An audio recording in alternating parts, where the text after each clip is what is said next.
Chapter 101 Research Team. After a long time, Ginny finished her story in tears. Professor, am I going to be expelled?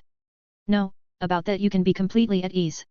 As Ginny returned to her place with red eyes, Ron and the twins stared at her.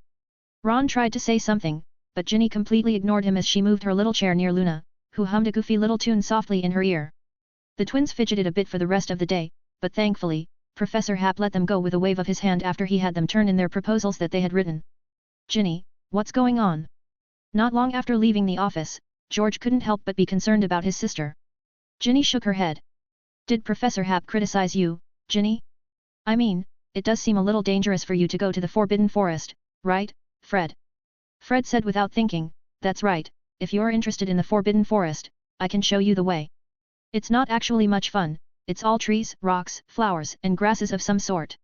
She chewed her lip rigidly without speaking. Luna and Ginny held hands as she said in a mermaid-like voice, Professor Hap is quite nice to talk with, isn't he? However, you don't look good, I do suggest you take a trip to the school clinic. Thank you, Luna. You know how. Fred, George, and Ron, I'm fine. Ginny said, taking a deep breath, had some trouble a while ago, and Professor Hap helped me out. Seeing that her brother still wanted to speak, she said with a stern face, I'm not going to tell you guys. Ginny pulled Luna and stomped off. Fred looked at her back and said with great emotion, Ginny has grown up, not the little one following her brother's bum. George spat out, so you miss the old days. Isn't the reason we miss it, because we can't go back to the past anymore. Fred made a funny face. The two of them were laughing and joking around. For the next week, Hogwarts remained as calm as ever. Every evening, the 9 young wizards reported to the ancient magic office to complete some tests according to Professor Hap's directions. In fact, most of them had their detention scheduled on a weekend, except for Ron, whose bad nature, combined with Lockhart's strong suggestion, had led to his detention being a full 30 days in a row. But when Professor Hap promised them that they could offset the subsequent detention according to their attendance, the other young wizards volunteered to complete the entire detention process here with him almost without any struggle. The reason was simple, all the other professors had boring and repetitive work, and only Professor Hap is the most interesting. By the 3rd or 4th day of development, they had formed a research group in a decent manner across houses, discussing the improvement of the answer space in a serious manner. Not just talking in general, but really getting into it. Seeing how enthusiastic the young wizards were, Felix is happy to see this and willing to give guidance. But as the only technical advisor and judge, he had to veto impractical ideas one after another, picking out only the easiest of them to improve. Little wizards, this professor is not omnipotent and cannot accommodate all your wild ideas. These were the original words of Professor Hap when the twins suggested that a video call feature could be added to the parchment. Finally, at Felix's suggestion, the young wizards devised several versions. The most rudimentary and primitive version was similar to the one they had seen that day, only with the addition of different house logos and enriched feedback functions. The twins and Ron played a huge role in this. The feedback on the parchment can be roughly divided into 2 categories, compliments when the answer is correct, and trolling when the answer is wrong. The twins impressed other young wizards in their group with their level of venom, while Ron rode the path of compliments, with a variety of flattering words that could be considered corny. Actually, these are the exact words of a Lockhart fan, Ron explained. And the subsequent version, with the professional advice given by Professor Hap, they completed a stepwise iteration of the program based on the difficulty. The leaderboard was the highest level at this point was easy to solve. He could use synchronization enchantment to summarize all the information on the parchment, into the delicate scroll he was holding. This thing actually plays the role of a server. Only it is not that intelligent, after getting the data it needs to arrange the high and low order artificially. As for other versions of features, like online matches, friends lists, and division of subjects, they were not something he could solve in a short time, nor could they fit on a piece of parchment, and Felix pushed them directly to the distant future. By the end of the week, the twins and Graham Montague and Marcus Flint had completed their detention, but they chose to stay behind and prepare to finish the job. Ginny and Luna did the same. Hermione, after stumbling upon the existence of the research team, immediately applied to Felix to join this temporary team. With Felix's deterrent, no one dared to openly refer to the conflict between the houses, at most showing a mocking expression, although Professor Hap's gaze tends to follow suit at the time. I didn't think that we would be able to do something together, and my partner in crime turned out to be a Slytherin. Fred muttered to George one day. Hey, who would have thought it anyway? It's more unbelievable than not getting into a bit of trouble at the end of our term. George shrugged. The twins' eyes fell on the Slytherin Quidditch captain. With Marcus' intelligence, he was incapable of offering any brilliant insights, but he basically represented the lower limit of the young wizards, and it was he, as a pure tester, who tried out the answer space bug time after time. Something like, "Professor, why did the writing on top of the parchment disappear?" "Oh, it took so long for you to figure out that I thought you were asleep." It was until the morning of the 10th day that Felix woke up early and prepared to go to the room of requirement to finish his magic practice for the day. The features of this house were something he had only recently explored. In fact, as early as the first attack occurred, Felix discovered the room of requirement by accident, but he always thought that it would be a mysterious room to hide things. At best, the concealment magic imposed on it was not bad and worth some research. The matter, however, was actually rather low on his priority list. It wasn't until Tom in his diary told him the real secret of this room that he picked up his interest again. The room of requirement could flexibly change the interior to meet the user's needs according to his whims. This nearly instantly pulled his desire to research at full capacity, but Felix was unable to analyze the secrets of this room at all using his existing knowledge, and he could only vaguely see the magic channels that littered the room through a hidden perspective. The magic supply of the room of requirement is rooted on the Hogwarts castle. This was Felix's thought. Although his research was hindered, he developed a new way to use it, which was to practice magic spells inside. He could use his full power without fear, including his instant killing skills. The benefits of this were obvious, at least, he didn't have to go back and forth for an hour, running deep into the Forbidden Forest to practice. At dawn, Felix walked through the empty corridor. When he finished his training for the day and about to go downstairs to find something to eat in the kitchen, he bumped into Lockhart. He is hauling a large box in his hand, with two smaller boxes floating behind him. "Professor Lockhart." The sudden appearance of the voice startled Lockhart, and the two boxes he had been barely levitating fell to the floor with a thud. "Who's there?" Lockhart shouted in a low voice. Felix's figure came down from the steps, and he looked Lockhart up and down. "Professor Lockhart, are you going out?" 102, Chapter 102. The end of Lockhart. Lockhart looked very nervous, delicate, flowing blonde hair glued tightly over his head. "Oh, Professor Hap, I have a temporary matter, it's about the new book. It's urgent and must be dealt with immediately." "Yes? Oh, I don't think you've linked the Flow network in your office. Need me to call Professor McGonagall, or Dumbledore?" Lockhart showed a bright smile. "If so, that's really great. Headmaster Dumbledore, what brings you here?" A brilliant green light shot out from Lockhart's hand, as fast as it could be, and just as Lockhart revealed a triumphant smile, his spell stopped in front of Felix. An invisible barrier appeared in front of Felix, and the dazzling beam of light seemed to be intercepted in the air. "Well, is this your strongest spell? Seriously, you've refreshed my perception of you, Professor Lockhart," Felix remarked, with a special effort. "Felix Hap. Let me go." "Sorry. You knew all about it, don't you, that Weasley snitch? Do you want justice? Come on, Felix Hap, I know from other people what you've been through, and you're not a nosy one. It's true that I'm not interested in your business, but who let you jump under my nose?" Felix said that if Lockhart had been bouncing around outside Hogwarts, he really wouldn't have got involved. "Then let me get out of here. I swear I'll never appear before you." "Let you leave? After knowing that you're a master sneak attack who specializes in memory magic?" Felix shook his head. The spells kept clashing. Felix increased the output of his magic power, and the originally invisible shield charm faintly surfaced with simple lines, and an armor outlined in the air out of thin air. And the opposite side of the Lockhart, surprisingly, did not fall behind, exuding the aura of a mighty person. His magic spell is extremely powerful and is becoming stronger and stronger. His spell illuminated the entire corridor, and the green aura reflected on Lockhart's face, looking eerie and terrifying. "Felix Hap, my magic is stronger than you can imagine, and I have received a hidden heritage. The current me is far from reaching my limit." In just this short minute, his magic spell had climbed rapidly from its initial state, even vaguely shadowing the powerful disarming spell that Felix had demonstrated in the second dueling class. However, Felix surprisingly laughed. "Lockhart, you are just strong at this one spell, which seems to be some kind of ancient magic, really enviable. But I would say, Lockhart, you are not good at dueling." Felix's other hand waved slightly, and the rubble at the corner shook and turned into big, greasy rats. These rats made a rustling sound and pounced towards Lockhart. "What the hell? There are rats, lots of rats." Lockhart maintained the incantation while shaking his body, but it is futile. One of the rats bit him on the arm, and under the severe pain, his wand fell from his hand. Under the horror of Lockhart and the bemused gaze of Felix, the wand fell to the ground, bounced a few times, and stood still. Felix silently cast the levitation spell, grabbed Lockhart's wand. The corridor became dim again. With his face ashen, Lockhart pleaded, "Felix, I have no choice. I can give you all the money I have." Felix sighed, "Headmaster, I'll leave it to you." In Lockhart's horrified expression, Dumbledore's figure slowly appeared, half of his face hidden in the darkness, his eyes intertwined with emotions of anger and sadness. Dumbledore. Headmaster. Lockhart, I watched you grow up. Dumbledore said calmly, restraining his emotions as a red light flashed and Lockhart fainted. The defense against the dark arts class professor floated in midair, a golden thread wrapped around him. As he was about to leave, Dumbledore said to Felix, "Thank you, Felix. I didn't do anything, with you watching, he can't get away." All the portraits in the castle are the eyes of the Hogwarts headmaster, coupled with Dumbledore's own magical attainment, no one can escape from him easily. Felix even felt that the old man is filled with so many secrets inside, but never spilled them.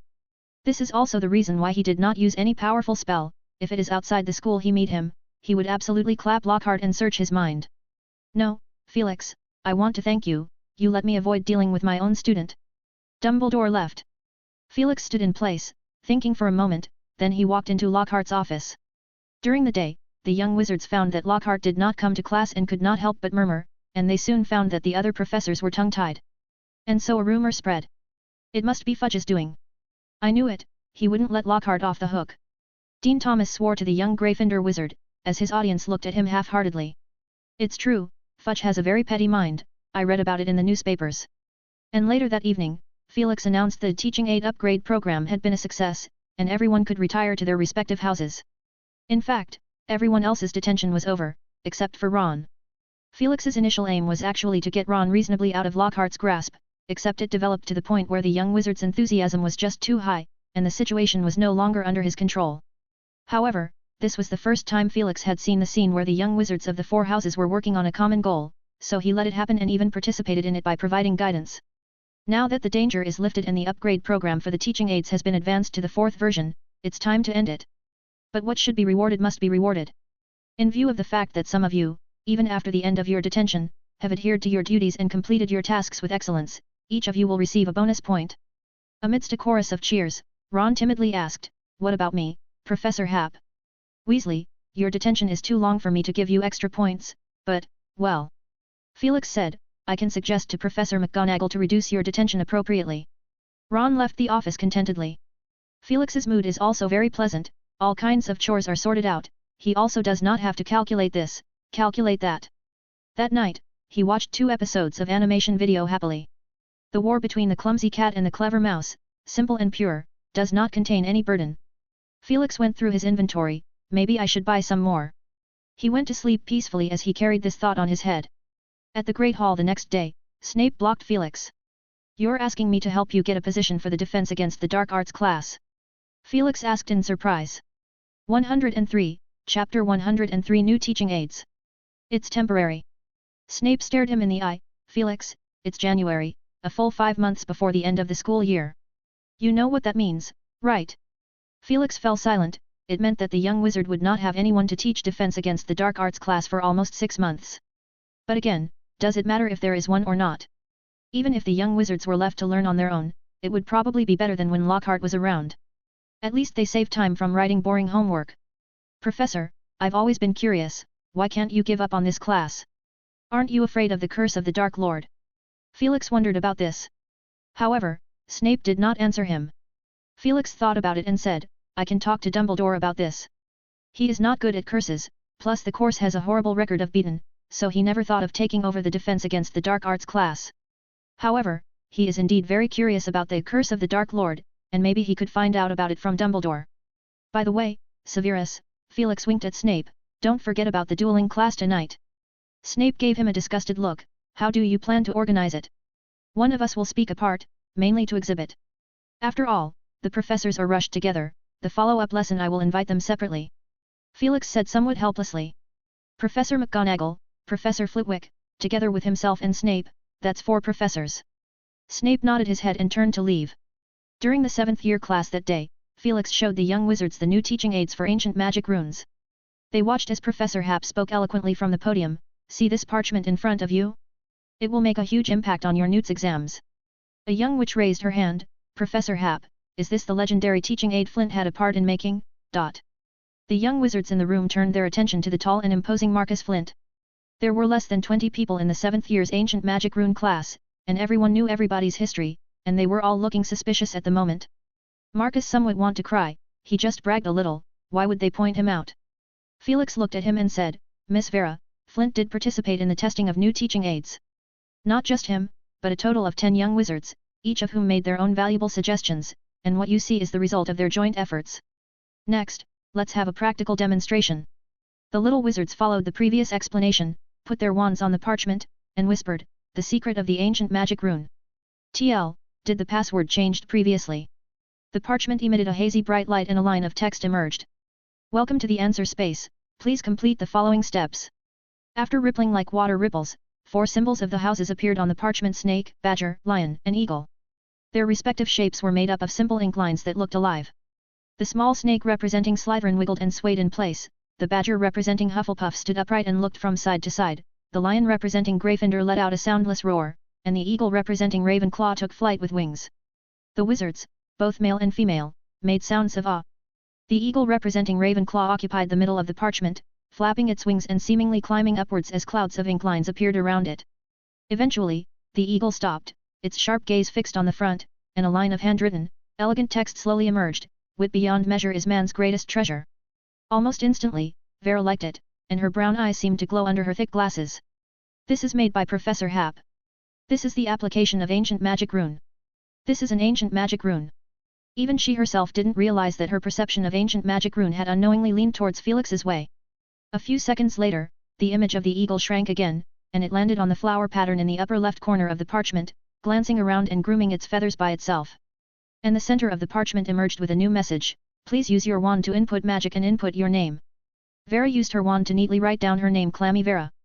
After completing this step, the official interface finally emerged on the answer parchment.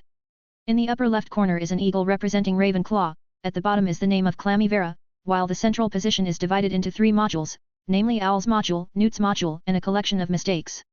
Felix nodded in satisfaction, and in the finalized version, he made considerable adjustments. For example, the starting password, from the original I like ancient magic rune into a more formal secret of ancient magic rune. For example, he added the part of information bonding, that is, a collection of names, houses, and magic identification function. The function of ranking, which he had set in his mind, is temporarily suppressed, because the current number of answer parchments is too small, and he also has the intention of pulling other professors in. TL, if he creates an artifact that uses Hogwarts magic and has its own sentience like a sorting hat later, it will be cool. To do this, it takes time to fester. After about 3 or 4 minutes, the young wizards were excited to complete this step by following the guidelines on the parchment. And, already, a number of them started to compare. Look at my lion, it's too majestic. Still, the eagle is more beautiful. Okay, little wizards. Felix clapped his hands and drew their attention. Felix explained, currently, the answer parchment is only available for 5th and 7th grade, and you will need to select the Newt's module. It stores test questions from previous years for you to complete the test and learn. Of course, I've split them up so that each test will last about 20 minutes, and you can practice when you have nothing to do. As for the wrong question set module, all the questions you have done wrong can be found here.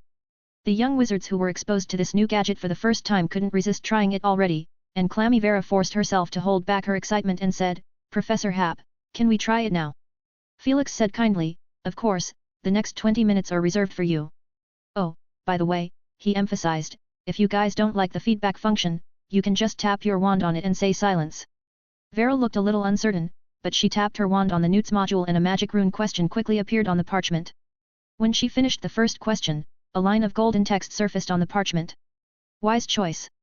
She understood Professor Hap's words somewhat, and the next thing she knew, she was met with all sorts of overwhelming praises. Your answer simply tickled my heart and soul. You are the next star of ancient rune. The choice of genius. These words left Vera in a delicate mood, a little embarrassed, but unable to resist the desire to see new compliments, and time passed without her noticing a little. But the others didn't have a wonderful experience as she did, most of them had a mixture of compliments and toxic comments, while Marcus faced mostly flowery sarcasm. He couldn't help but mumble the names of 2 individuals, Fred Weasley, George Weasley. It is their doing. In less than 10 minutes, Clammy Vera finished the test first. A big O appeared on the parchment, with an eagle circling in the upper left corner and large clusters of fireworks in the background. She waved her fist excitedly. Very good, Miss Vera, 10 extra points for Ravenclaw. At the end of class, Felix assigned the latest homework, complete 3 tests and write an essay based on the questions you answered incorrectly, in which you will analyze the areas where your knowledge is weak. In the evening, the Great Hall once again changed its look, with the gilded ring rising from the ground and the young wizards talking in small groups. The third dueling lesson is about to begin. I am going to open P_Atrian with 30. 104, Chapter 104 4 Professors.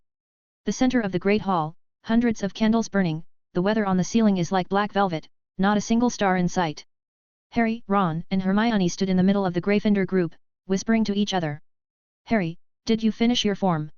Hermione asked him. Almost, Harry said vaguely, honestly only a half of the way through his form. Half a month ago, after the last dueling class, Hermione told him that the sparks released from the tip of the wand were a sign that the disarming charm is about to succeed, so when he returned to the common room, he couldn't resist dragging Ron to practice with him for half an hour. Originally with no success, Sleepy Ron then acts like Malfoy, and Snape too. As a result, he managed to use the disarming charm. The next day learning the news, Hermione was very envious of this. Harry, you're a genius. I dare say, no one of our age can do this. Harry said with some embarrassment, I have some special feeling about this spell. The little witch picked up a piece of paper from her book bag. Let's go over the evaluation criteria given by Professor Happ. Harry was dumbfounded at his spot. Hey, Hermione, I still didn't get a chance to read it. In the Great Hall. Ron couldn't help but interject. Harry's disarming charm has become very proficient and can succeed 8 or 9 times out of 10, unlike me. He suddenly grimaced, once or twice out of 10. Hermione took out the parchment from her robe, and the table on top was filled with a lot of data. She said with some anxiety, I can use it, but this, and this standard, are only just up to the mark. In the case that I wake up suddenly one day, can I be able to cast it immediately? Listening on the side for half the time, Neville humbly asked Hermione for advice. Hermione, if the form is filled, still have not mastered the spell, what can I do? Hermione, froze for a while, she said uncertainly, have you tried the decomposed method? Of course, I tried it, but I failed 2/3 of the steps. Neville's round little face scrunched up into a frown and said pitifully, I'm so stupid, maybe Professor Snape is right. Don't be disappointed, Neville. I can help you sort out the parts you're not good at. Hermione said. Thank you, Hermione. Harry reassured him as well. Neville, we can practice together. That's right, don't care about what Snape says, your herbology class grade is excellent, Ron said. Neville, believe in yourself, you're an unpolished gem that will shine one day. Frankly, after Lockhart's trial, he is now speaking kind words without fluttering a word. Neville's face quickly turned red, and even a bit flattered. He said, somewhat embarrassed and fluttered manner, I just like to fiddle with flowers and plants, and Grandma has a lot of flowers that I tend during the holidays. You see, that's what's so great about you. Harry encouraged him. On the other hand, Felix stood at the entrance of the Great Hall, waiting for the other professor's arrival. Professor Flitwick is the first to come, having changed his usual wizard robe and wearing a close-fitting men's gown, with his hair processed in a very ironed manner. Phileas, you look marvelous tonight. Felix praised. Phileas is in a good mood, thank you, Felix. This is what I wore when I won the dueling championship. The two men casually chatted and walked forward a little. Felix, have you made any progress on that magic research? It just barely works a little, but to be honest, it's so fragmented that I can even say that it's a simplified spell mixed with ancient thoughts about magic. Ahem. Felix, there's no way, very few ancient magic can be passed down intact. The two discussed the feasibility of restoring that ancient magic, but it's difficult to cook without ingredients even for a clever woman. They had too little information at hand, and there's simply no common research ideology in the wizarding community. Felix did feel that if he mastered enough runes, one day, it would be very easy to recover this magic. I just don't know how many years it would take. He had silently lowered the priority of this matter and ready to let nature take its course. Soon, Professor McGonagall and Snape came together, perhaps because Felix's gaze was too obvious, and Snape couldn't help but jab him. What's going through your head, Felix? Nothing, I just thought that you would have counted the time to come, Felix said with some embarrassment. All the 4 professors are present, so Felix gets right to the point. My idea for this dueling class is to demonstrate. The 4 of us will each present the best part of our own take on dueling. In the subsequent lessons, I will invite professors separately in phases, so that you can fully illustrate your points. Phileas is the first to state, of course, no problem. The others also had no objection. So when the 4 professors appeared in the Great Hall and walked up to the gilded ring at the same time, the young wizards had shocked expressions on their faces. Ron groaned, what day is it? The crowd exploded with excitement as hundreds of students buzzed around the stage, and the little Ravenclaw and Gryffindor wizards erupted in dramatic applause, welcoming their house's head. How come I can see Professor Sprout? A young second-year Hufflepuff wizard asked. Ernie, Miss Sprout wouldn't care about this, a senior student said. The other 3 professors had a tacit agreement not to speak up and looked at Felix at the same time. Felix stepped forward, imbuing his voice into a loud tone, and started to speak. I'm honored that we have Professors McGonagall and Flitwick here today, and they are not shy about showing you more possibilities for dueling. Cheer them up, little wizards. The crowd thundered with applause as if they were celebrating a holiday, and Harry's palms were red from clapping. Do you guys think that Snape doesn't want to do this anymore? Although I think it's you who think too much, that's a brilliant notion. Next, after some shouting, Professor McGonagall remained in the ring, and the other 3 retreated off stage.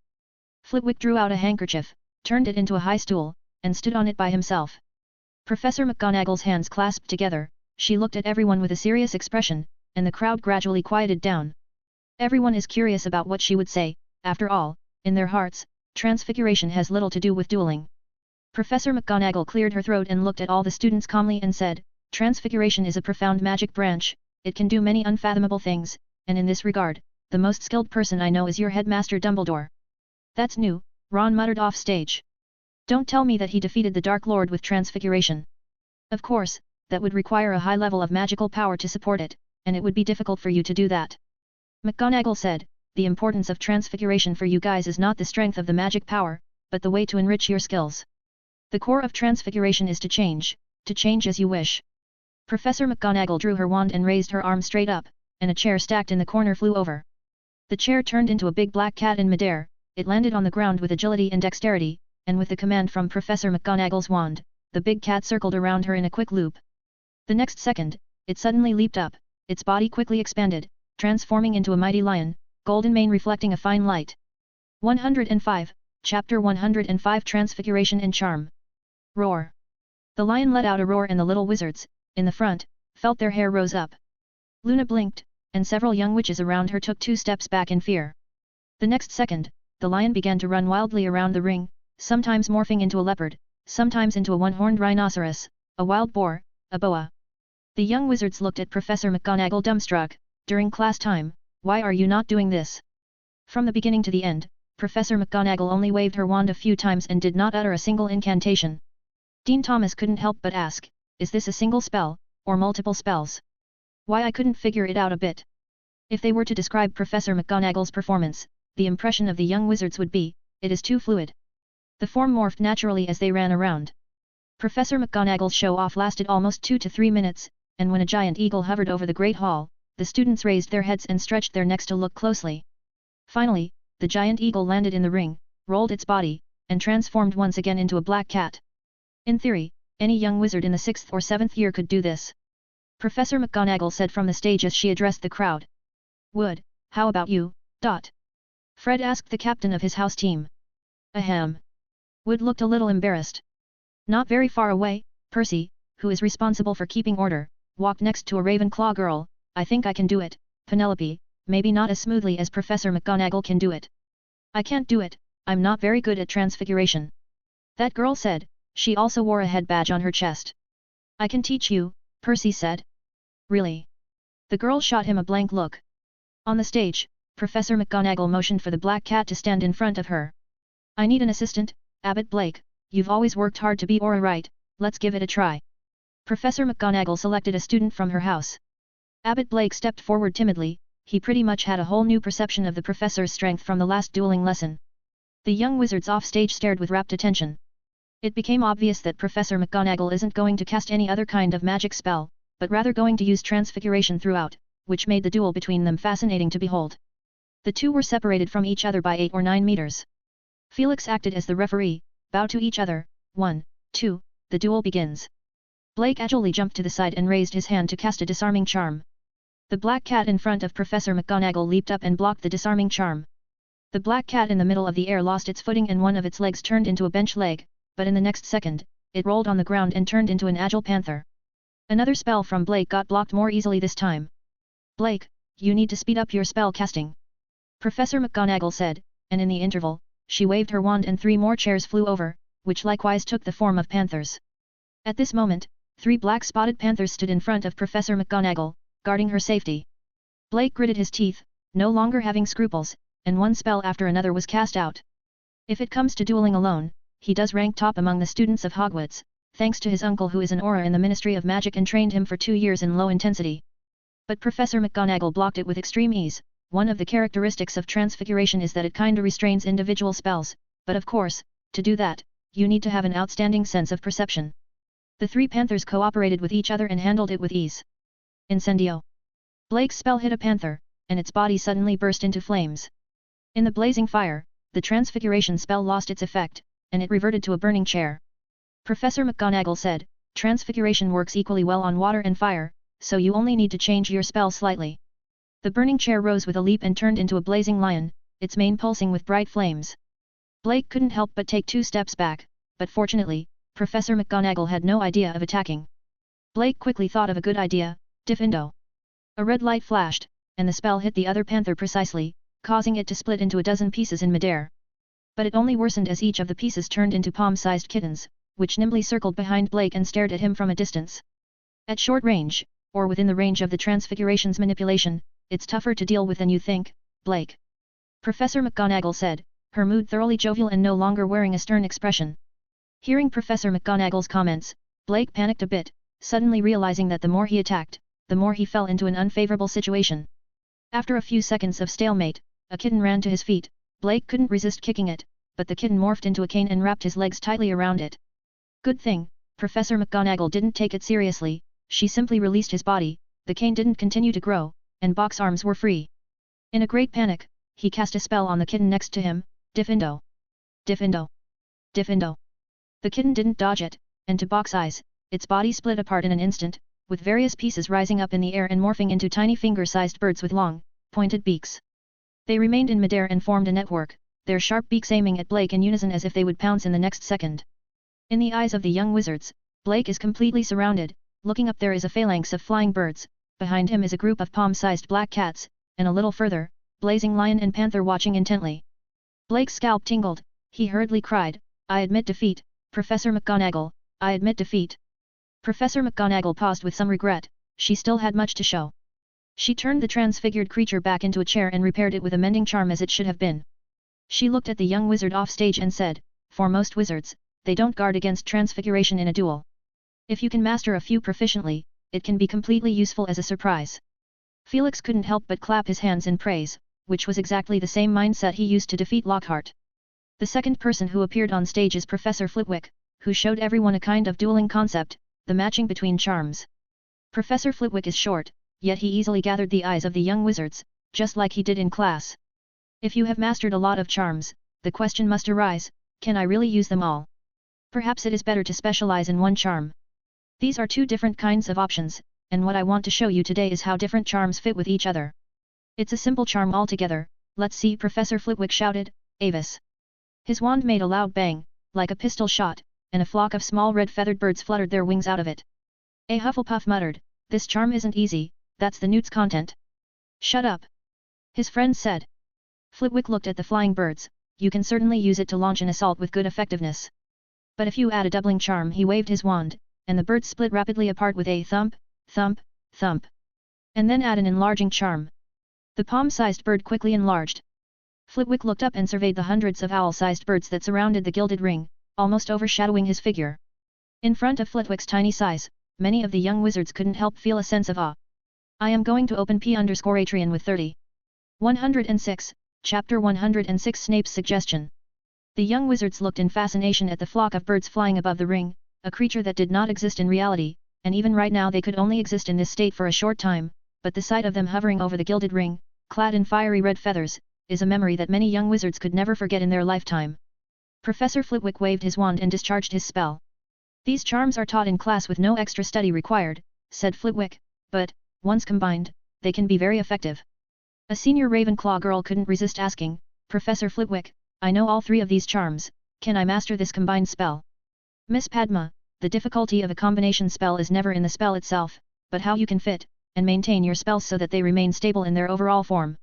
Flitwick said, so you are asking me, can you be able to master it? The answer is yes, you can. But it takes time, it takes practice, and it tests your mastery of the spell very much. What I demonstrated is an example of the kind of spell that works well with each other, and which requires a certain amount of your own ability. Whereas the second type, it is relatively simple. Our common dueling spells, such as full body bind curse, disarming charm, stunning spell, shield charm, etc., are really useful. But we can pair them with some other spells to give you more of an advantage. When the two sides of a dueling pair are evenly matched, it is often these seemingly insignificant and simple spells that would become the key to breaking the balance. Next, Professor Flitwick showed the depth of his own magic charm mastery. For example, the supersensory charm, it can significantly enhance your own sense, will make you more sensitive to the environment, more sensitive to the magic spells. For example, the Reparifer's charm, before the duel apply it on yourself, you can effectively resist the minor magic ailments such as poison, stunning spells, so on the effect depends on the opponent's spell power, but in any case, there will be some effect. Then there's Slippery Jinx, which can make the road before you slippery. Or Flame Freezing Charm and Impervious Charm, it can resist water and fire damage, although it doesn't work on Fiend Fire, for general flames and water spell, it's still very effective. Flitwick named a dozen charms in a row, and the young wizards were dumbfounded. Even Felix showed a thoughtful look, thinking about the effects of Phileas's theory on his own. In fact, his instant killing technique is the product of this kind of magic charm with each other theory. Thought acceleration and apparition are the core of it, while the stunning spell can be replaced by another charm as a means of attack. It depends on what he wants to accomplish. Theoretically, the stunning spell can be completely replaced with the full body bind curse and the disarming charm, which will have little effect on this tactic. And Phileas's break the stalemate by a simple spell method, again, goes well with Felix and Lockhart's exchange as well. It can only be said that the two professors, Flitwick and McGonagall, each from a different field, yet on the same path, are perfectly reflected in Felix. Finally, Flitwick concluded, spells are alive, they have various complex relationships, some restrain each other, some complement each other. If you are interested in dueling, you can spend more time and refresh yourselves on the spells you have learned. I think you will have a whole new perception of them. Next, Professor Flitwick called up a few Ravenclaw students and showed the other young wizards his theory. Like Professor McGonagall, he had similarly placed restrictions and limitations on himself. Even when he faced a three-man siege at the same time, he always found the most suitable way to break his opponent's offense with a simple spell. Watching Professor Flitwick duel is like enjoying a waltz. Justin Finch-Fletchley said adoringly. What's that? The young wizard next to him asked.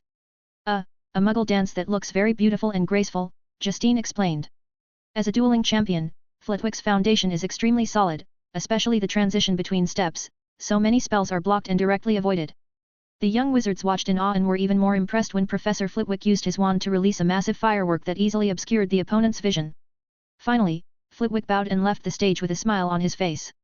It's followed by unstoppable applause. The third person on the stage is Snape, who stood in the center of the ring, and the young wizards who were originally restless instantly quieted down. Snape's style is completely different from the first two professors, and he said in a cold tone, "What I want to offer is that when you encounter the dangerous dark wizards, when you meet the scum that lingers in the gutter of darkness." He looked at the young wizards off the stage, and after a long pause, he said, "What to do?" The young wizards were silent, stunned by the scenario Snape described. Only Harry suddenly remembered his own brief misadventure into Knockturn Alley. Knockturn Alley bordered Diagon Alley, a dirty, narrow alley lined with eerily dim stores. All of them appeared to have some ties with dark arts. According to Hagrid, there are quite a few dark wizards hiding there. This year, he went into it by mistake because he made a mistake while using fluo powder. At that time a scary-looking old witch took the initiative to talk to him. Her hand held an object that looked very much like dead man's nails. If not by chance he meet Hagrid, he did not know what would happen. Snape continued slowly, "You need to identify the danger and distinguish it. You need to prepare different coping strategies. A scuffle at school, how would you handle it? A conflict with a stranger, how to deal with it? How to confront an evil dark wizard? And dangerous species and plants. Frankly, I don't think your gimmicks will help much when you face a dark wizard.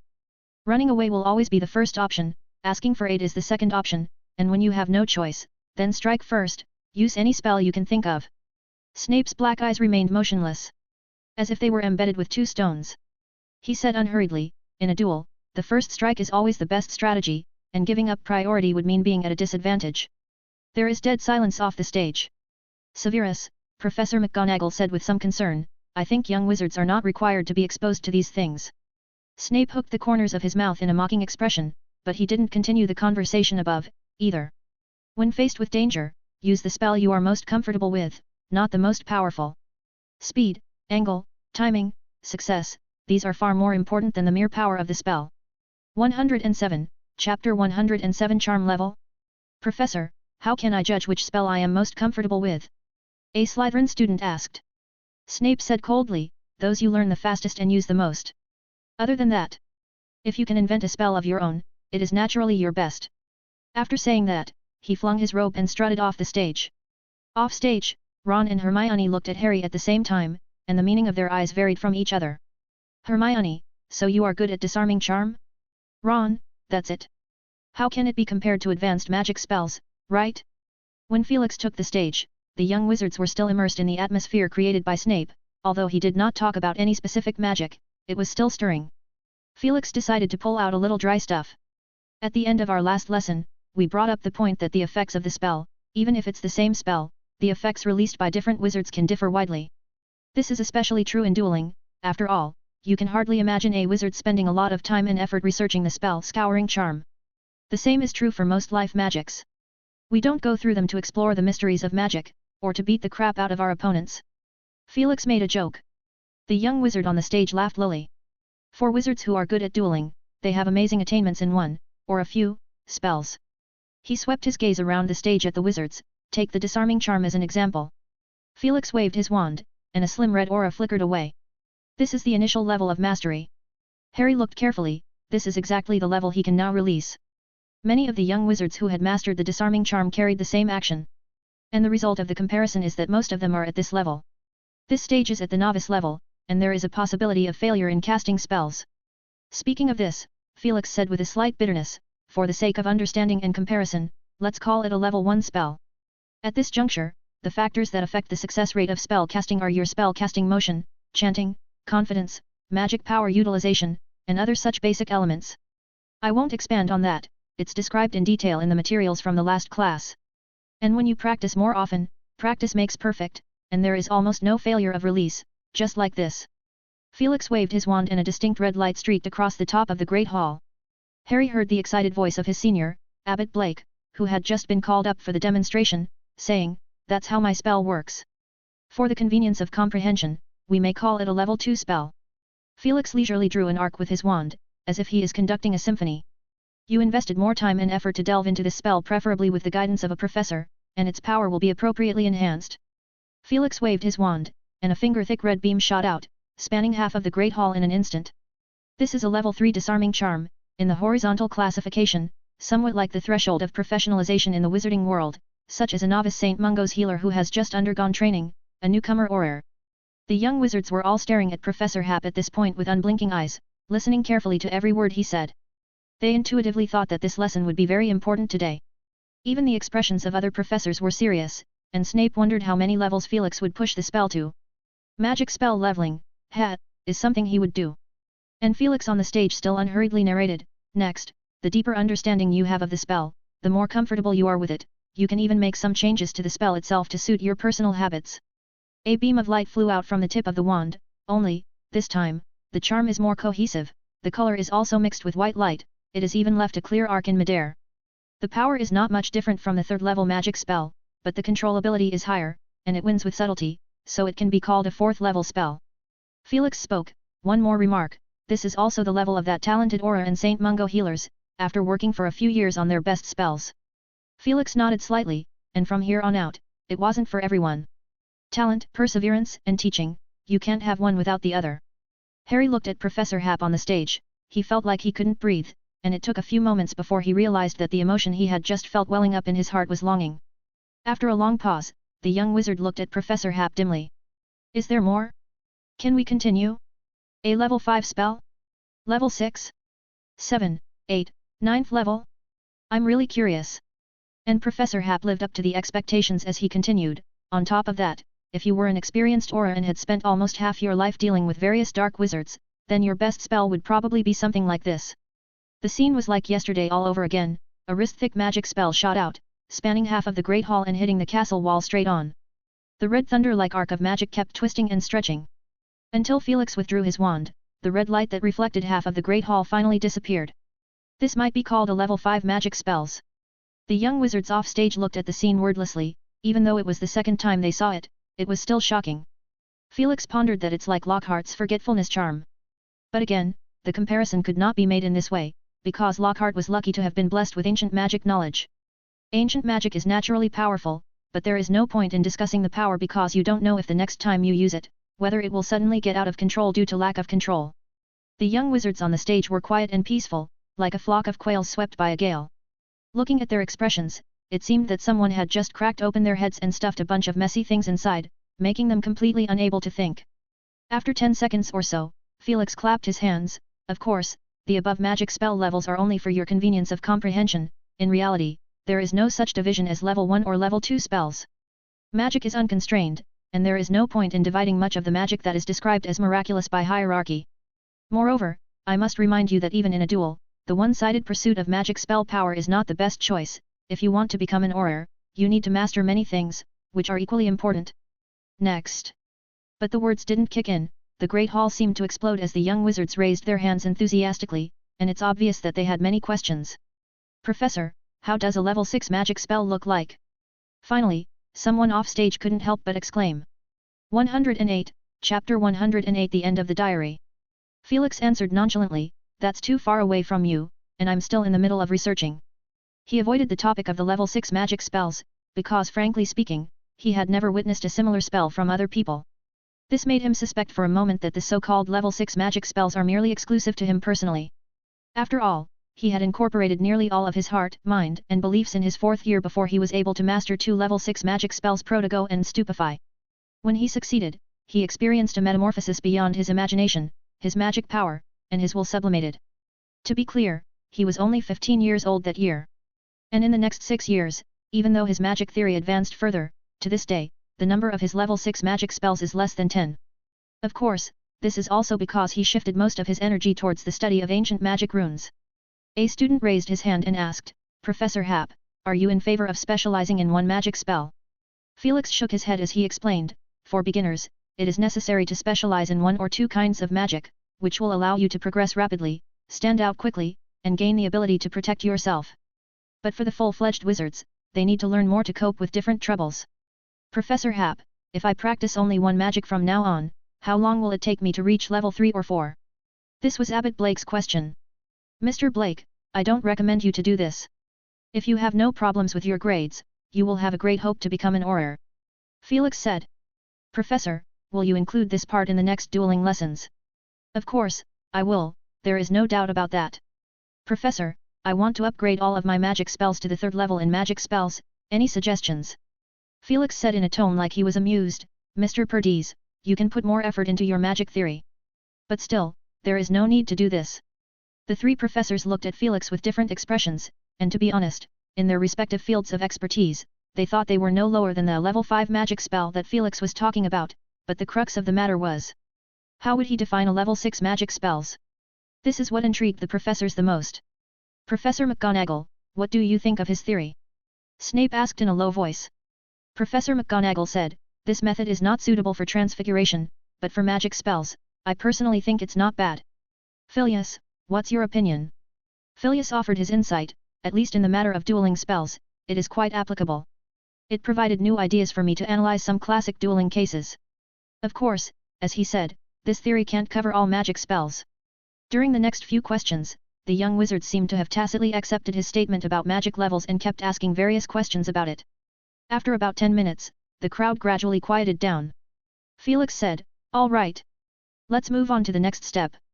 We have 40 minutes until the end of class, so we'll spend the rest of the time testing and instructing you on the disarming charm. The 4 professors shuttled through the crowd, divided the young wizards into pairs, and instructed them on the disarming charm. But many of the young wizards were still scratching their heads a bit. Professor Happ has definitely mastered level 6 magic spells. Ron said conclusively. I think so, too, and he doesn't deny it. Dean Thomas said.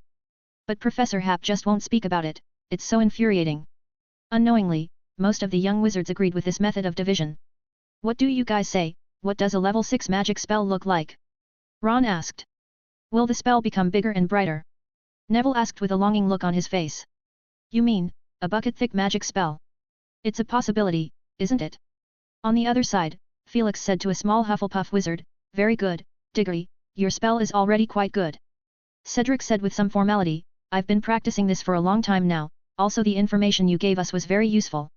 Felix nodded in satisfaction and just about to praise him a few more words, but he suddenly stopped talking. Cedric saw that Professor Happ's expression became serious all of a sudden, and he couldn't help asking, Professor, what happened? But Professor Happ did not answer him, his gaze remained in one direction, and his light blue eyes seemed to pierce through the great hall. Diggory, I have a temporary emergency, help me inform the other professors. The young professor left in a hurry. He went all the way straight to the castle tower, and in just a few minutes he was standing in the doorway of his office. Felix enchanted himself with various protective magic, the protective artifacts under his clothes shimmered with the dim light from magic, and after making enough preparations, he calmly waved his wand and the door opened silently. The scene in front of him surprised him greatly. At the doorway, 7 or 8 dark green devil snares were tightly wrapped around the body of a house elf, and the green branches shimmered with a greenish glow as if they were breathing. Felix carefully examined the unexpected intruder, which seemed to have passed out. Felix cast a stunning spell and walked straight into his office. After double-checking inside and out to make sure there's no risk, he opened the suitcase in the corner and took out a delicate box from it. Felix's fingers brushed over the surface of the box, which lit up with layer after layer of magic runes. There's no sign of it being cracked. He opened the box and the diary lay quietly inside it. He let a slight sigh of relief. Only then did he have the heart to think about the origin of this strange house elf. After some thought, he took a thumb-sized clear vial out of the ring, which contained about a milliliter of clear liquid. This is a Christmas gift from Snape. Felix put 2 drops into the mouth of the house elf and woke him up with a reviving spell. About 5 minutes later, he figured out the whole story. Felix's emotions were quite mixed. He looked at the diary, and after a long silence, he said softly, "Sorry, Tom." A large amount of fiend fire flew out of the wand, gathered above the room, like a cloud churning on a cloudy day. Under Felix's control, the clouds of fire converged and shrunk toward the center, condensing into a long white sword in midair as if it were solid. The diary sensed the danger, the page flipped wildly, from which a large amount of black gas gushed out, but this black gas collapsed as soon as it touched the white sword. Tom's voice came from the diary, "No, I can tell you the secret to overcoming death." Snib. The long sword pierced the diary, passing through the delicate box, the long table. Then the sound came to an abrupt halt. Felix waved his wand and let the eerie white longsword dissipate. Understanding the essence, reshaping the form, this is the 6th level of magic. His voice rang throughout the office. I am going to open P_Atrian with 30. 109, Chapter 109 Dobby. Under Felix's gaze, the diary suddenly oozed a large amount of dark ink, dripping on the floor, and the floor got corroded with bursts of black smoke. Scour Jiffy. The ink disappeared. The diary also completely destroyed. Being a Horcrux, it's extremely resistant to regular spells, but it could not resist the blaze of the fiend fire. Especially, Felix's fiend fire longsword is counted as one of the most destructive magic. But under his deliberate care, it did not burn it to ashes, and the fire only burned a fist-sized hole in the journal for Felix. Its remnants were still useful. Felix's eyes fell on the house elf named Dobby. With the power of the potion, he almost understood what happened. As a Malfoy family's slave, Dobby was able to hear a lot of Lucius Malfoy's hidden secrets. When he learned that his master had brought the Dark Lord's relics into Hogwarts through the hands of Ginny Weasley, he was deeply worried about Harry Potter, the house elf's biggest benefactor, which led him to act privately again and again. This includes, but is not limited to, intercepting Harry Potter's mail, obstructing Harry from getting on the train, controlling the golden snitch at the Quidditch pitch to injure Harry. Of course, this also includes today's attempt to sneak into his office and steal the diary while Felix was in class. The effect of the potion almost faded, and the elf's eyelids fluttered. At any moment he is able to wake up. Dobby slowly opened his eyes. He dragged his slender body from the ground and opened his slender palms to observe repeatedly. His face has a puzzled look. Where is Dobby at? Dobby remembers. Dobby went against his master's wishes and secretly took advantage of that man's lecture, he said as he surveyed his surroundings. Soon, his eyes met with Felix, who is sitting on the couch. He let out a shriek and stumbled back a few steps, grabbing his face with his hands in horror. Through the gap between his withered fingers, Dobby's large eyes were filled with fear. Faye, Felix Happ. The elf is subconsciously about to run away. His short body became a blur, but the next second, his body froze. Felix put down his wand, and his rather emotional voice reached Dobby's ears. Very excellent talent, the house elf is really a fantastic creature, but unfortunately, the magic power is too weak. Dobby's magic power is not even 1/10 of that of a normal adult wizard. Extraordinary talent, low magic power, this is the characteristic of a house elf. When Felix was attending school, he dedicated a lot of time to researching the weaknesses of various magical creatures, which naturally included house elf. One-on-one for a short time, the elf could get the upper hand in a battle with a wizard by virtue of their own talent, but if they meet with a purposefully 1 or 2 months trained wizard, they would be no match for that wizard at all. The panic-stricken elf struggled desperately to get rid of the invisible bindings. But when Felix said a name, Dobby's body suddenly froze as if a full-body bind curse had been cast on him, completely frozen. Lucius Malfoy. Dobby's expression became even more terrified as Felix's words seemed to awaken his instincts and he trembled. Bad Dobby, bad Dobby. He suddenly stood up, and his body involuntarily slammed into the nearest cabinet. Felix waved his wand and hauled him into a position opposite to him, and said calmly, Dobby, I have no covetous desire for the Dark Lord's relics, and there is no need for you to worry about what I will do. Dobby doesn't believe it. He screamed, that's the vilest of all magic artifacts, and it will affect you and make you as horrible as the Dark Lord. Pop. A tattered diary fell on the small table between the two, it had a large broken hole in it and near edges, as if it had been meant to be that way. Dobby's voice choked as if someone strangled him, and not a word could come out. This. Dobby clumsily stood up, his expression carrying confusion and disbelief, cautiously moved 2 steps closer, and then jumped on the table, half bent over to carefully examine the broken diary. Like a tennis ball-like eyes were wide open, incredible. Unbelievable. Mr. Harry Potter is safe. A teardrop rolled down from his long, pointed nose. He wiped his tears with the tattered pillowcase he is wearing and kept muttering in a small voice. But he soon realized what is going on and shouted, Bad Dobby, bad Dobby. Looking around for something to try to punish himself. Felix shook his head. The house elf had been in a war with wizards and after losing the war signed an extremely harsh magic contract. After generations, obeying their master's orders had become an instinct engraved into their bones. For example, Dobby dared to trespass on the territory of a powerful wizard without his master's permission, and he is considered an exception among the house elf. Felix tapped his finger on the sofa arm, and Dobby looked like he had been struck by a hammer as he regained his senses. Let's talk it through, Dobby. Dobby looked at him cautiously, what do you want to know, the Honorable and Almighty Mr. Happ? Although Felix already understood what had happened, he was still interested in asking some questions. He inquired, I would like to know, the diary been in the hands of 3 people, Ginny Weasley, Draco Malfoy and me. But why did you choose to come and steal the diary while I had it in my possession? 3 holders, 2 minor wizards, and 1 powerful professor, who would you choose in this? This choice isn't that difficult. Dobby's expression is rather formal as he hunched over and whispered, because I can't, sir. My body is preventing me from taking action, one is my young master, the other is also of a noble status. I can't, he let out a scream. Felix pondered, can't touch the young master is a good reason to understand, but Ginny's noble status, what does he mean? The honor of a pure blood family? So, you mean that I am no longer a pure blood? Or is it that House Elf also relies on information from the outside world to make judgments? Felix shook his head, he didn't care about the answer to that question. Then how did you overcome your instincts to do these things? I assume Lucius Malfoy didn't give you permission to act privately, right? The question seemed to stun Dobby, and he whimpered and sobbed. Dobby had to punish himself by banging his head against the wall and burning his hands with a branding iron.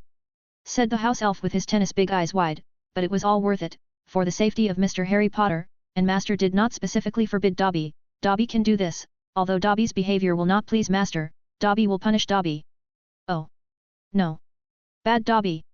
Very bad, Dobby. He pulled his ears fiercely. Well. Felix looked at him, is this also the talent of House Elf? The loophole of such rules can be used by you. Felix looked at the wall clock, almost 20 minutes had passed, and he is ready to end this conversation for now. 110, Chapter 110. The duel class ended perfectly. Dobby, can you stay here and let's talk later? No, Dobby must go back to his master. Dobby sneaked out while his master visiting a friend. Dobby said emphatically, a very close friend. So master won't let Dobby follow. Then come back, when you have time. No, I need time to prepare, you can let me know in advance. Felix waved and a brass red, round piece of metal flew over from the workbench. It is a brass coin. He tossed the coin to Dobby, who reached out to catch it and looked at it carefully. No, Dobby can't take it, Dobby doesn't deserve any money. He said in fear as if he was holding some evil black magic item. Felix sighed, that's for you to notify me. You inject your magic in advance, and I will receive the message. This thing is a pair magic artifact, somewhat similar to the two-way mirror, but less functional than that. It's just a pair of copper coins with synchronization enchantment applied to them, and when you inject magic into one, the other one will become hot. The fever coin is a spin-off product of Felix's question-answering parchment, a product created through the collective brainstorming of those little wizards, with little technical content of its own. Felix has also casually made it for fun, he also sent a pair to each of his research team in it. The Weasley twins were interested in this, and Felix felt that it wouldn't be long before they would show him the remnants of the fever coin. Hearing Felix's words, Dobby then relaxed, he carefully examined the coin in his hand, his eyes seemed to shine. Is this a gift for Dobby?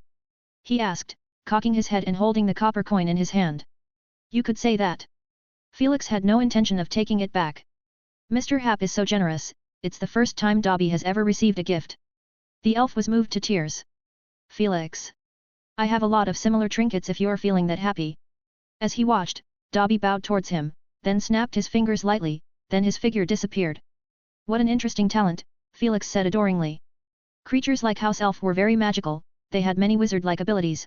For example, the technique Dobby just used when he disappeared is very similar to a wizard's apparition, but the principles behind it completely different.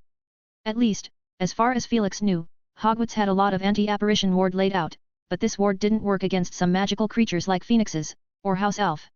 On top of that, House Elf can manipulate all kinds of small things, which are very convenient for household chores and room cleaning.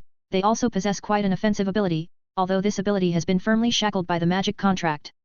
But these are not spells familiar to wizards, rather they are the natural gifts of a magical creature who has these abilities, like a bird or snake magic creature that can enlarge and shrink its body at will depending on the space it is in. When Felix returned to the Great Hall, the three professors were still carefully instructing the young wizard. It had been 2 weeks since the last dueling class, and many of the older young wizards were barely able to cast the disarming charm. This made the sparring between them have a bit of a shadow of a duel. But it's only a shadow. Felix then saw the two young wizards look at each other and chant the spell aloud, only to awkwardly shoot a shower of sparks from the tip of their wands. And then, without a second glance, unleashed a real disarming charm that came straight at him. Miss Bulstrode, be careful with your spell, Felix remarked to the stout-looking witch as he put off the spell. He looked at her twice more. If he is not mistaken, his own assistant had acquired cat hair from her and wore a knitted hat for 3 weeks for it. Oh sorry, Professor. Millicent Bulstrode said with some panic. You have to watch the angle of your wand and wield it hard as if you were stabbing it out. And, faith is important, don't be playful, it will seriously slow down your progress. After pointing out a few young wizards, Felix came near Professor McGonagall, where a small circle of people was gathered around her. She's standing happily in front of a pair of young wizards, complimenting them loudly. Potter, very excellent disarming charm. She rubbed the corners of her eyes. As Felix looked over, a red light flew out of Harry's wand, hitting his opponent, Hermione Granger, precisely. Her wand came out of her hand and arced in midair, caught in Harry's agile hand. The little witch looked puffy. Harry handed the wand somewhat smugly and just about to say something when his next opponent had stepped forward. Felix noticed, to his surprise, that opposite to Harry, there is a short queue, with a number of young wizards surrounding around, looking at Harry with adoring faces. What is this situation? When Hermione saw Felix, she quietly came over. Professor Hap. What's going on here? Ron mentioned that the reason he learned the disarming charm because he practiced against Harry and got hit by the charm too many times. She said with her head down. Felix looked at Ron, who is on the sidelines cooing, commenting, and scowling, and looked ridiculous. But, is it possible? Even he is not sure. It's really an absurd point of view, totally for the people without a clear brain circuit. He looked at his assistant. So, you also believe it? Hermione said with some embarrassment. At first I didn't believe it, but the number of young wizards running over to request mainly to practice against Harry grew, and she wavered. She tactfully changed the subject. Professor, everyone says you've mastered the level 6 spell. Hermione stared at Felix's expression, trying to gauge something. Is that so? Yes. Hermione said emphatically. What do you think, Professor? My thoughts, Miss Granger, are we going to be working late this weekend? What? Grading the homework that was given in the last dueling class. Hermione looked at him dumbfounded, and she couldn't help but look around at the hundreds of young wizards in the Great Hall, who were practicing their spells with gusto and enthusiasm. In their eyes, it's a new and interesting enough game. Occasionally, the Great Hall erupted with laughter when someone missed a spell or spewed out a cluster of dazzling sparks. But in the joyful atmosphere, she suddenly lost that joy, only feeling a little disturbed. After 7 or 8 minutes, Felix came up to the stage and ended the session. I have seen your progress, young wizards. The prefects of each house will collect the assignments which were given in the last class uniformly, and I will spare some time to advise one by one if your data is not fabricated. Many of the little wizards bowed their heads. As the young wizards left the Great Hall, they had big smiles on their faces. Hermione, you don't look so good, Ron said. He is in a very good mood. In fact, because of the Special Contribution Award, Ron became very popular these days, especially after resolving the trouble with Lockhart, and his detention mostly lifted by Professor McGonagall. Oh well. Hermione walked away with her head held high. Harry, I think it's because of you, your disarming charm is much better than hers, Ron said to Harry. Harry scratched his head. The next morning, a piece of news spread throughout Hogwarts, overwhelming all other gossips. Gilderoy Lockhart, a false adventurer. About to face multiple trials. A young wizard held the newspaper delivered by an owl and read the front page headline aloud. I am going to open P_Atrian with 30. 111, Chapter 111 Dumbledore's Afternoon Tea. The young wizards in the Great Hall, eating their breakfast and murmured. Hermione borrowed a newspaper from the person eating next to her and pointed to the text on it. Look here, after tampering with the wizards' memories and obtaining their stories, Lockhart used Obliviate on them. So far only 7 victims could be found, and their memories were permanently impaired. The chicken leg in Ron's mouth stopped tasting good, so, I almost lost my memory forever. He felt disbelief, with the level of magic that Lockhart displayed on a regular basis, and he was also repeatedly able to sneak up on him. Harry also said with palpitations, or you might not even know that you had lost your memory, who would have thought that he is a master of Obliviate. It's terrible to think I spent a week in an office with someone like that. Ron took a big gulp of pumpkin juice. I wonder who captured Lockhart. Wasn't it Aura from the Ministry of Magic? I heard it from Dean. No way, I asked the fat lady, and she said no outsiders came that day at all, Hermione said casually. How did she know? Ron looked shocked. It's just a portrait. Ron, the portrait also retains its own character. The fat lady is keen on opera and chatting, she often visits other portraits when no one around. Hermione narrowed her eyes. She'll be happy to share some gossip with you as long as you compliment her a few more times on how well she sings. And to be fair, her songs weren't that bad. Later that afternoon, in the headmaster's office, Felix and Dumbledore sat face to face as they discussed the aftermath of Lockhart's arrest. On the table lay several plates of cupcakes and cookies, along with 2 glasses of pumpkin juice. Sadly, there may be more people harmed than initially anticipated, Dumbledore said softly. More than his adventures. Yes. He can't guarantee that every story he encounters will be engaging enough. Felix flipped through the few newspaper pages on the table. How come I didn't see anything from Rita Skeeter? That isn't like her. Is she afraid her attack on Lockhart will be exposed? But memories are rarely used as evidence, especially when the perpetrator himself is a master of said magic. Even if Lockhart identified Rita Skeeter in court, it wouldn't matter much. She's in the middle of some trouble. Dumbledore used a small fork to stab a piece of cake. It tastes quite good, Felix, I highly recommend it. Felix put one piece in his mouth. Would she put herself in trouble? She's a smart one. Dumbledore gave him a look. Smart people will make mistakes as well, and they are more prone to find loopholes in the rules than the average person, so the mistakes they make are probably bigger. So the trouble she's in is. According to the information I got, she did everything she could to inquire about the inside story of Lockhart's arrest, and then rushed to register as Animagus the same day at the Ministry of Magic. Animagus. Felix swallowed the cake and repeated. Yeah, Animagus, an illegal Animagus. He finally understood why Rita Skeeter had made a move on Lockhart. I guess, her transformation must be some kind of tiny creature. Felix sounded very sure. It is a beetle. Dumbledore said calmly, if the truth is as we think, there is a reason why she has been well informed all these years. From what we can discern, Lockhart has been hit by an Obliviate, but he has got free from the effects of the spell, which puts her in a very awkward spot. Memories can be falsified, but magic doesn't lie. If Lockhart did testify that Rita Skeeter is an illegal Animagus, there must be quite a few people in the Ministry of Magic who would be interested in inspecting it. Rita Skeeter has been acting recklessly these past few years, and I don't know how many people she has pissed off. I don't think she'll have it easy as she wants, Felix said. After a moment of silence, Felix spoke, Headmaster Dumbledore, there is still 5 months until the next academic year, what about the school's defense against the dark arts class? Dumbledore also showed a distressed expression. He could not help but smack his lips and sighed and say, the professor for this course changed really fast. So, the curse of the Dark Lord is true. I guess so, since I refused Voldemort, no teacher of defense against the dark arts has been able to teach it for more than a year. Dumbledore said, I think he must be very angry to be rejected twice.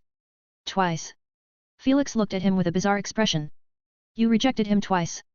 He, himself, got rejected 3 times, and he's still eating cake in the headmaster's office.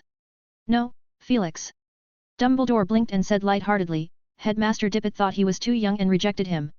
After that, he disappeared for 10 years and when he came to apply for a job again, I could hardly recognize him and I rejected him explicitly. Professor Snape, however, has always had this class on his mind. Felix banged the side drum for his house head. Severus, Dumbledore raised an eyebrow, I will not give him this class. Why? In the years I attended, no one died, only 1 or 2 suffered minor injuries, and it doesn't look like the curse had much effect. That's because no one has ever been in this course for more than a year. Dumbledore sighed softly. That's the only solution I've come up with, but after 30 years, this course doesn't have a good reputation anymore, and it's getting harder and harder to find qualified teachers. This is indeed true. Felix rejected the Defense Against Dark Arts class because, on the one hand, the default term of appointment for the course is 1 year, which has never been an exception and does not suit his purpose. On the other hand, it is a really nefarious position, and every professor more or less had an accident by the end of the term. But in his opinion, this time there is not much risk. Snape can totally substitute 6 months of classes, a big deal, handed it over to the new professor the next year. Felix voiced his suggestion. But Severus will be staying and teaching at Hogwarts next year, won't he? Dumbledore looked at him meaningfully. You mean the curse won't stop as long as the person remains in the school? Felix asked keenly. That's what I've observed. I have also invited a few outgoing professors for the Defense Against the Dark Arts course to change to other positions, resulting in serious mishaps. Dumbledore fell into reminiscence, but it doesn't matter if they take a class or two in temporary. He revealed very alarming information, which is almost saying that once tainted with the curse, you must flee Hogwarts in a year at most, otherwise, even if you step down from the position of the Defense Against the Dark Arts class, you will not be safe.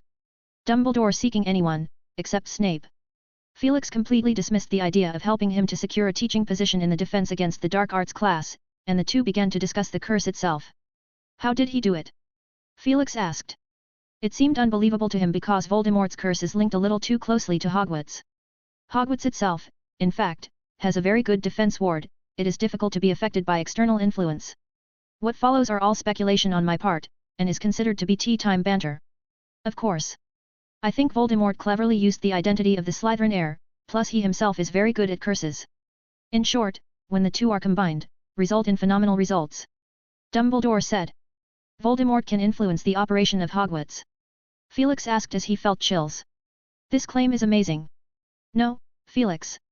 The Hogwarts Order has existed for 1,000 years, and even if Salazar Slytherin ever returned, he would not be able to reclaim the Hogwarts.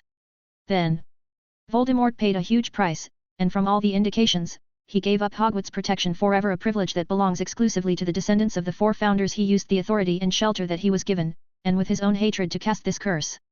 After a long silence. And the way to lift this curse is Voldemort's death. Dumbledore lowered his gaze. So you knew he wasn't dead for a long time? Yes, I always knew. Dumbledore murmured, the existence of the curse suggests it. The two discussed the curse for quite a long time next, and Felix knew a lot of information about Hogwarts. When Felix excused himself and left, Dumbledore sat quietly in his chair. On the table with the long thin legs, there placed a set of rare and odd silverware, whirling and emitting small puffs of smoke. Portraits of the old headmaster on the wall, they whispered and murmured about what the pair had just talked about. On the cabinet shelf opposite to the table lays a tattered and crumpled wizard's hat. At the moment, a crack near the rim of the sorting hat opened up like a mouth. Dumbledore, this is not like you. Dumbledore's slender fingers joined together. Do you have any insight, the sorting hat of the house? I'm all ears. You've said a lot today, and I thought, you'd keep it all buried deep inside. Maybe I simply got hooked on the conversation, and Felix is a good listener. Maybe, but you're revealing a bit of the Hogwarts hidden secrets, which is exclusively for the headmasters. Dumbledore. The portraits on the wall all stared at Dumbledore. I guess, you are trying to groom that boy. Dumbledore gave a little smile, his beard twitching gently. Sorting hat, how do you see him, from your own point of view? He wants to research me, I can see that, though he hides that idea deeply. What a fine wizard. He reminds me of Lady Ravenclaw, and I am very much looking forward towards his growth. Dumbledore showed an astonished expression. He and the Sorting Hat spent nearly half a century together. He naturally knew that although the Sorting Hat respects all 4 founders, it has the most special feelings for 2 of them. One is Gryffindor, the other is Ravenclaw. This is very high praise from the Sorting Hat. The old man regained his composure and said, Voldemort's presence is getting stronger and stronger, and I have a feeling it will not be very far from his return. I also have to make some preparations, although it may not always be useful. 112, Chapter 112 Extra Guidance. Later in the day, Felix had mentioned the conversation with Dumbledore to Snape, and the professor had left in silence. Maybe he wasn't hopeful. Felix watched his back and thought silently. Time skipped to Saturday, and Felix finally got a big chunk of free time. He took out the memory spells material copied from Lockhart's office and studied them carefully. It could be seen that Lockhart attached great importance to this information. It's filled with plausible personal notes, and part of the ink is still very new. It couldn't be more than 2 weeks old. It's not as if Lockhart hasn't done anything decent for most of the year. According to Felix's thoughts, perhaps Lockhart never took teaching to his heart and just mingled as much as he could. Waiting for a year to pass away, he sold a lot of books. Memory magic can also have some progress, and most crucially, he can write a book like The Professor Under the Curse or My Year at Hogwarts kind of book. This is not a challenge for Lockhart, who could even modify stories that were abandoned in the past and use them directly. At least he saw in the manuscript of Lockhart's interview, which the trio had copied, a considerable amount of space was devoted to the crooked old wizard's experience in solving the curse of dark magic items, but this part is not placed in his Wandering with Werewolves. It would make perfect sense if Lockhart intended to link this part, with the Hogwarts curse, to present himself as a master who is good at solving curses. Felix ignored the notes from the material of Lockhart and carefully read the original manuscript, although the term original manuscript is not appropriate, because the entire material was copied by Lockhart, and this is the most regrettable part for him. But from the lines, he still felt a sense of familiarity. What exactly is it? Has he read a different book by the same author? Felix went through thousands of magic books in his thinking room, and he got a bit of a migraine. Late in the evening, Felix let out a soft sigh of relief and put down the material in his hands. The harvest is great. In addition to Lockhart's own signature magic, Obliviate, ancient magic version, he had also gained some scattered and trivial tips on occlumency. After combining the insights about memory magic from Lockhart, the diary, Snape, and his knowledge, perhaps he could obtain a new level 6 magic spells after working on it for a while. Whether it is an occlumency or Obliviate. For Felix, it was really hard to choose. And with 2 versions of the Obliviate spell, I have a chance to sort out the simplified concept of modern magic and go back to the source to restore the ancient magic from the modern one. It is another long-term project, but for Felix, it is $1 million affair. Felix kept thinking about it, and he felt that the biggest gain from his return to Hogwarts, besides the growing number of practical ancient runes, this would be his biggest gain. He even tapped into a number of interesting ideas from this material, which can solve the puzzles that arose from the diary. Lockhart is really a treasure wizard. Unfortunately, he's going to Azkaban. A little later, his own young assistant reported in a time. Felix put the memory charm materials away and took out the 2-foot-thick parchments from the corner. These were the assignments turned in by the young wizards in dueling class. Well, we have to divide the work neatly. I'll give the evaluation, and you will be recording it, Felix said. He felt his assistant was somewhat sluggish in the sparring match with Harry. But she is the most determined among the young wizards, who learned the disarming charm according to his division method. It is necessary to give her some extra care as a benefit. This. Felix picked up the first parchment and looked at the data in the table on it. Tisk. Without saying anything, he handed it to Hermione. Professor, what should I write? The young witch asked, holding a quill in her hand. Give him a question mark, an exaggerated one. Hermione. The data is made up. Professor Happ said shortly. Professor Happ, how do you figure it out? His stats are excellent, but I've noticed him in dueling class, and he didn't learn the disarming charm and has problems with even the most basic wand form, probably copied a good student stats. Hermione nodded as she wrote down a question mark on the parchment. The second one, let me see. Felix circled a few lines of data. His problem is that his foundation is too poor. It is recommended to review the specific chapters of the charms textbook, which is mentioned in detail in the material. Miss Granger, mark the specific entries for me. Okay. She wrote down focus on what is mentioned in the 5th article of the study material with ease. She knew the study material of the disarming charm by heart. Hermione finished writing her annotations on the parchment, then looked at the data Felix had circled, and she understood it all at once. This student named Erebus, most of his difficulties are concentrated in the major category of Operation Standard, and slightly on other categories such as Essential Theory, Spellcasting Mentality, Magic Comprehension, etc. Time passed, Hermione continued to follow Professor Happ's description, writing down various suggestions on the parchment. Professor Happ didn't do anything, he would only highlight the key data and mark it out. As she has seen more and more problems, her understanding of the disarming charm is becoming clearer and clearer. With many suggestions made by Felix, she is able to understand a good deal compared to the key data that the professor had underlined. This is a matter of handling specifications, and this is a matter of mindset, which is also reflected in the self-evaluation. Felix will also give various tips, such as the spell-casting mentality part. He gave the approach of imagine a tall man wielding a broomstick to attack you, and you are using your mind to make the broomstick in his hand fly over. She also wrote up Professor Happ's explanation. The mindset of the disarming charm is a self-preservation mindset, to be determined to make the enemy lose the ability to hurt you. Hermione could not resist asking, Professor, do we have to visualize this idea to succeed? When you become proficient, there is no necessity. Some elite aura can even cast disarming charms while sleeping. But when you have yet to master the charm, this right mindset will speed up your progress. Hermione nodded. Halfway through the grading, Hermione yawned impishly. Let's continue tomorrow evening. I suggest you spend more time practicing the disarming charm tomorrow during the day. You might get some surprises, Felix said to his assistant. The next day, evening. It's really improved. Hermione said excitedly. She didn't wait until morning, but practiced by herself when she got back last night. It has a strange feeling, when the wand was waved, she could realize which part she did not do well. The advice and tips she had written down in a stroke of her own quill kept popping up in her head. During the day, she spent a lot of time practicing, and she was progressing almost at a rate visible to the naked eye. Felix smiled, we'll finish grading today, and I think, by that time, your understanding of the disarming charm will be excellent. In the following week, time flew by and the answer parchments, which were only used in the 5th and 7th years, appeared in the ancient magic rune class of the other years one after another. There is a buzz among the young wizards about this new teaching tool. During one day in the Great Hall, Professor McGonagall asked him some information about the answer parchment, and Felix answered her cheerfully. Professor McGonagall stayed where she is with a thoughtful face. 113, Chapter 113 Ministry of Magic. February 4th, Saturday, 9:30 a.m. Felix, fully dressed, stood in front of the fireplace, then his figure disappeared from the office amidst a puff of bright green flames. And when Felix exited the public fireplace, he already reached Diagon Alley. Diagon Alley is the most famous wizarding commercial district in the British wizarding world, which contains many big-name stores, bars, offices, and large enterprises.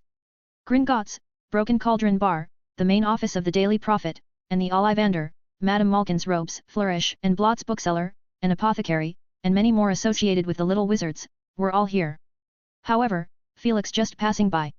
He patted the dust on his body with his bowler hat, and the next second, he appeared directly in a dark and narrow alley using apparition. When Felix came out of the alley, he is standing on what looked like a very desolate street, where there were only a few dilapidated-looking low-rise office buildings, a small saloon, and a dusty antique car. He walked some distance to the red phone booth by the wall. It looked pretty lousy, tattered, red paint peeling off in large pieces, broken glass. A slightly sane person would not even bother to enter to explore it. But Felix went inside, he picked up the phone hanging crookedly, dialed the number 62442, and waited quietly. A few seconds later, a cold woman's voice echoed through the phone. Welcome to the Ministry of Magic, please state your name and the reason for your visit.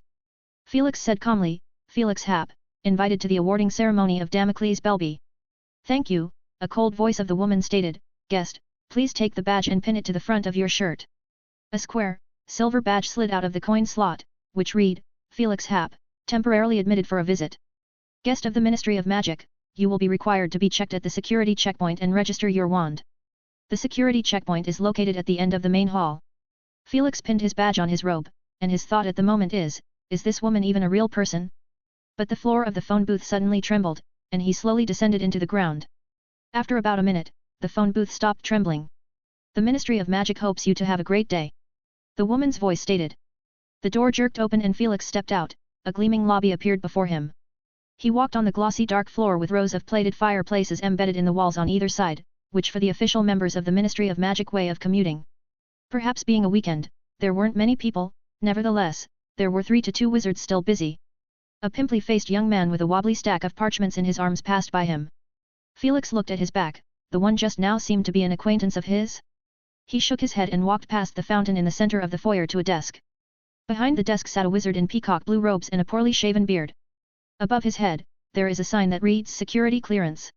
Felix tapped his finger on the table. Good morning, sir, I am here to register my wand. The wizard looked up and put down the Daily Prophet in his hand. Over here. The wizard stated in a dull tone. Felix approached him, and the male wizard raised a long gold rod, as thin as a car's antenna, and he swept it across Felix's front and back from top to bottom. A wand. The security wizard muttered, extending his hand. Felix flipped his wrist and flicked a wand out of his sleeve. The male wizard froze. I've seen quite a few Auror conceal their wands like that. You're a newbie Auror. I serve at Hogwarts, Felix said briefly. Geez, that's a good job. The male wizard's attitude warmed up quite a bit. My name is Eric Munch, usually in charge of security, and occasionally doing guard duty. Felix, you can call me that. Eric threw the wand at an oddly shaped, scales-like brass machine. The machine began to vibrate slightly. The male wizard was in the middle of a conversation. What class do you teach? I heard that Professor Kettleben is retiring. Is he still around? His class was so awful that when I was in school. Mr. Munch, Felix interrupted, Professor Kettleben is still teaching the young wizards, and I'm in charge of the ancient runes. As far as he knew, Professor Kettlebone is indeed retiring, but his replacement is readily available now. Rubius Hagrid. Dumbledore is actively attempting to pacify him and restore his reputation. But it seems to be going not so smoothly, because the murderer who opened the chamber has yet to be caught. Felix has planned to throw the diary out at the right time. But this matter must be scheduled after speaking with Dobby. Otherwise, if something goes wrong in the middle, he is afraid that he will not be able to see that reckless elf. In fact, the matter of restoring reputation and appointing as a professor, Dumbledore himself can solve it. He only needs to mention a sentence at a holiday dinner. But in order to allow Hagrid to use his wand openly, it is necessary to obtain the recognition of the Ministry of Magic. And the Ministry of Magic has always been the representative of a tough figure to talk to. Tick-tock. A narrow piece of parchment flew out of the brass machine's bottom opening, and Eric ripped the paper off and read the words on it. 13 inches, ebony, with the dragon heartstring core for the wand, 10 years old. Is that correct? Very accurate, Felix said mildly. I'll keep this one, the wizard said, jabbing the strip of parchment onto a tiny brass staple. You can have this back. He grabbed the wand with one hand. Thanks. Wait a minute, Eric asked, his hand reaching halfway across the desk as he paused to take a good look at the badge on Felix's chest. He said slowly, I remember you just mentioned that your name is Felix, Felix Happ? That, one who prompted the 8-7 dueling contract. The tip of Eric Munch's nose flushed and his nostrils expanded excitedly as if he had seen something remarkable. Can you tell me, what were your thoughts at the time? I mean, they're one of the 28 pure bloods. Even though I can't stand them myself, I'm half-blood. There's something about the fact that they've been around for hundreds of years. But it's such a shame that one of them has now left Britain forever. He chattered. Felix calmly held out his hand, and the inky wand in the male wizard's hand flew to his hand with a whoosh. I'm in a hurry, we can talk again later. He nodded at Eric Munch and turned to leave. Felix took the elevator to the second floor. He followed the door sign all the way through the Department of Magical Law Enforcement, the Department of Magical Accidents and Catastrophes, the Department of Misuse of Muggle Artifacts, and the Office for the Detection and Confiscation of Counterfeit Defensive Spells and Protective Objects, and finally found the Wizengamot headquarters. On the left side of the office, there are 2 oak doors that opened inwards and look very heavy. On the door, there is a conspicuous sign Meeting Room Number 3. As Felix approached, from inside a very familiar, drawn-out voice spoke, the taste of the potion is not important, my personal habit is to increase the amount of aconite. I am going to open P_Atrian with 30. 114, Chapter 114 Recognizing a certain Hogwarts professor. Felix curled his lips and walked into the assembly room. Extension charm cast on the room, which looks small from the outside, but inside it looks like a small Hogwarts Great Hall. The floor laid with silky, dark wood, blue ceiling inlaid with glittering golden symbols, constantly moving and altering. 2 rows of torches were stuck in the walls on all sides, red flames burning quietly. There were about 20 people in the assembly room, scattered in 7 or 8 small circles.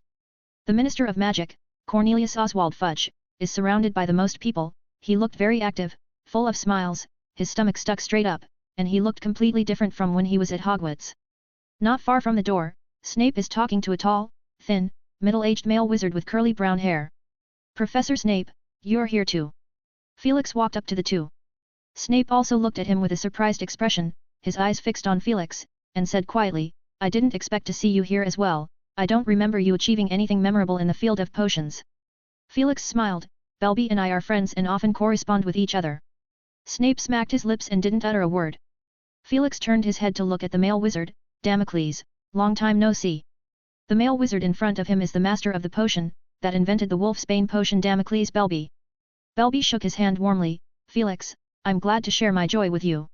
He abruptly came closer and said in a hushed tone, I recently saw a new Muggle play that was very interesting, and if you haven't seen it, I highly recommend you do so. What's it about? The story of a bunch of canine having a party. He said, not quite sure. Honestly, I always thought it's an opera, but the Muggles call it a musical, and I can't figure out the difference. Well, Felix said, trying to remember. Snape listened in amazement at their conversation with each other. Even Hogwarts Muggle Studies professor, Charity Burbage, doesn't get too involved in Muggle life. That said, it is Felix who brought Belby into the pit. The earliest acquaintance between the 2 was when Belby wrote a letter refuting some statements in his book, arguing that he is overstating the case, and was quite vocal about it.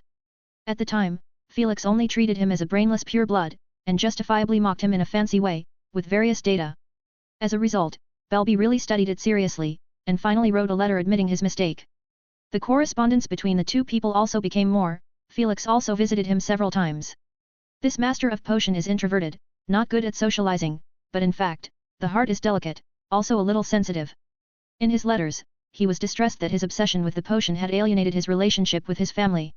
Felix suggests that he and his family look for some common topics and find something to intersect between his own preferences and those of his family. And Belby chose opera. According to what Felix later learned, Belby invited the whole family to a very famous wizard opera at a family gathering, and they were all surprised by it, but gladly went along. Later, Felix unintentionally mentioned that the Muggle world also has quite a few excellent operas. During the conversation, Belby pulled over a man. "This is my brother, Crest Belby." Felix looked at the short man with the same hair color. "Hello, Mr. Crest." "Hello, Mr. Hap." The man said with interest, "I've heard about you from Damocles, and he held you in such high esteem that he bought 100 copies of your book." Ahem. His brother coughed twice with some embarrassment. Felix. It didn't take long for other wizards on the scene to spot Felix, and they took the initiative to come over and talk. "Hap, long time no see, I heard that you went to work at Hogwarts." "That's right, I'm in charge of ancient runes." "Ogden, are things busy at Wizengamot these days?" "Not much going on, I don't even bother about that so much," the male wizard muttered. Halfway through, Fudge also came to say hello. He hinted that he had a private party in the immediate future. Felix pretended not to understand and wished him all the best. In the meantime, quite a number of people came into the room, most of them experts in the field of potions and members of the Wizengamot, as well as some working employees of the Ministry of Magic and 3 or 2 journalists. There is a buzz at the doorway, and Felix looks up to see a short, fat witch in pink. As she passed by, a strong smell of perfume hit him. The witch walked right up to Fudge and talked to him in a shrill voice. Belby frowned and said, "She's the host for the day, that's my only complaint." "That's Dolores Umbridge, head of the improper use of magic office and, of course, a member of the Wizengamot. She doesn't have a very good reputation in the Ministry of Magic, very demanding individual." The witch suddenly cackled, and Belby shut his mouth tightly. Soon, the ceremony officially began. Umbridge stood on the high platform and smiled sweetly at the 30 or so guests below. "As a member of the Wizengamot, I am honored to stand here and preside over this award ceremony. I would like to express my special gratitude to Minister of Magic Cornelius Oswald Fudge for his trust in me. Without his wise leadership." Originally, Felix listened attentively, but when 10 minutes had passed, he finally strayed away. Although he would be polite with strangers, never for such a long speech. When she reached 20 minutes mark, the voices at the bottom of the stage gradually got louder. Umbridge had to draw her wand from her dress pocket and tap the wooden panel in front of her to silence the crowd. Felix's eyes schemed over the pink bow in her hair and stared at the wand in her hand, a birchwood wand of about 8 inches. After another 3 or 4 minutes, and as the commotion broke out once more, Umbridge finally got down to business. "Let us welcome today's protagonist Damocles Belby, who has been awarded the 2nd class badge of the Order of Merlin for his outstanding contribution in inventing the Wolfsbane potion." Belby walked up with an expressionless face. "And the honored guests, Augustus Grey and Minister Cornelius Oswald Fudge." The head of the Wizengamot office, an aged wizard, trembled as he handed Belby a gold-plated certificate, and then was pulled down. Then Umbridge handed Fudge a box, which Fudge opened with a smile on his face, and took out a gold medallion with a purple ribbon from inside. Fudge hung the Order of Merlin on Belby's chest and shook his hand affectionately. Felix noticed that the smile on Belby's face is very stiff. The stage flashed with white lights and clicks for pictures. Next, Fudge gave an enthusiastic speech, praising Belby's outstanding contribution to the eradication of werewolves that have been a problem for centuries, a historic milestone. Felix imposed a mufflieto charm around himself, whispered to Snape, and quietly turned his head to the side. "How come I didn't spot Dumbledore?" Snape squeezed a sentence out of his mouth. "He rarely participates in these activities unless he thinks it is really necessary." "Isn't he the head wizard of Wizengamot?" Felix asked. "That's an honor, Felix. Wizengamot, other than judging a group of dark wizards at the end of the war, mostly spends the rest of the time minding petty chicken crap. Do you think Dumbledore would get involved in that?" Under Snape's explanation, Felix reacquainted himself with this organization. Wizengamot has a great reputation as the highest tribunal in the wizarding world, functioning similarly to the combination of the court and the parliament. However, in the actual process, their authority overlaps highly with other departments of the Ministry of Magic. The members of the Wizengamot can be viewed in two. Most of the members are wizards reputable in various fields, who are invited to join in, while the other part of the members, the Office of Wizengamot Affairs, is responsible for the regular management and paperwork. But they are under the jurisdiction of the Ministry of Magic. This department is responsible for hearing all common violations. Only in controversial cases of greater impact will all members of the Wizengamot be invited to act as a jury and vote to decide. Even then, the Ministry of Magic will often assign judges themselves straight out. When walking out of the meeting room, Felix asked Belby, "Any plans these days?" Belby took a long breath. I'm going to take some time off and get exposed to something new. That's the advice you gave me? No. A thought suddenly appeared in Felix's mind. He looked Belby up and down, and just when the master of potion got a little hairy, he finally spoke out. Damocles, are you interested in experiencing a period of campus life? 115, Chapter 115 Invitation. Belby looked at him in disbelief. Are you going to make me go back to school?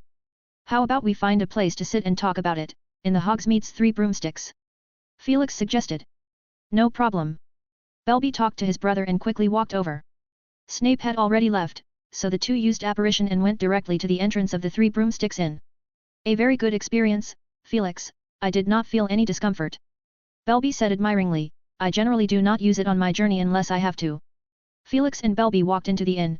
It being a weekend, there were only small groups of little wizards from Hogwarts sitting inside, especially couples, and they too watched in amazement as Professor Hap and a stranger walked in. Is that Professor Hap's friend? Clemmy Vera thought to herself as the girl next to her stared curiously at the duo. Felix picked a seat in the corner, and Mrs. Rosmerta came over to take down their order, and within a minute, it's delivered. A glass of low-alcohol mead. A glass of sorbet with limoncello. She wiggled her waist and left.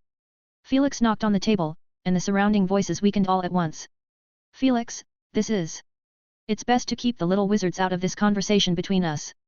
Felix pointed a short distance away, and several young wizards peered curiously, and he even saw a few familiar faces. Next, Felix briefed him on the encounter with the last defense against the dark arts class professor. So that's it, I didn't pay much attention to the incident, Belby said.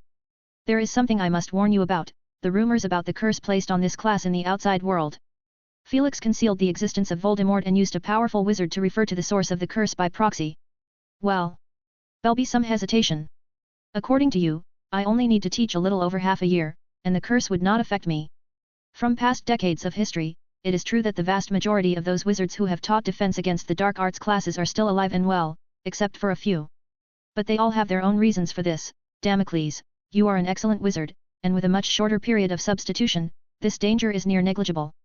Felix said sincerely, Hogwarts has the largest collection of books in the world, and I think it would be no less useful to you at this stage.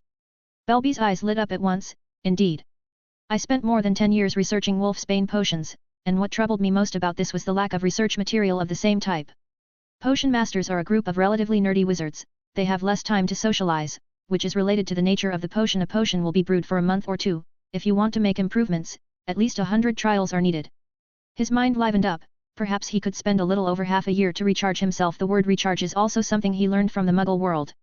What's more, there is a potion master at Hogwarts to communicate with. Plus the twofold lure of Forbidden Forest and Lady Sprout's greenhouse. Do you have any tips to offer, Felix, if I agree to teach? Belby asked, his heart already racing. Felix thought for a moment and said, I suggest you prepare a few defensive magical artifacts. I can provide them to you. No, there's no need to be nervous, I'm just used to coping with problems proactively. He looked at Belby's expression and added. Secondly, when you communicate with Dumbledore, you can seek more information from him about the course, especially those wizards who used to be professors of the defense against the dark arts class. What is their current status? You could even visit some of them. Finally, prepare for the class in advance. The level of the young wizards at Hogwarts may be different from what you might expect. Belby flashed a smile.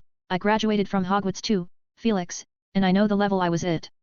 That day, Felix told Dumbledore about it. So, we will soon have an excellent professor. A look of surprise appeared on Dumbledore's face. To be honest, I am just about to send out the job advertisement.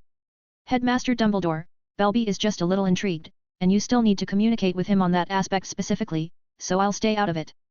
But he is one of the few friends with whom I can chat. I hope you can guarantee his safety. Dumbledore's blue eyes looked at Felix. He smiled mildly and said, of course. Over the next few days, Felix didn't pay much attention to this matter. He went through the routine of teaching, answering questions, and studying magic. This rhythmic life made his sense of time blur. The week passed quickly. On a clear afternoon, the snow began to melt from the castle, and the roof dripped with silver drops. The Weasley twins blocked him at the end of class. The two chuckled and pulled out 2 coins, which Felix took, and he couldn't help but wonder if they'd scrapped the fever coin. But to his surprise, the coins were intact, and there is something more to it. Felix fondled the brass coin in his hand and looked at the twins, who exchanged a sly glance. Is this going to be a challenge? He felt the magic contained within, and after 10 seconds or so, he squeezed one of the coins and injected magic into it, and the other copper coin quickly became hot, and the performance became bumpy. Felix examined it carefully, and several abbreviated words emerged from the awfully hot coin, and he tried to deduce them, and found that the sentence that best matched is: Filch is coming, get out of here. Felix. This is your night tour prop. Professor Hap, Fred said, don't you think it's a good emergency item? It should be useful when Aura raids the wizarding black market, like closing holes in the lines of defense or something. Or a code word passed between lovers, the words on it were filled in randomly, George said. Oh. Felix would not believe that they worked out this thing, not for the convenience of a night tour. And, what wizarding black market? I think you're trying to con me. But they are very open-minded, just like they said about the two scenarios, there is some feasibility. So why did you approach me? He asked. Professor Hap, we've run into some difficulties. For example, the words on the coin are fixed, and we have no way to modify them. The coin itself is too small to have anything to write on it. Yes, we hope to work on gadgets that allow two-way communication, similar to a two-way mirror, but of course, costless. Easier to make. They looked eagerly at Professor Hap, hoping that Professor Hap could answer their doubts. In the past few years, some prank props were researched by the twins themselves, but many ideas could not be realized and had to be put on the shelf. But the good thing is, Professor Hap has agreed that they can always seek help from him. When the twins finished speaking, Felix fell into a contemplative mood and stood motionless in place. After a few short moments, the two men looked at each other, and Fred said, with some caution, you just need to give us a little hint. I am going to open P_Atrian with 30. 116, Chapter 116 Dwarfs. Felix snapped back to his senses. Oh, I've been thinking about it a little deeper. He had just thought of the mobile phone from the twins' idea, so he put part of his mind in the thinking room and deduced a little. This is similar to the text message function which he can completely deal with. He reads so many books from the library about alchemy, not for nothing. But beyond that, if he wants to implement more complex functions, it's not easy to make it happen. After all, 100 or 1,000 years ago the wizard did not have such a big brain, there are too many things that he needs to study and realize independently. But, why bother? Why should he do this all by himself? He's looking at the twins, if in the past he just treats the two as potential young wizards, now with his thoughts in mind, isn't it a waste not to train them as another tool? Maybe he could eventually see magic cell phones in action. Felix had never been a highly purposeful person, but he didn't refuse to make the wizarding world a better place. Especially when it didn't take much effort. He said to the twins, I can certainly tell you the solution directly, or even complete your ideas directly, but I would prefer to develop your capabilities. Felix took out a piece of parchment, swish swish swish wrote down a series of book titles, and marked the page number. This is the reference list, which contains everything you want including 2 books stored in the forbidden section, and I will give you a permission slip. Thank you very much, Professor Hap. The twins exclaimed, looking so excited that they seemed as if they were about to rush up and hug him the next moment. Felix hurriedly waved his hand. Also, regarding the materials, you may consider the materials used for the wand's body. Professor, do you have any recommendations? From my personal perception, I like ebony, like inky jade. Felix showed them the wand he had in his hand, however, reason tells me that it would be better to choose chestnut, which is very mild in nature and has no specific tendencies. The twins left joyfully. After the second lesson of the afternoon, Felix went straight to the Great Hall, halfway to see a group of young wizards gathered around with Professor McGonagall standing in the middle of the crowd, her lips tightly pursed together with a rather serious expression. Which little wizard had got into trouble now? It only took Felix a moment to notice as he approached that there were 3 other creatures in front of Professor McGonagall, so short that they were overshadowed by the little wizards. Surprisingly, they were dwarfs, and Felix found it very new. They had dark green skin, standing no more than a meter tall, and had a rough, fierce face. Even when the face is expressionless, there is a gloomy aura. Seeing the dwarfs, Felix remembered a person, Ferris Spavin, the former Minister of Magic who created 2 records, one is reaching the seat of Minister of Magic at the age of 109, and the other is that he was in power for 38 years. Almost 100 years have passed since then, but these 2 records have not been broken so far. One of his unique acts is, when he gave a speech at the Conference of Wizards and Tribes of Friendship, he told a bad joke about a centaur, a ghost and a dwarf walk into a bar, which caused the displeasure of the centaurs and resulted in a failed assassination, kicking, attempt on him. Felix stood outside the circle, and the one who kept arguing with Professor McGonagall is one of the grimmest-looking dwarves, who seems to be the leader among them, with a dirty bundle on his back and a handy gesture. Ma'am, we received an invitation, and you can't cancel it. Professor McGonagall said impatiently, I've said it for the 3rd time, it was Lockhart who invited you, but he is now about to be brought to trial by Wizengamot. But, we have many talents, let me show you. The dwarf opened the ragged bag behind him and took out from it a pair of golden wings and strapped them on his back, and picked up a tiny harp. The other two dwarfs beat the drum with a grim face and did stiff dance moves. Then, the little wizards were surprised to see a gloomy cupid with golden wings and a harp singing. Aralala! We are the messengers of love. Kicking people's little legs along the way, without any trouble. Delivering the confession of love. Felix suddenly froze in his tracks as he stared blankly at the three dwarfs, unable to restrain sweat from forming on his head. The other young wizards felt almost the same way. Harry's face seemed to twitch, Ron grinned, his body desperately bent forward. Hermione listened impassively, but her lips were pursed in a way that looked similar to Professor McGonagall's, about 70%. Harry thought to himself, if anyone had sent this guy to confess to him, he would be so ashamed that he would disappear like steam on the spot.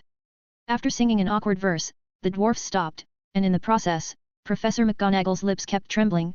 You guys. Ma'am, we are professionals, and I can also choreograph a dance at the moment, even singing and dancing. The dwarf's face craned from side to side, as if looking for a target. In which direction his eyes dropped, there is an empty space in that direction. Finally, the dwarf's gaze kept moving between Harry and Felix. Felix's heart tightened. Few people could bring him a nervous feeling, but this dwarf in front of him undoubtedly did that. He walked out with big strides, with a wand in his hand. He silently cast a spell Silencio. The dwarf opened his mouth, but could not utter a sound, and he touched his throat in a panic. Professor McGonagall, what's happening? Professor McGonagall said with a helpless look on her face, Gilderoy Lockhart's special project for Valentine's Day, dressing up the dwarf as a cupid and confessing his love for his students on Valentine's Day. Felix said, he's really thinking ahead, it's been nearly half a month since his arrest. Professor McGonagall said, in fact, he booked it a month in advance, and according to them, she grunted at the dwarfs, they're popular. She cleared her throat and said to the dwarves, you did not sign a partnership with Hogwarts, so I regretfully before Professor McGonagall could finish her sentence. A few dwarfs burst into tears. It is a strange picture. They have a serious and gloomy face and silently shedding tears, which makes the onlooking wizards to have very mixed feelings, neither laugh nor could sympathize. We are willing to do a discount, said the dwarf leading the group.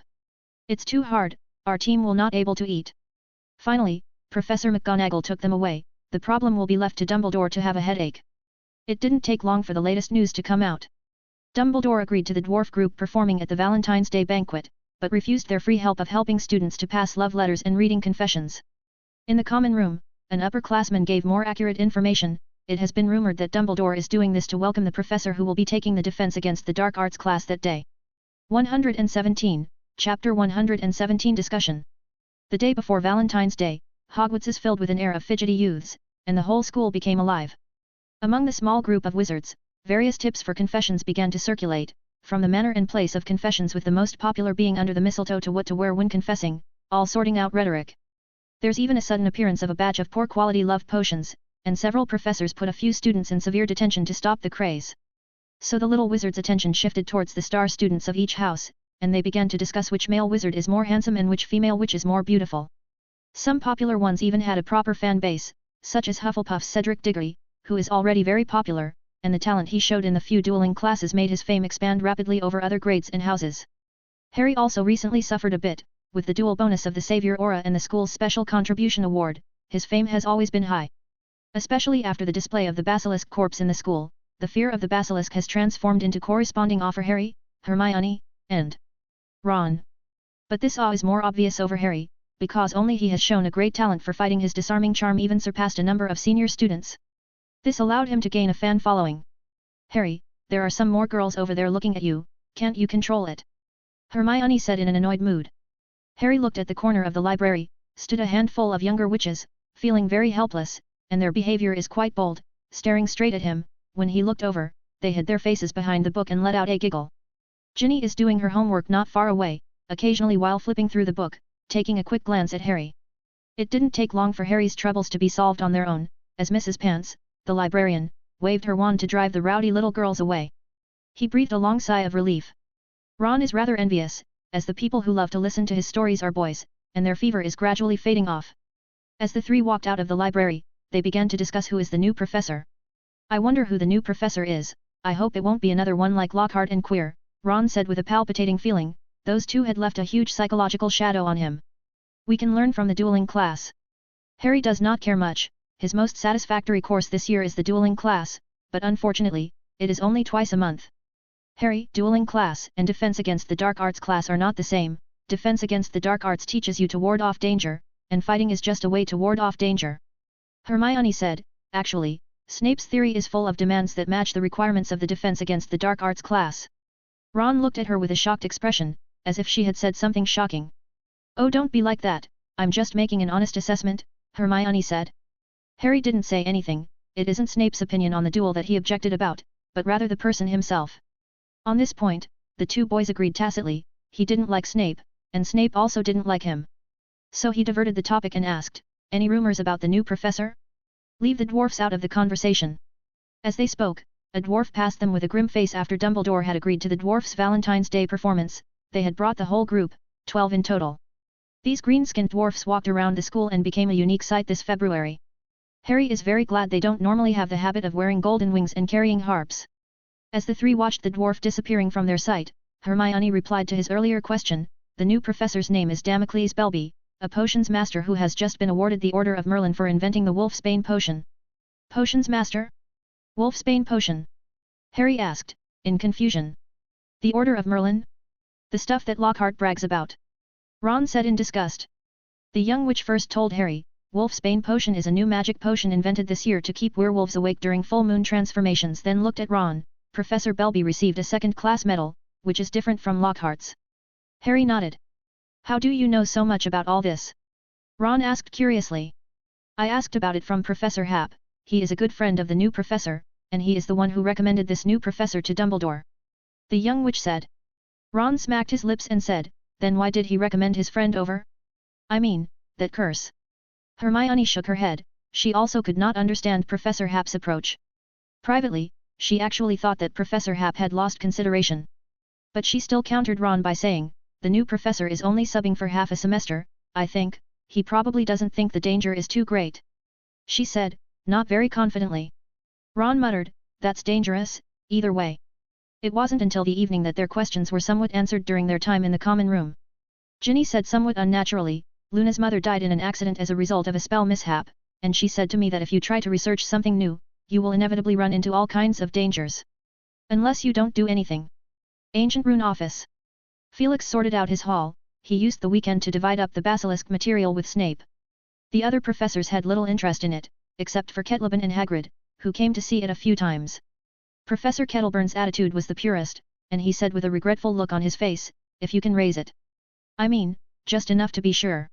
Given the professor's exaggerated experience, Felix is deeply skeptical. Hagrid's attitude was a bit more complicated, his large hand stroking the scales on the basilisk and saying slightly sadly, I was expelled because of it, then my father passed away not long after, and he loved me so much, it was a really dark time. He wiped his tears with a dirty handkerchief and told Felix about his sadness. But soon, before Felix could think of words to comfort him, Hagrid adjusted himself, sizing up the basilisk's fangs and big hollow eyes, and remarked, a fascinating creature, isn't it? Before Felix lay a greenish snakeskin and scales separated from its body, as well as a dozen fangs. These are the results of the processing originally. The scales on the snakeskin are not peelable, just like most snakes, the so-called scales are actually the product of the snake's superficial skin and keratin accumulation. But under the effect of magic, everything is not a problem, he easily separated the scales and snakeskin. The basilisk has extremely strong magic resistance, comparable to the fire dragon in terms of horizontal analogy. Even if a spell of physical impact hit the thick scales, it might just cause a small, shallow dent. He considered making a close-fitting soft armor so that the general spell won't be effective against him the least. As for the scales, Felix temporarily has not yet thought of how to deal with it. This thing is full of magical inertia. He could only hope that Professor Snape could develop a use for the basilisk's scales, preferably turning it into a rare potion material. 118, Chapter 118 Valentine's Day. Felix stroked the greenish snakeskin in front of him and thought about the production method. First, you need to deal with impurities. This step can be referenced from the binding vine operation, however, the characteristics of basilisk and whomping willow branches can be completely different. February 14th, Valentine's Day. When the little wizards got up early to go to the Great Hall for breakfast, they found that all four walls were decorated with dazzling pink flowers, and much heart-shaped confetti kept falling from the light blue ceiling. Even the normal corridors were decorated with canopies of wintergreen and mistletoe. Many young male and female wizards were grinning and smiling silly during the meal. During this day, the professors turn a blind eye and don't meddle much, but don't expect them to smile at you as well. I think Percy must be sour when he sees this, Ron said, pointing to a few couples holding hands in the distance he and Percy have made up, but not without the habit of taunting him a little. But all this had nothing to do with them. Harry, Ron, and Hermione ate breakfast and hurried to class. Evening arrived. They dragged their tired bodies to the Great Hall, and the long table already filled with many young wizards. Not surprisingly, they saw the dwarfs dressed as the Cupids, albeit they were standing on a makeshift platform, grimly playing the harp. Unpleasant, at least there is no impulse to flee. The two shortest-looking dwarves, who seemed to have yet to master the art, stood 2 or 3 meters near the doorway of the Great Hall, and from their pockets pulling out a handful of colored flakes which would be thrown at anyone passing them in as a duo. Harry and the group then saw Dean and Neville, who were walking in front of them, bathed in a rain of colored flakes, with Neville standing awkwardly in place and Dean letting out a grunt of unknown meaning and quickly running away. A roar of laughter erupted from the long table. Neville scratched his head and laughed along, his round face tinged with a blush. Harry, Ron, and Hermione hurried around the corner to avoid the pair of dwarfs. Soon, an unknown duo got hit, and if it is a couple, they will laugh graciously, which is not embarrassing, but if it is purely friends, the expression on their faces is enough to make the little wizards on the sidelines laugh for half a day. On the professor's table, Belby looked at this lively scene, somewhat surprised as he said, "I did not expect, now Hogwarts celebrate Valentine's Day?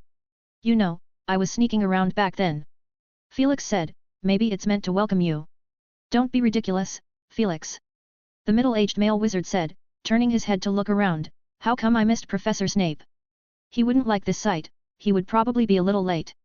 "Yeah, he looks pretty serious," Belby said. "The last time we met it was too brief, we didn't talk much in detail, he had some very insightful ideas." "Was it about the Wolfsbane potion?" "That's right, he seems to have thoughts on improving the Wolfsbane potion. I hope we can collaborate, and I'm willing to provide the initial research information." "Didn't you think of inviting someone else before?" Felix asked curiously. "I thought about it, but not many were interested," Belby said regretfully. "Professor Slughorn did offer some suggestions, but he refused to get involved." "Slughorn?" It isn't the first time Felix had heard of him. "Yeah, he used to be my potion professor, but now that he's retired, and his whereabouts always uncertain, it's hard to get in touch with him." After 10 minutes, other professors also arrived one after another. Professor Flitwick sat in the empty seat next to Felix, and Professor McGonagall sat down next to Flitwick. Snape chose a seat far away. Just when Harry got bored with listening to the dwarfs playing the same song for the 7th time, the dinner finally started. Dumbledore tapped his glass to silence the young wizard, and he introduced their new professor to the crowd with a big smile on his face. "I have an honor of introducing you, Damocles Belby, who has graciously agreed to fill the vacancy for this year's Defense Against the Dark Arts class." The young wizards applauded sparsely, the preceding professors already consumed their enthusiasm. Belby stood up and bowed to the crowd. "It is an honor to return to Hogwarts after so many years. Although I will be here for only 6 months, I will do my best to fulfill my duties." Belby's words were very sincere, and the fact that he didn't look and dress as glamorous and desperate to catch everyone's eye as Lockhart did directly wooed the limited goodwill of the young wizards. The most visual evidence of this is the neat and loud applause from the young wizards when he sat down. Snape, sitting on the edge, stared coldly at the goblet in front of him. The other professors were all enthusiastic and happy, despite the fact that Belby had won the Order of Merlin with the invention of Wolfsbane, and wanted to teach defense against the dark arts. At least he had some real talent. It's better than Lockhart, who has been organizing a pajama party. A variety of food appeared on the long table, and the tired young wizards began to eat. Professor Flitwick, who is sitting next to Felix, talks to him in a small voice. "Felix, I heard that you are using a new type of teaching aids in your class." "That's right, Phileas, I call it answer space." Professor McGonagall, who occupied the next seat, did not move but slowed down the speed of chewing food. "You don't mind if I ask this? I saw it from a student, and I found it very useful for charm theory as well." "You're thinking of using the answer space in a charm class?" Phileas stammered. "There are only a few months left before the final examination, but the theoretical results of some young wizards are still worrying." He looked at Felix. "If there is anything you need from me." Felix smiled softly. "Phileas, I have no problem with that. However, I did run into some difficulties. If I want to add more disciplines, I definitely have to improve on the original, which is not something I can solve all by myself, and I would like to invite you to work on it with me." "I'd be more than happy to do so," Phileas said readily. Professor McGonagall found the right moment to pick up and said, "I can also help." Felix said, "Minerva, I have envisioned adding all the Hogwarts disciplines, but it would take a professor of distinction to make this happen." Professor McGonagall thought for a moment. "I will find out what others think, and that is a good thing. But how are you going to unite so many disciplines on a single parchment?" "Using synchronization enchantments," he explained. the parchment in the hands of young wizards is just a simple magical artifact that receives information, and the magic rune and alchemical means laid out on it are relatively simple. I also have a scroll made from dragon skin, which stores the every grade exam questions of recent years. But this also result in young wizards can only use the answer space at Hogwarts. Well, one to many? Phileas mused, that kind of idea seems to be something I've heard from someone before. I am going to open P_Atrian with 30. 119, Chapter 119 Penalty. Is it a two-way mirror? Felix asked with interest. No, Felix, I don't think so. Phileas pondered. Professor McGonagall voiced her guess, perhaps it's a wizarding newspaper. A newspaper? Felix looked at her, he had never thought of that before. Yes, I remember that Daily Prophet holds a similar technology. If there is a change in the data, the content of the newspaper will also change, Professor McGonagall added. Now this is rare, they prefer to change the content in the evening paper of the day. She recalled, during the wartime, the Ministry of Magic issued several emergency notices with the help of the Daily Prophet. Felix is somewhat surprised, he had the impression that Daily Prophet does not follow journalistic integrity very well, they are probably more concerned about the sales of the newspaper. That's why they divided it into a daily and an evening paper, and a weekend edition of the Daily Prophet on Sunday. But the Daily Prophet's perspective as a whole leans toward the Ministry of Magic, so, is this the basis for cooperation that was laid a long time ago? Do they use synchronization enchantment too? He wanted to know more about it. I think there's more than just that. The newspaper probably uses multiple variations of charms on it, it's an exclusive technique of theirs that you don't see in other newspapers. Professor McGonagall replied. Felix pondered, in that way, it is indeed somewhat similar to his answer space, even more perfect. Their newspaper covers the whole of Britain. Except for the lack of interaction aspect. Well, not really. Phileas said, somewhat puzzled, strange, I wouldn't forget this. Professor McGonagall's eyes widened, and she stammered, interrupting, that wouldn't be the man's mark, would it, Phileas? Oh, my God, of course not. Phileas's voice became sharper. Felix listened quietly, are they talking about the dark magic mark? He hadn't studied it, but he is under the impression that it's a type of magical contract with a tattoo that served to locate and summon, and perhaps Voldemort had added a personal twist to it. A silent Belby suddenly said, speaking of which, I have seen a similar gadget in the Muggle world. Yes, this is it. Belby's words gave Phileas some inspiration, and he said with a jolt, I remember, I heard it from Professor Burbage. Charity Burbage? A Muggle studies professor? Felix recalled that he hadn't met the professor more than a few times, she seemed to live outside the school throughout the year. Charity showed me a picture of it, it was square, and I don't remember its name. Phileas looked at Belby, hoping for a response. Oh, I remember it being called as mobile. Belby said, I saw someone using it at the Muggle Opera House, and I asked him about it, and he looked at me weirdly, and I said I was from the countryside. And he grinned at Felix, which is mentioned in the Methods of Dealing with Muggles chapter given by Felix in his writings. Phileas gave Belby an affirmative look, that's the thing. Mobile phone?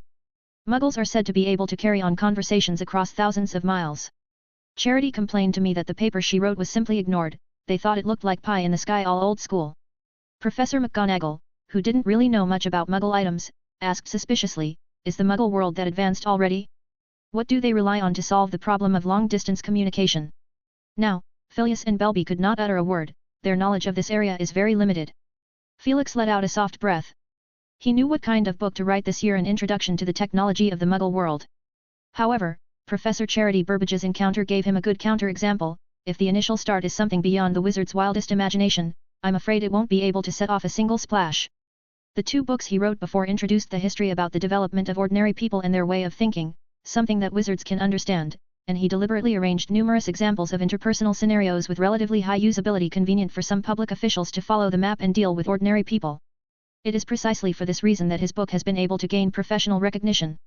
It's also convenient for him to clip some personal opinions that he really wants to express. How should he organize the structure of his new book? Felix pondered. It has to be simple, clear, and easy to understand at a glance. Never be afraid of less, just have more. Some simple mechanical devices, some energy harnessing prototypes, even simple reproducible physical feats.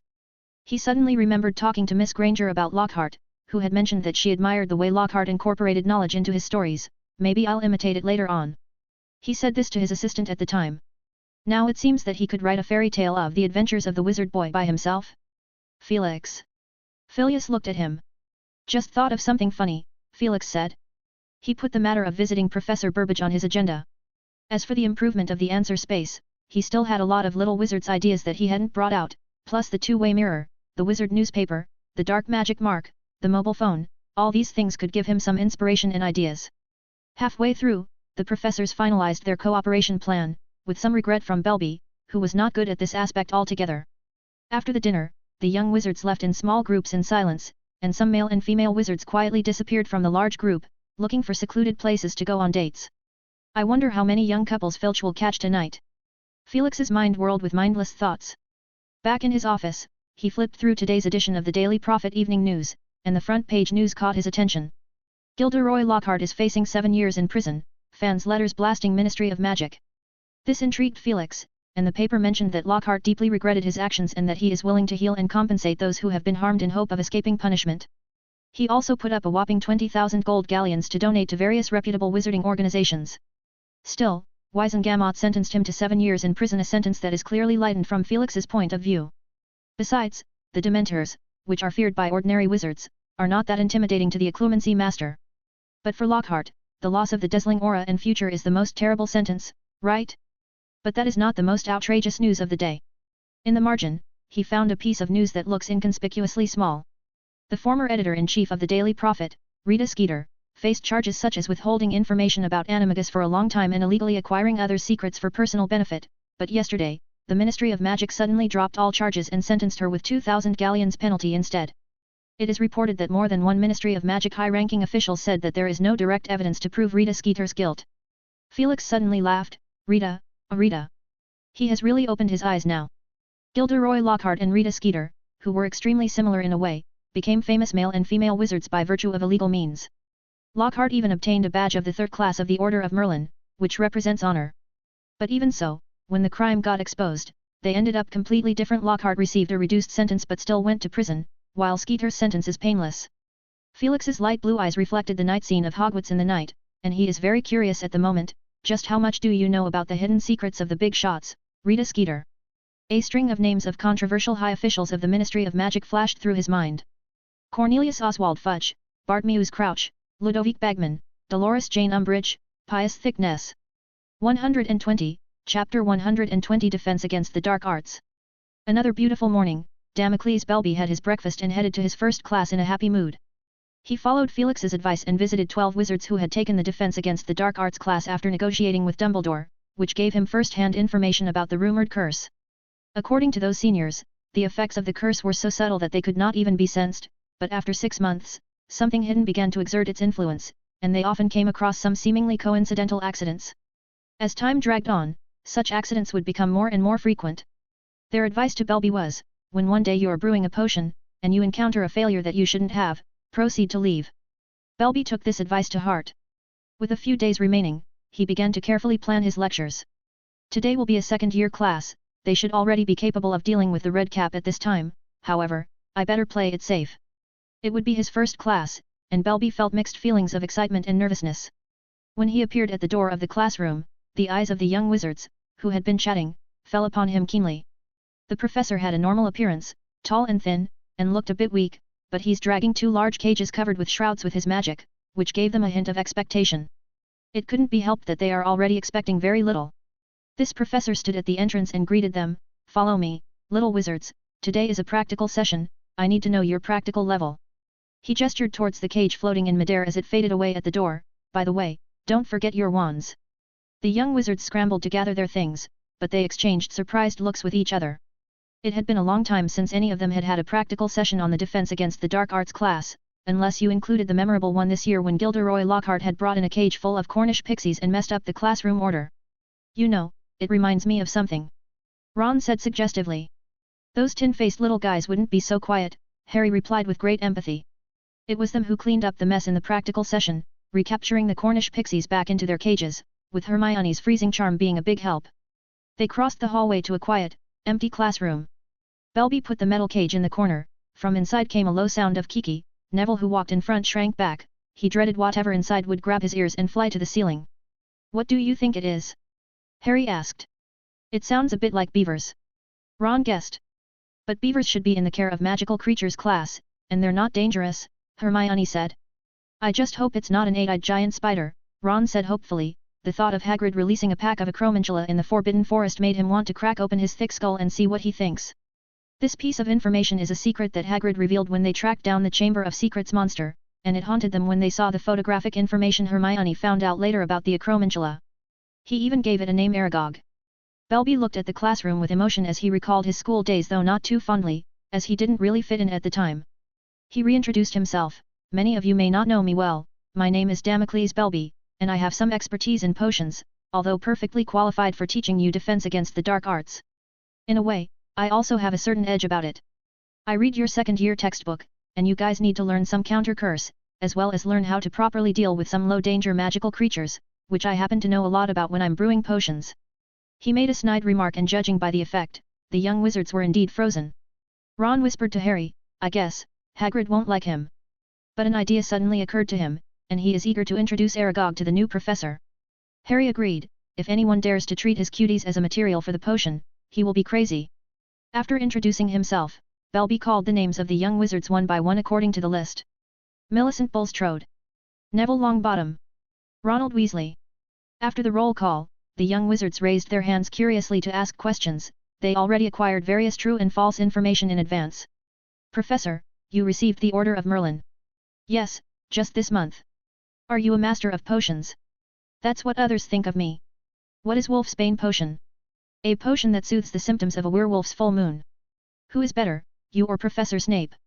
It is a question from a Gryffindor, and the other half of Slytherin glares at him. Well, our research direction is different, there is no point in comparing. After a few minutes, Belby realized that he could not let this group of young wizards with scattered thoughts ask questions about the East and West. They seemed to want to let him fight for the title of Hogwarts' first Master of Potions by singling out Snape. Belby cleared his throat and said, Today, let's review everything you've learned about Redcap.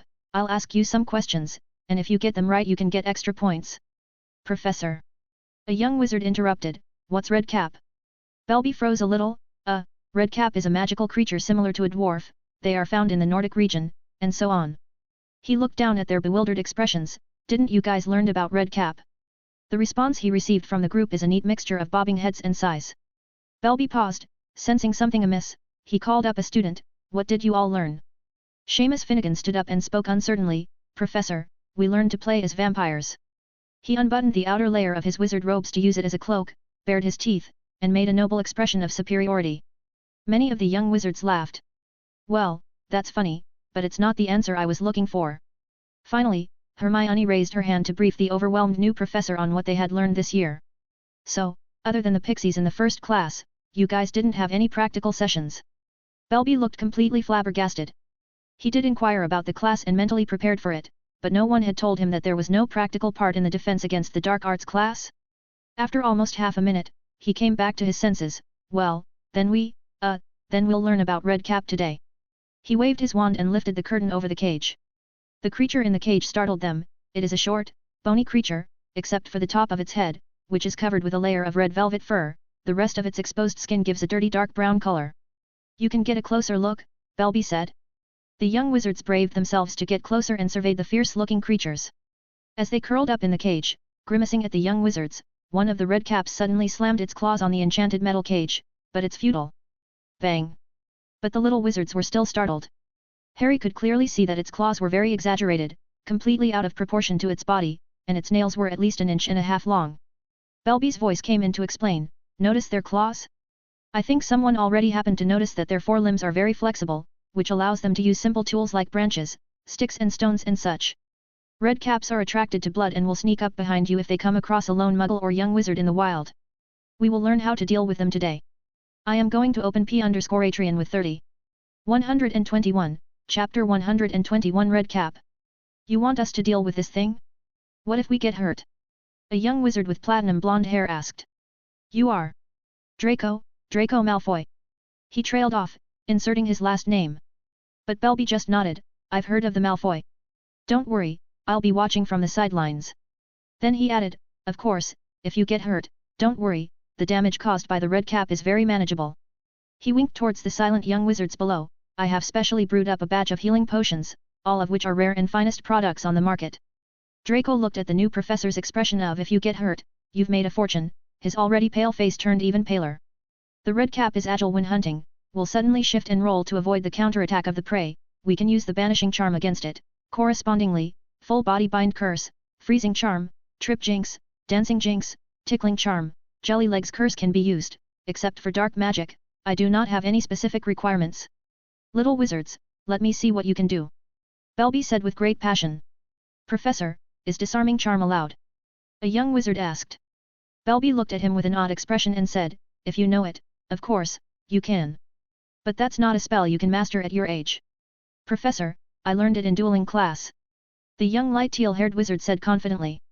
The other young wizards took 2 steps back. Neville Longbottom and Seamus Finnegan were known as 2 of the biggest mishap makers in the classroom, one accident-prone in potions class, the other deviant in charms class. What bizarre mishaps could happen from his spells, even Professor Flitwick wouldn't be able to tell. Very well, you're called Seamus Finnegan, right? Please come forward.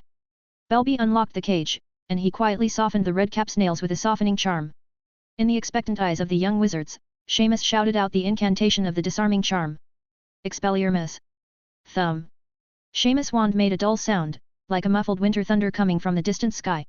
From the tip of his wand ejected a series of sparks, accompanied by trails of black smoke, sweeping wildly.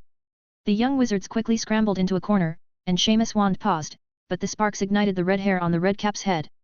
Belby hurriedly cast out to extinguish the fire. He turned his head to look at Seamus. Not exactly a successful attempt. Your disarming charm is not proficient. You will find that using an unskilled spell to cope with danger is a very stupid thing to do in actual combat. Do you know any other spells, a trip jinx? Very well, but you should try it on the table first. This time there is no problem, Seamus successfully used the trip jinx to knock off the red cap. Of course, this may have been linked to the fact that the red cap was afraid to come forward, and the red hair on top of its head got mostly burned. Belby wiped his sweat at the scene.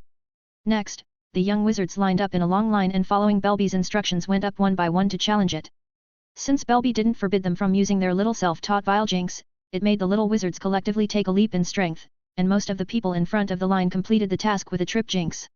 Dean Thomas's jelly legs curse, which caused the red cap to suddenly fall to the ground, paralyzed. Draco Malfoy's tickling charm, which made the red cap laugh wildly. Pansy Parkinson's knockback jinx, which sent the red cap tumbling backward, unable to approach her. Hermione Granger's freezing charm freezing the red cap in place, with only a pair of small eyes constantly flickering. Ron's full body bind curse has made the red cap's legs tied together, like a rock falling on the floor. Harry's disarming charm directly knocked the red cap far away, unable to get up for a while. Halfway through, the 2 red caps refused to attack, but when Belby took out a tube of dark red, blood-like potion and pointed at the little wizards, they became very excited. After that, the little wizards got beaten up pretty badly. The red caps showed their aggressiveness and hunting expertise in the next round of trials, flexibly moving with their forelimbs and making intimidating noises with their mouths, which made the young wizards hesitate to face them. For the young wizards, once they hesitate and become timid, they will not play well. For example, Neville Longbottom, after several failed attempts to recite a spell, started to run around the classroom, causing the Slytherin students to laugh, and soon he was cornered, with the red cap scratching his thighs with its softened nails. Fight back! Fight back! Neville Longbottom, you need to fight back, in whatever way you can. Professor Belby said loudly from the side. Neville gathered his courage and grabbed the red cap's claw and threw it away. The young wizards in the audience watched as the small, dwarfed red cap flew halfway across the classroom in midair and finally caught by Belby with a levitation charm. Neville seemed to have opened up new horizons to them. Very good. Have you seen it? The red cap is not that strong. When you are cornered, instead of cowering in fear, you should fight back. The taller crab also wanted to replicate this process, and he threw a straight punch, wanting to simply knock out the red cap. But the red cap nimbly dodged and tripped him from behind instead. The red cap jumped on Crab's chest and tried to claw his face and eyes. What did I say? Don't duck, show some courage. The red caps don't have a physical advantage, they win by being sneaky and nimble. Belby said encouragingly. But Crab let out an exaggerated scream, and he kept screaming until Belby pulled the red cap away with a spell. Draco couldn't resist slapping him. Don't be stupid, you don't have any injuries on your face. When the lesson was over, Belby relieved that he had the foresight to soften the red cap's nails with a spell in advance, or else half of the young wizards would have been put to rest. Although he could indeed cure them, in the first class, to put a group of students down, it is really not good to be mentioned. He concluded the class with the young wizards. How many of you noticed that the red cap's nails were under a softening charm? A handful of arms rose up. It shouldn't be. Belby shook his head. All of you should have realized it after Longbottom's accident, he didn't have half a scratch on him. The young wizards also felt embarrassed, but they really didn't notice it at the time. Observation of details, judgment over the situation, these are things you need to carefully consider.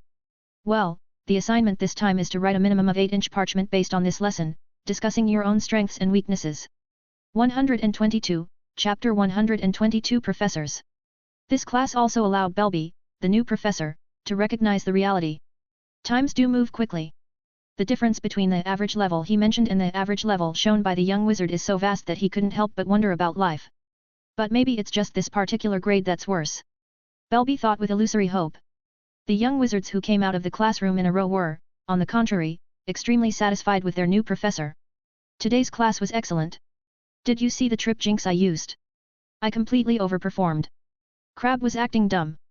By the end of the day's entire curriculum, Belby had become soberly aware of the young wizard's magical attainments at last, and no longer harbored any hope he even had a tendency to deviate to the other side of the line.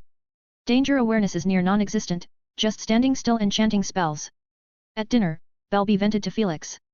Felix laughed heartily. I already tried to tell you, Damocles, so you can understand their level in advance. This is totally different from when I was in school, Belby said. In fact, the level of the senior class is not bad, they at least mastered a fair amount of useful spells, just do not know how to use them flexibly. But in recent years, the professors are less reliable in this course, which leads to a complete lack of danger awareness built up among the younger wizards in the lower grades. Felix explained. He suggested. The defense against dark arts class and the dueling class are close enough that we can do some interaction. Interaction. As you know, many dueling spells are equally effective in the defense against dark arts class. For example, shield charm, incarcerous spell, and so on. Belby showed a thoughtful look. Defense against dark arts is a class that teaches students how to use magic to protect themselves from dark creatures and dark magic, and students will learn some offensive and defensive magic in class to defend against danger. But this class actually covers a much wider range of topics. There is never just one source of danger: dark wizards, dark magic, dangerous magical creatures, magical plants, treatment of minor vicious spells, and responses to general danger scenarios. Rather than defense against dark arts, it's a defense against potential dangers. Recognizing danger, discerning danger, responding to danger, judging the strength and weaknesses of the enemy, looking for vulnerabilities. These are the concept for establishing a defense against dark arts class. Therefore, Belby would not, and should not, waste a lot of time to let the young wizards focus all their energy on one or two sources of danger. If you look at it from this perspective, the dueling class can naturally be counted as a supplementary and practical part of the defense against the dark arts class, which is one of the reasons why Lockhart easily claimed the dueling club. In the following period, Felix spent all his energy on upgrading the answer space. Professor McGonagall exercised her power as deputy headmistress, pulled in almost all the professors of the corresponding subjects, and held a meeting between the professors. Faculty members raised their hands to express their willingness to participate in the program or not. Except for a few courses such as the purely practical-oriented flight class, and the divination class that claimed to require rare vision to learn, plus some temporary ones, such as apparition class and career advice session, all other subject professors gladly agreed to join them. Professor Kettleben said with a complicated look, I've been hoping to do something meaningful before I officially retire, and originally I planned to host an opera and invite my troll friends. Felix is rather glad he had dispelled that idea. And Professor History of Magic Ghost Cuthbert Binns, whose transparent silver-white body also becomes glowing and white in a bizarre state, causing people to worry whether he would feel his existence being replaced and thus permanently vanishing. But fortunately, he's just somewhat excited. That's good. I think young wizards will improve their history of magic results. From a spectator's point of view, with many professors gathered in one room, one would see many interesting events. For example, the fact that Professors Flitwick and Sprout rarely see eye to eye with each other directly, yet they do not display body language that resists each other. For example, Snape's indifferent attitude towards Belby, but does not refuse to discuss potions knowledge with him. Felix also met the professor of divination class for the first time since he joined, Sybil Trelawney.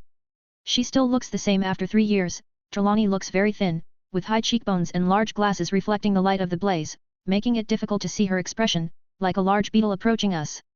Only when you get closer, you can see her eyes that have been magnified several times.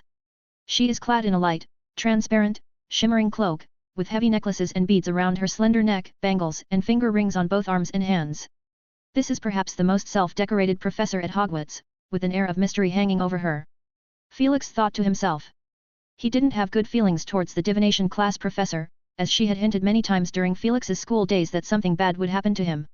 And Felix decisively dropped the class after discovering he had no talent for divination. This caused his divination class grade to be permanently halted at a bad level.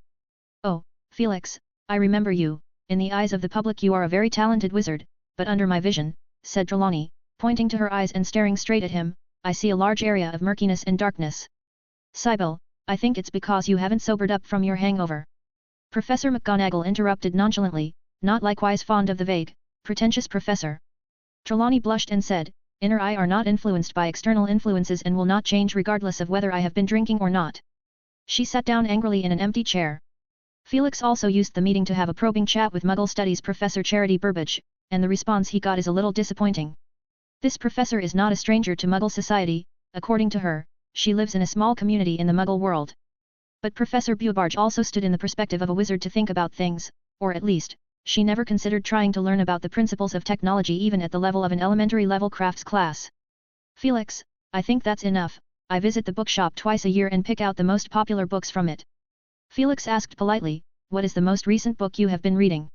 A biography of Mendel, the father of genetics, Burbage said with interest, it has inspired me a lot. 123, Chapter 123 Fake Wand.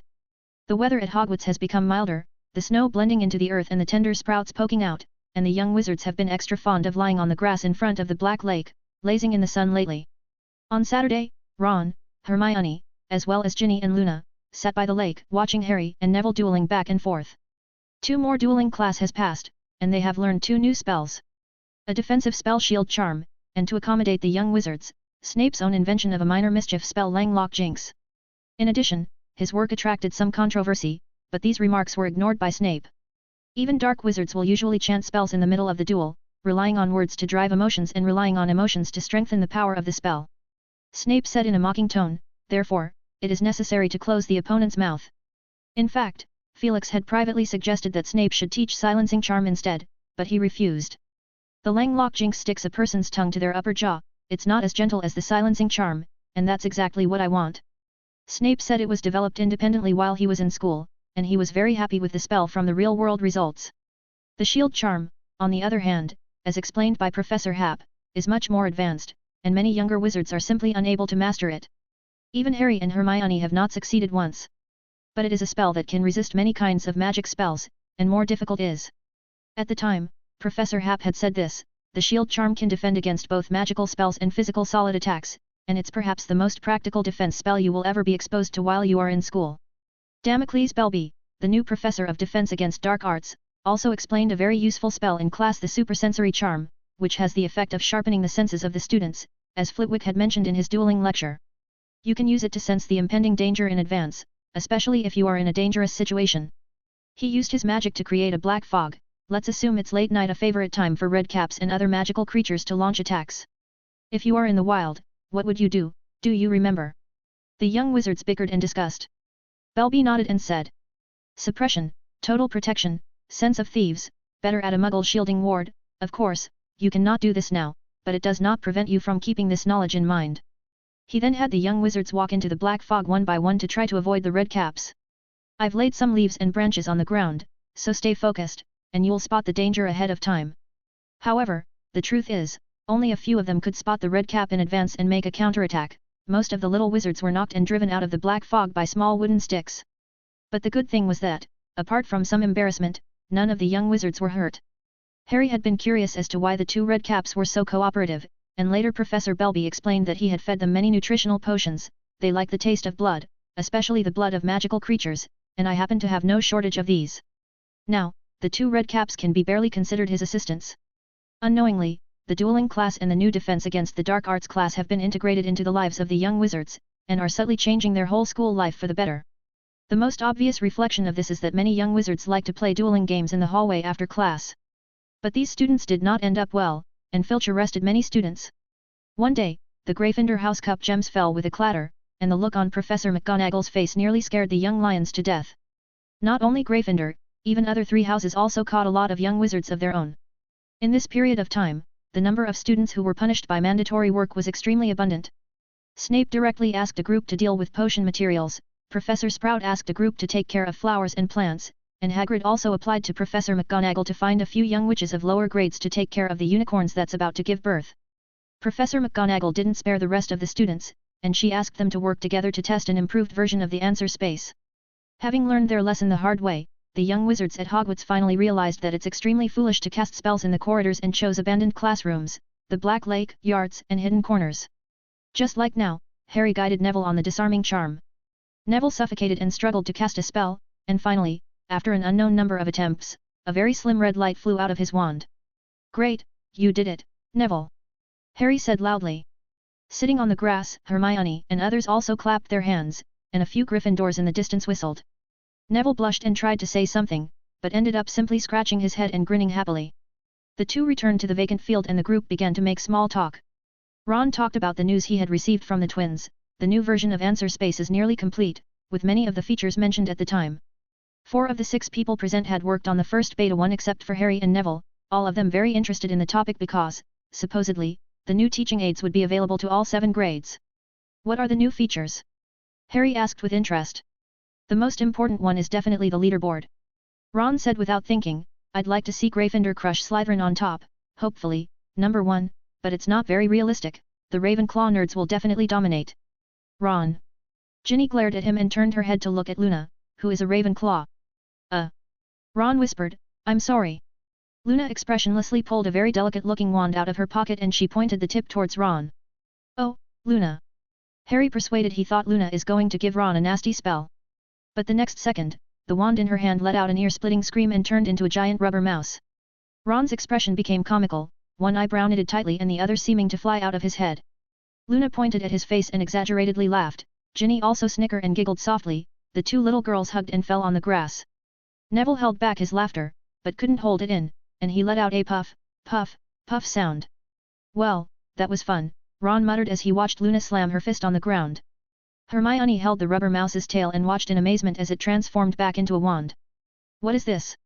Ginny got up from the ground and wiped the tears of laughter from the corners of her eyes. It's a prank item Fred and George came up with, they call it fake wand. I think they developed it not long before, though. How did you get this? She looked at her friend. Haha. Bought it from them, 10 sickles. Luna said under her breath. How does this stuff work? Harry asked with interest. Feed magic into it. Harry took the fake wand and tried to inject magic into it, and with a shriek, it turned into a rubber mouse once again. Ron poked it with his hand and said with some disgust, it's worse than Scabbers. Harry is watching the large black squid looming in the Black Lake, the breeze brushing his hair, his mood greatly relaxed. The secret room confrontation with the basilisk seems to have passed a long time ago. I am going to open P_Atrian with 30. 124, Chapter 124 Carving Knives. During the afternoon, Harry followed the team to the Quidditch pitch for the practice. Wood pondered 3 more targeted tactics to deal with the new patterns and tactics that the other houses had shown this year during the short Christmas break. The others returned to the castle to do their homework. The ancient Rune office in the late afternoon. Felix is checking Hermione's learning progress in recent times. She has been working on improving and upgrading the beaded pouch. You have learned all the magic runes needed to upgrade the beaded pouch. The next very important step is to learn how to construct the magic rune circuit. Professor, what's the difference? Hermione asked. The inscription of the individual rune is relatively simple, but if you want to connect them into a circuit, you need to consider the stability and balance between the runes as a whole. This is very much a test of your mastery of magic power. Felix's fingers kept moving, drawing a string of letters out of the air, which was divided into 3 rows, each with a subtle difference in brightness and size. If these are the runes you've completed at different times, the brightness represents how much magic you've injected. Hermione observed the runes, and then, under Professor Happ's control, they were arranged in a row in random order. The rearranged runes looked disorganized, bright, dark, large, and small mixed together, looking both disordered and awkward. She instantly understood what Professor Happ meant by stability and balance. Every magic rune in the circuit, the magic power used, had to be as consistent as possible. Even subtle differences in magic power can render the circuit useless, Felix said. Professor, what should I do? There are 2 ways. The first is to finish writing the runes at once, in one go. Your magic will tend to be more consistent, but of course, it still requires a lot of practice.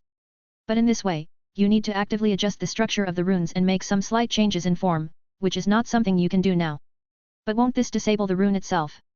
Hermione asked in amazement. The information she had been exposed was all about writing the rune in a disciplined manner, not allowing a single change. That's what's so fascinating about it.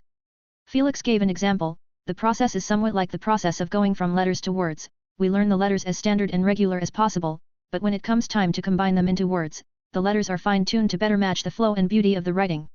This is a test for your understanding of the runes, Felix said implicitly. To put it bluntly, if you don't understand the rune well enough, it is better not to play any tricks. Hermione nodded her head with some understanding. There are some tricks in this as well, we will talk about it later. The second way is to complete a single rune, from which draw out a magic line, linking them one by one to form a closed and stable circuit. This method Hermione has seen a few times, she is not new to it. Let's try it. Felix and Hermione went to the workbench and took out a few pieces of chestnut wood. He opened an elaborate toolbox, which contained 7 carving knives of different sizes and materials: metal, wood, and indiscernible materials aligned. Is this a professional tool for magic engraving? Where can I buy it? The little witch couldn't help but ask this question. In her mind, these carving knives had been equated with magic wands and had become a necessary tool for her to learn ancient runes. As a result, Professor Happ said with an amused look, I made these myself, well, except for the metal one. He is not in a hurry to proceed with the topic just now, instead, one by one placed the carving knife in front of her. First I want to remind you that there is no specific tool requirement for carving rune, carving knife, wand, or finger can be used, what is important is magic power and your understanding of the rune. But if there is a smoother way by using a tool, why refuse it? Hermione nodded in understanding. Just like some wizards who were proficient in wandless spellcasting, but they would never refuse to use their wands. Because the tools can help them to accomplish more delicate operations. There were 7 carving knives in front of her. The first is a metal carving knife, silver white with a streamlined body, a distinct curve in the grip, and a tip that appears to be made of different metals. Felix said, this one I bought from the micro-carving dealer, which I repeatedly made sure that this metal is the least repulsive to magic. Hermione took the carving knife, it looked a little heavy, but it turned out to be surprisingly light. As I told you, there is no unique form for carving runes, either in the form of writing leaving runes on the surface of an object or in the form of carving, leaving engravings in the material.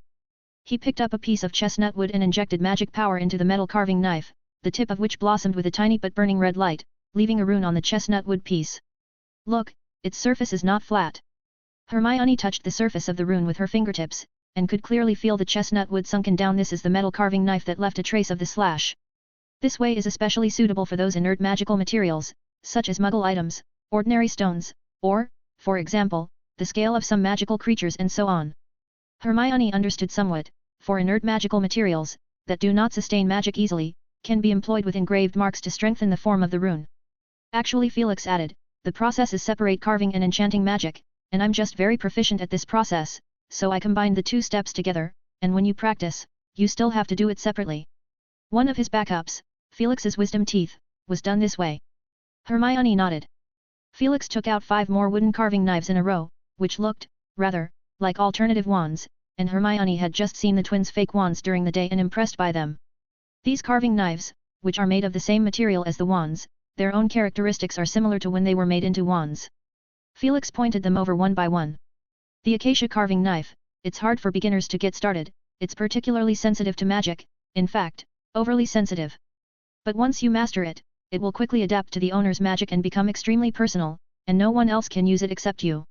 Ebony carving knife, outstanding when carving offensive runes, of course, it is not easy to control it, it will work well with those owners who have the courage to be themselves and do not follow the crowd. Red oak carving knife, I personally think that it has a certain degree of memory, when you are skilled, it will actively guide you to complete the rune. Chestnut wood carving knife, the favorite of beginners, there is little preference, and of course, there is no bonus. Laurel wood carving knife, I'm not a big fan of this kind of carving knife, you have to use it often, otherwise when after a long time you remember, it may charge at you when you inject magic power with a lightning attack. Felix finished explaining, Hermione curiously picked up these carving knife, repeatedly examined them, the more she looked, the more she loved it, she said cheerfully, Professor, when can I have a carving knife like this? I mean, I'm willing to pay a price. You don't need to think about that for now, that chestnut wood carving knife is for your practice. Felix said, wait a few years before you need to consider an exclusive carving knife. By the way, what material is your wand made of? Felix asked. It's vine wood, Hermione said, the core of the wand is dragon heartstring, and 10 3/4 long. 125, Chapter 125 The Wand and the Wizard. Vine wood. Felix repeated, and the young witch noticed Professor Happ's expression, visibly dazed for a moment. Very good. He commented briefly. Felix explained, my personal experience is that rune carving knives are very similar to wands, so it's best to pick the same material of your own wand for your first carving knife, except for the chestnut carving knife. For example, to me, the ebony carving knife is the most comfortable. Hermione showed a dawning expression, her heart murmuring, Vinewood for her exclusive carving knife first choice.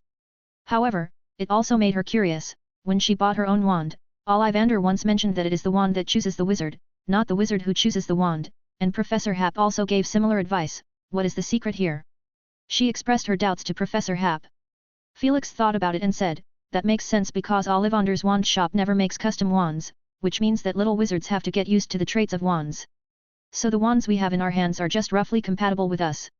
Hermione understood the point he was trying to make. It can be interpreted that way, but don't worry, for the vast majority of wizards, there is absolutely no need to consider such fine details. Felix said, it's still quite an interesting topic. You can check the library and see what kind of wands your friends around have and what kind of traits they represent. Hermione is indeed very interested. This kind of act, which satisfies her desire for knowledge and gossip at the same time, simply makes her want to go back to the library. Do you have any recommendations for books, Professor? The young witch asked, accustomed to asking Professor Happ for a list of books, and getting an accurate response every time. Sure enough. Well, I remember there is a book in the library, Wands and Wizards, which describes hundreds of reputable wizards and their wands. Felix said. Hermione mumbled a couple of words and wrote the title of the book down. Well, next, is the seventh carving knife. Felix brought the conversation back on track. The young witch looked at the last carving knife, thin as a dagger, the color is hauntingly ghastly white, looks like the teeth of some kind of creature. She exclaimed in surprise, this is the fang of the basilisk. That's right, it occurred to me by chance that I could make a rune carving knife from part of the magical creature's bones. Felix smiled and said, it's just an attempt.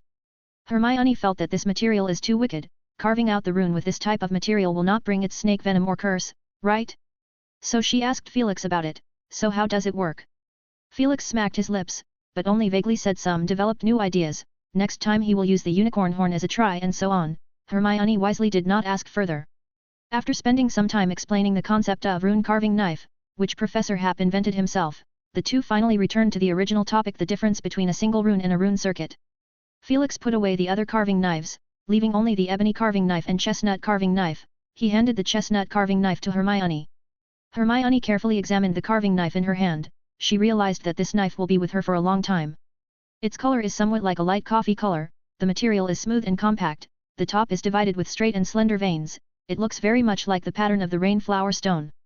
Then she stared at the carving knife in Felix's hand. The ebony carving knife in Professor Happ's hand, like his wand, had been carefully selected from the heartwood, without a trace of stray color.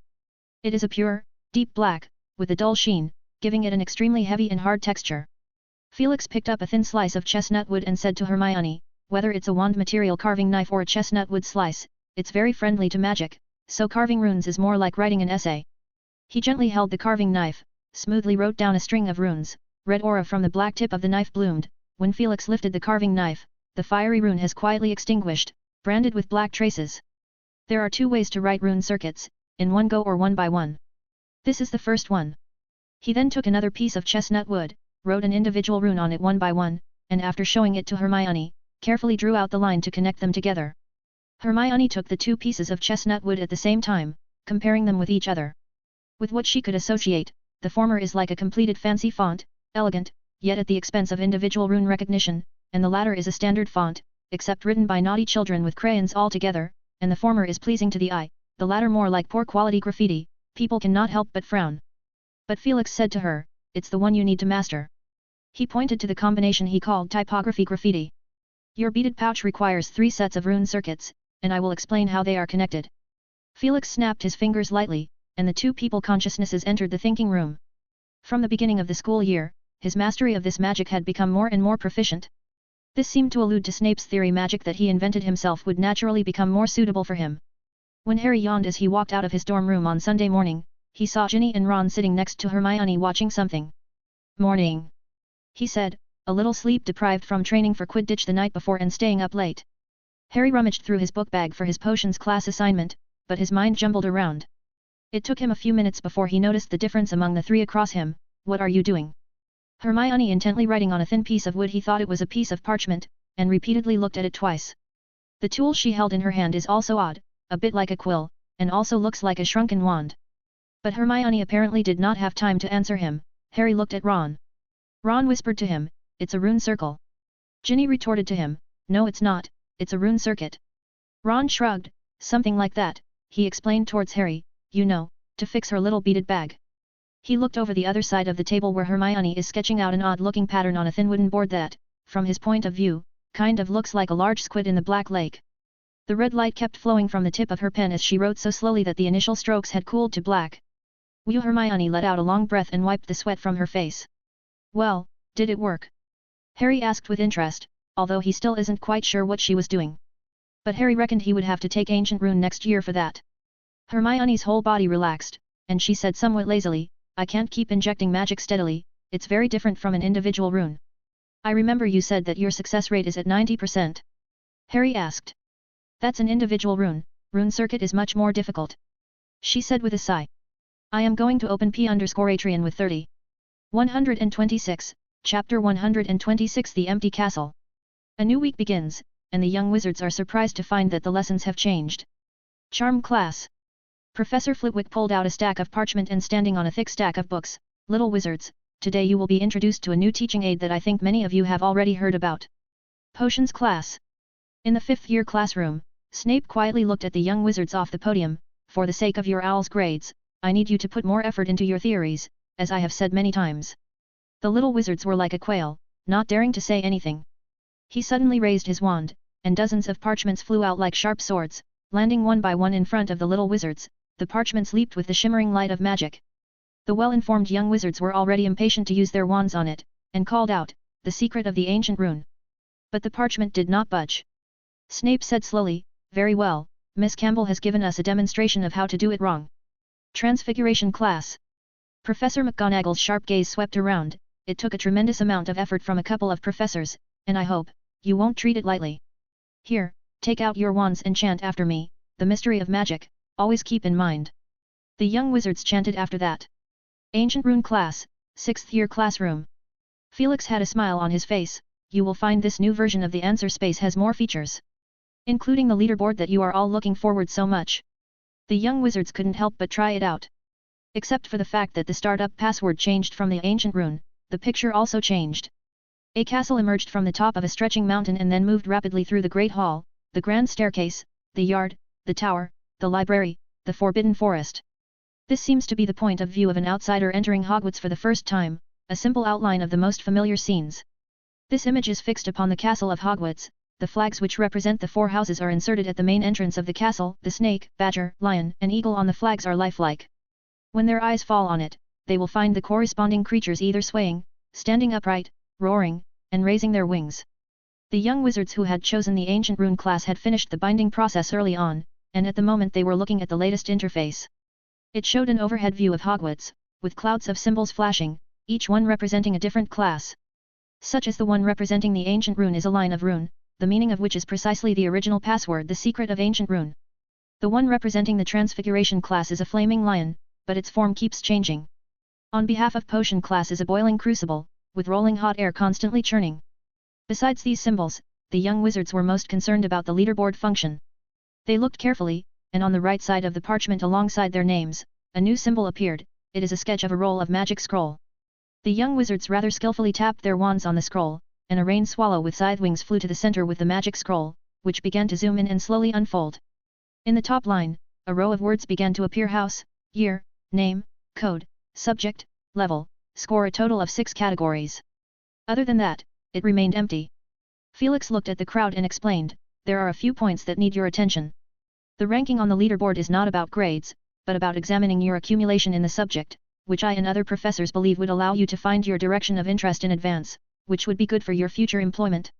The ranking list can be found in the subcategories of the corresponding subjects, which are topics set by the professors based on their own experience, and new content is added every once in a while. I think someone has already noticed that the leaderboard can use code names which can be used to hide your ranking, which is designed for some students who don't want to be in the limelight." The young wizards listened attentively. "And besides the rankings, there are 2 other places you need to be concerned about. The incorrect sections are split up among different subjects. Also, you can preview or review subjects from other years, which have the key points marked by the professor. Next, let's take the Ancient Rune as an example, and let's experience its specific functions. With the warmer weather, Hogwarts is getting sunnier and sunnier. Even at the end of the school day, the sun still stubbornly left its tail.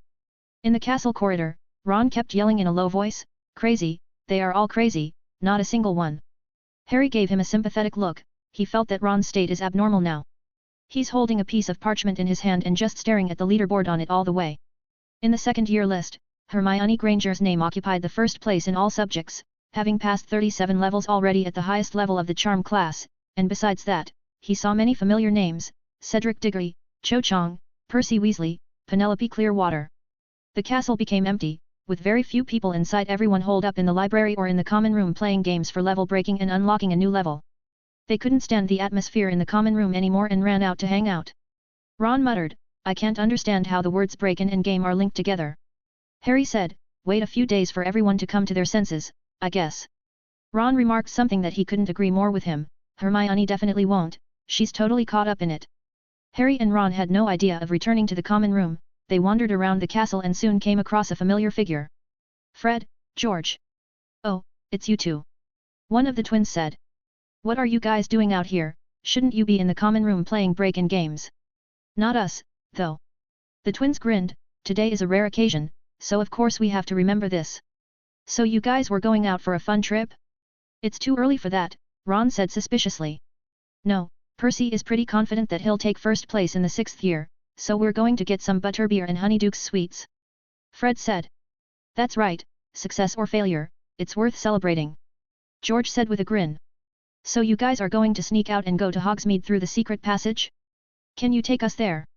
Ron asked with some amazement. Harry couldn't help but hold his breath as well. "George, we seem to have let it slip," Fred said. "You're the one who let it slip," George rebutted him. "I agree, but we have to do something." Fred squeezed his eyes. "Like, obliviate," George said knowingly. With that, the twins' eyes fell on Ron. Ron swallowed and took 2 steps back. But the twins ran away quickly, and Harry and Ron could still hear their laughter as their figures disappeared from sight of them. Elsewhere, Felix strolled through the castle as well, and he entered the yard to see a spectre floating peacefully in midair, staring at the greenery and contemplating her thoughts alone. Lady Grey. 127, Chapter 127 Memory. She also saw Felix, and she immediately wanted to leave. But she seemed to thought of something and abruptly remained where she is, though her expression became proud. Felix stood next to her. It's rare to have such a serene time at the castle. She raised her eyebrows in wonder, but quickly regained her composure. She followed Felix's gaze and looked up, a red haze reflected in her eyes. Neither of them spoke, quietly watching the setting sun's afterglow illuminate the sky in brilliant orange-red color. It grew fainter and lighter, and when the last glimmer of light disappeared, twilight fell. The ghost's silvery white transparent body also seemed to darken as Lady Grey's gaze went over, her expression mellowed. "I apologize for my rudeness last time," Felix said. She tried her best to keep her tone calmer. "No, I was the one who was too sensitive. I always lose my temper over the smallest things." The two talked for a few minutes. Felix did not talk anything about the history of Hogwarts, Helena, Rowena Ravenclaw and Bloody Baron, they just simply chatted about the weather, the humans and the wonder of the world. The Magical Congress of the United States of America, similar to the Ministry of Magic over here, has made at least 5 relocations of their headquarters, just to avoid the eyes of the public, Felix said. "Is that so? There was no such organization in the time I lived. Because the MACUSA was just founded 300 years ago. Wizards, over there, are very secretive in their activities, and the laws are harsh and very unfriendly to outsiders." Felix introduced, "I think it's because they have come close to exposing the entire wizarding community a few times. The most controversial one is the Rappaport law they made at the end of the 18th century, a law that states that wizards and ordinary people must be completely segregated and strictly forbids friendship and marriage between them." Intrigued by this, Ms. Grey asked him for more details. "A very cliched opening of a witch falling in love with a handsome muggle, but unfortunately he is the offspring of a purger." Hogwarts grew a little darker, shrouding the figures of Felix and Lady Grey in darkness. Until the end, they couldn't guarantee if they had erased the memories of all the people involved, and to prevent such things from happening, this law came into being. "The story of Felix is over." Ms. Grey floated off with interest. Felix returned to his office, where he reorganized the important events of the recent past. The further conversation with Dobby. Tossing out the diary and restoring Hagrid's reputation. The rest were less important, or not time-bound things, such as writing a new book, researching ancient magic, examining the Room of Requirement, making snakeskin soft armor, learning memory magic, etc. And memory magic. Felix became intrigued, and he prepared to attempt again the operation he had once completed. He tapped his wand on the silver floral inlaid cup in front of him, and in a burst of deformation, it quickly morphed into a small squirrel. Well. He then constructed a memory fragment in his brain, and pressed the tip of his wand against his forehead, drawing out wisps of silvery filaments. The silver filaments floated on top of his palm, emitting silver specks of light around his hand. Felix carefully incorporates the memory fragments into the squirrel.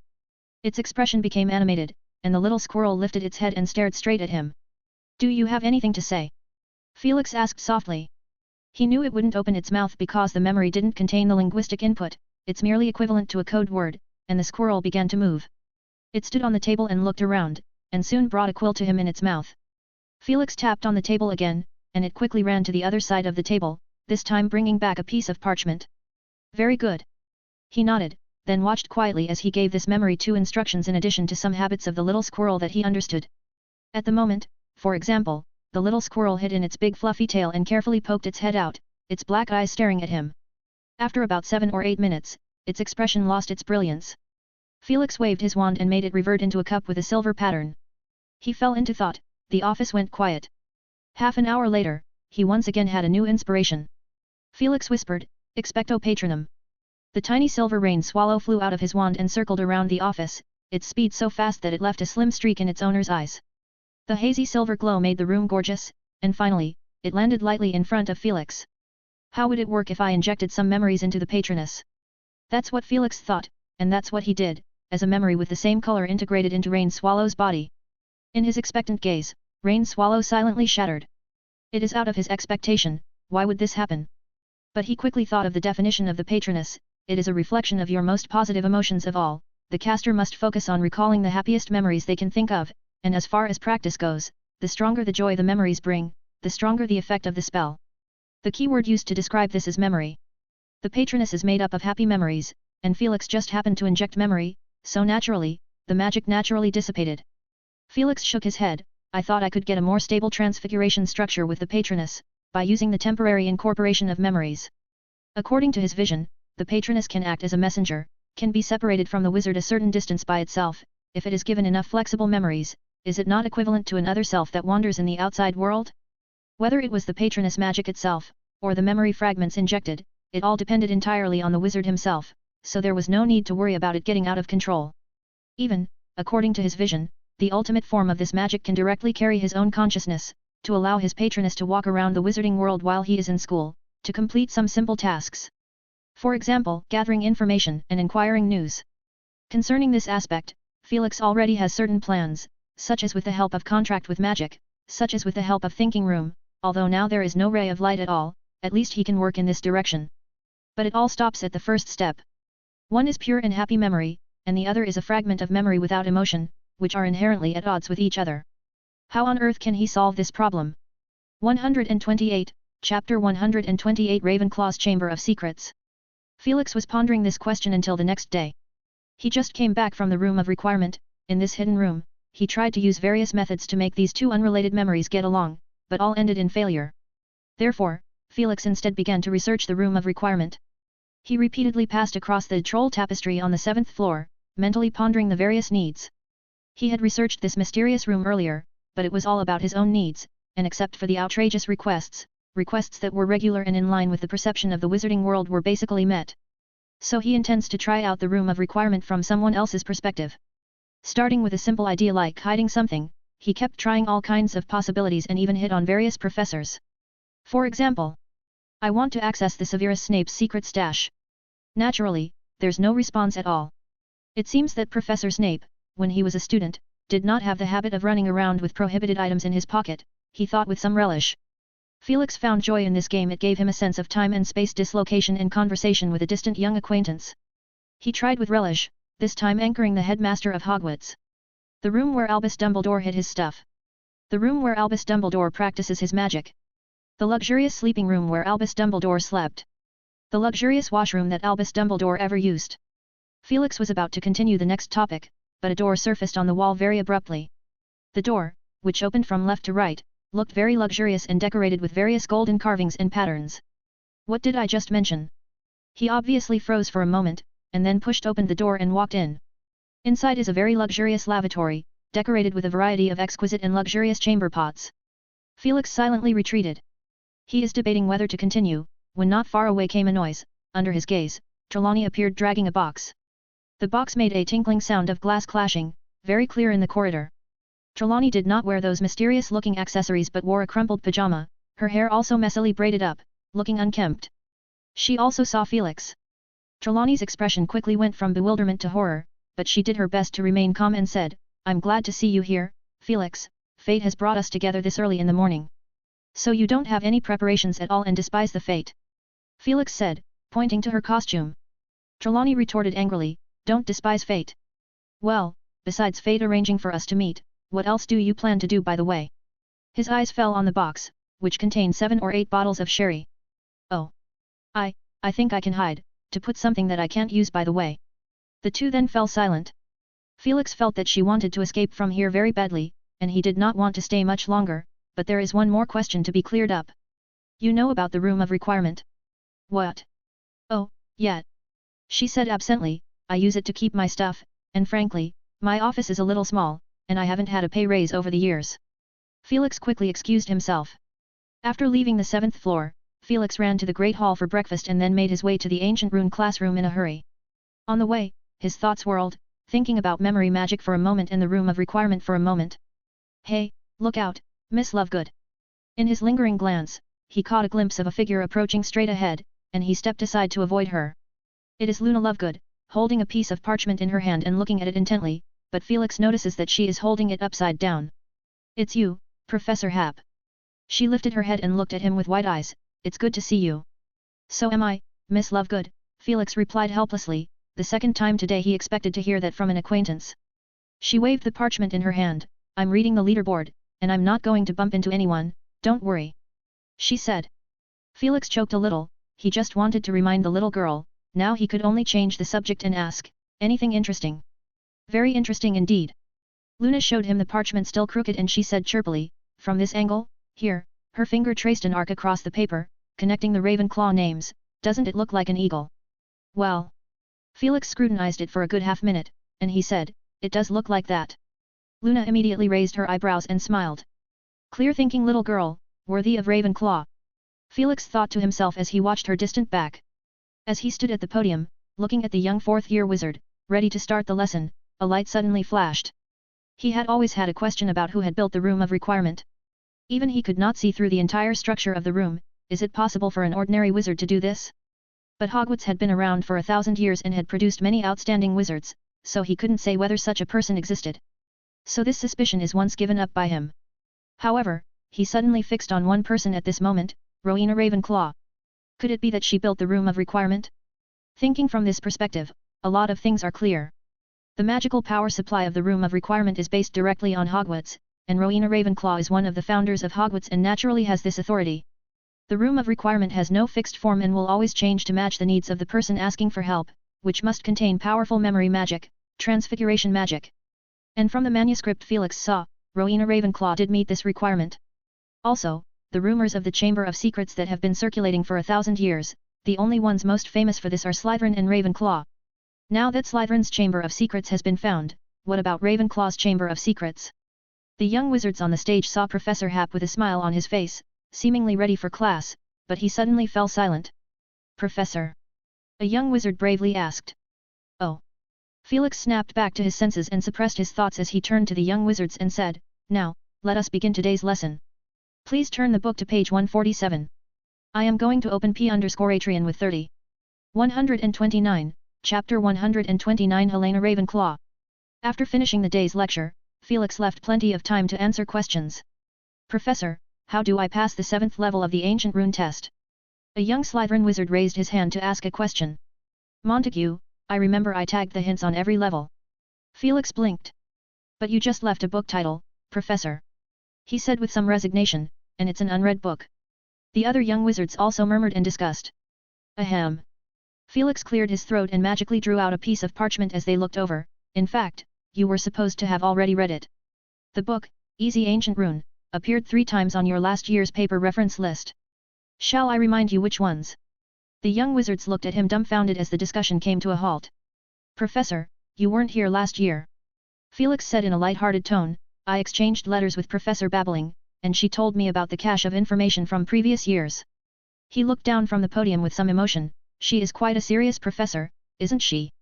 Later that night, Felix stood in front of the room of requirement. During the day, a suspicion had suddenly occurred to him that the room of requirement is Lady Ravenclaw's secret room. But whether this idea is correct or not is yet to be tested. Behind him is an enormous moving tapestry depicting Barnabas the Barmy's foolish attempt to train a group of 8 trolls, and one of the trolls stops beating the ballet teacher and turns its head to gaze at Felix. A bug crawled up the troll's foot and into its nostrils, and it let out a silent hiss as the stick in its hand flew high above and smashed into the head of another troll. But all of this had nothing to do with Felix Happ, who silently mumbled in his mind, I want to enter the secret chamber of Rowena Ravenclaw. I want to enter the secret chamber of Rowena Ravenclaw. I want to enter the secret chamber of Rowena Ravenclaw. He walked past the place 3 times, he couldn't stop his heart from racing, and then, he looked up. There remained a section of an ordinary white wall in front of him. Felix was silent, and yes, I do not know how to enter it. The entrance to the room of requirement is simple, but it is not something that can be easily exploited. He thought for a while, once again silently recited, I would like to enter the original room of requirement. I would like to enter the original room of requirement. I would like to enter the original room of requirement. Still no change. Then, Felix thought of the Slytherin chamber originally used for teaching, so he tried again. I want to enter the secret place where Rowena Ravenclaw teaches her students. Or I want to enter the laboratory of Rowena Ravenclaw. But no door appeared at all. Felix could only leave helplessly, but in the next few days, he kept trying to connect the room of requirement together with Rowena Ravenclaw, and he thought of almost everything he could think of, without any luck. Just when he was about to give up, on Friday evening, he ran into Ms. Grey on the courtyard for the 3rd time this week, and the two casually made small talk and watched the sunset together. In his mind, Ms. Grey was a somewhat haughty and prideful, but kind-hearted and refined lady, and putting aside a few petty thoughts, it seemed very pleasant to chat with her. It's beautiful, said Ms. Grey. Do you rarely look up to view the sunset? Felix said, striking up a conversation. Rarely, she hesitated, but the two had got to know each other well enough to admit it, and she said, it reminds me of something sad. Felix didn't ask more questions, and he kept his mouth tightly shut. The two looked at the dazzling red haze, a few streaks of light piercing the clouds, edging them with a golden edge. Will you keep a secret for me? She said suddenly. Yes, I will. He did not promise, but still answered her confidently. But Ms. Grey believed it, and tried to open her heart. She said with some sadness, I died in such a sight. After she had uttered her first words with some difficulty, she seemed to free herself and spoke in a rush. It was about the same time as now, only it was in the forest of Albania, a desolate place, and I thought it's out of my mother's reach. Felix listened in silence, knowing what would happen next. It's a tragedy that formed Lady Grey of Hogwarts and Bloody Baron. I grew up with extraordinary talent, the most privileged of the bunch. I grew up with people touting me, and year after year, I was completely giddy, but by the time I was old enough, I realized that no matter how hard I tried, I was still no match for my mother. So, I stole my mother's diadem because it bestowed wisdom, and I imagined I could surpass her with it. Her transparent body began to tremble. They say, she choked out, that my mother never admitted when the diadem was gone, and she kept pretending it was still there.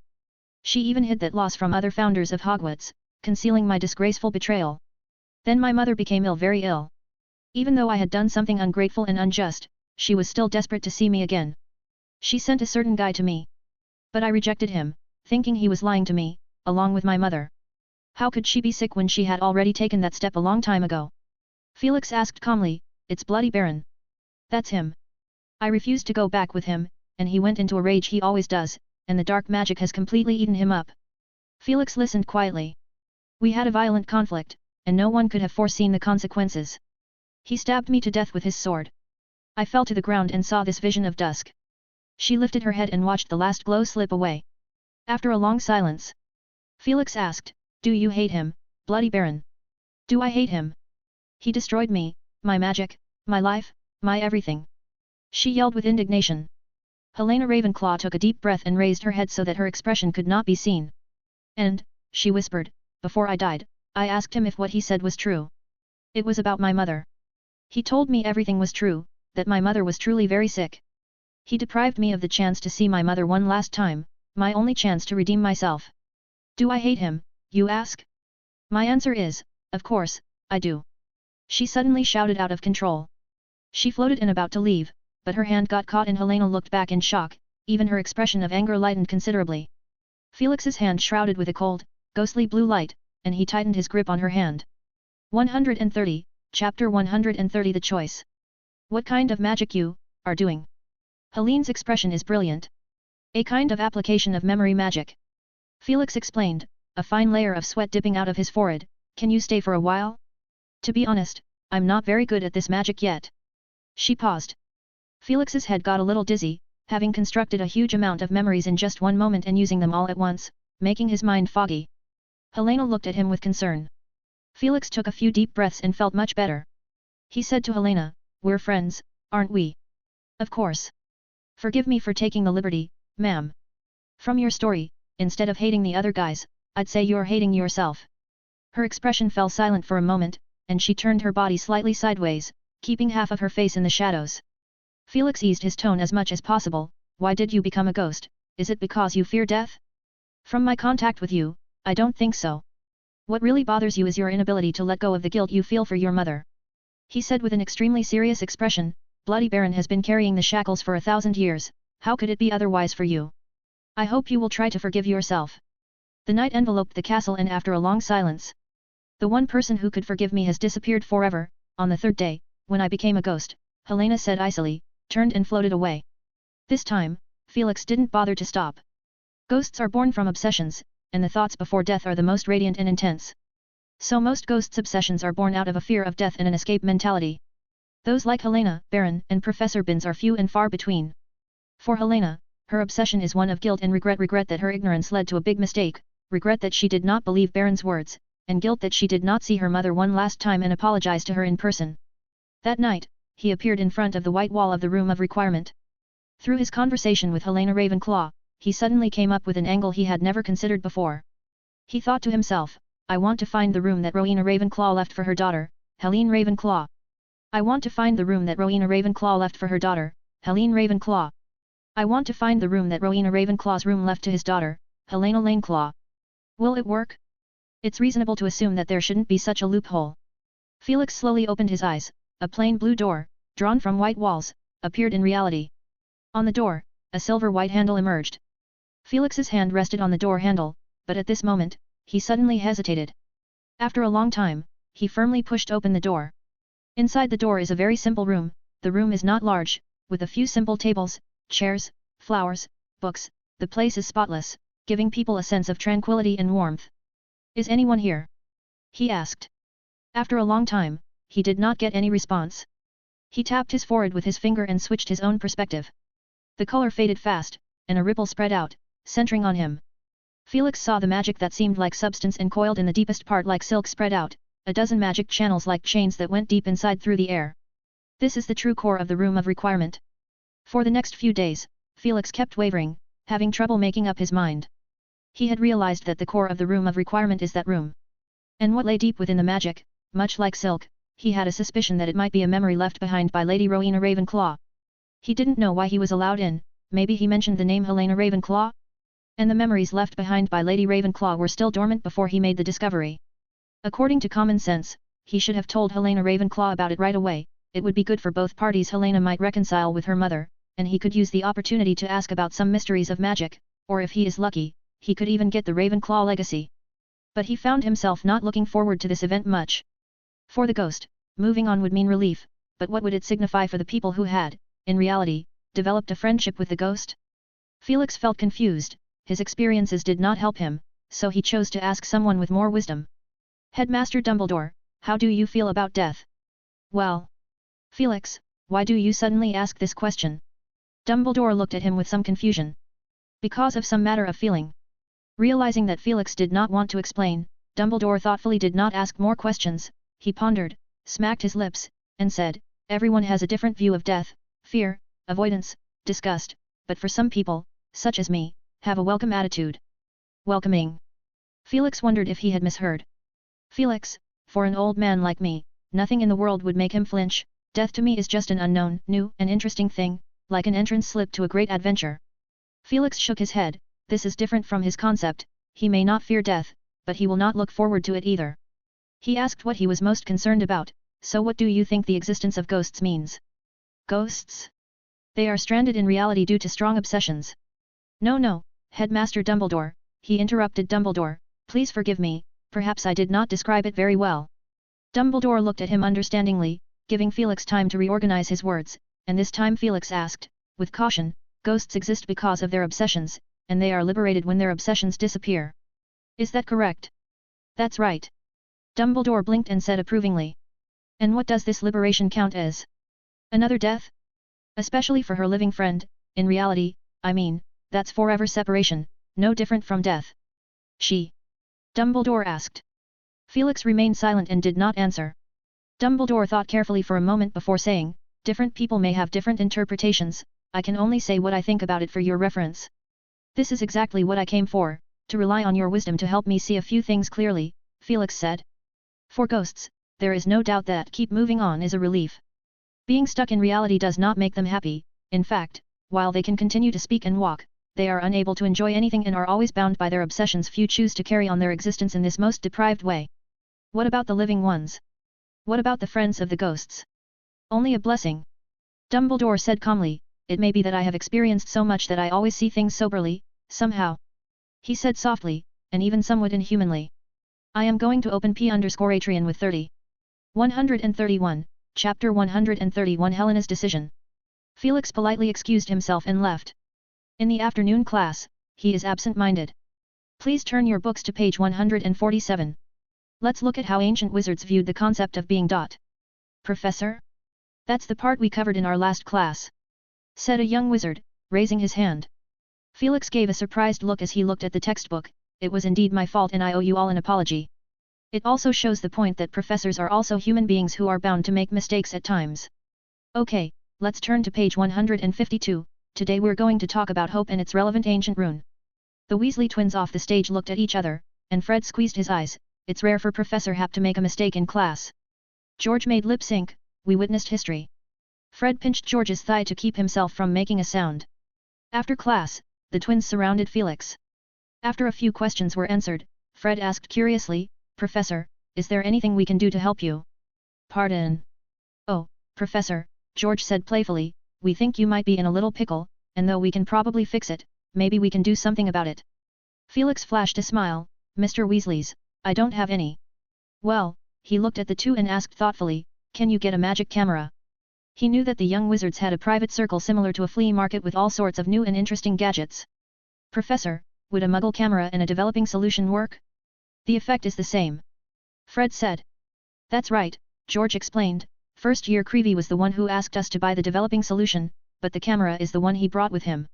Felix thought for a moment and said, yes. Within 2 days, he received the camera, film, and developing solution. He paid the full amount with enthusiasm. During the following week, Felix and Helena chatted, they both deliberately did not mention the conflict that night.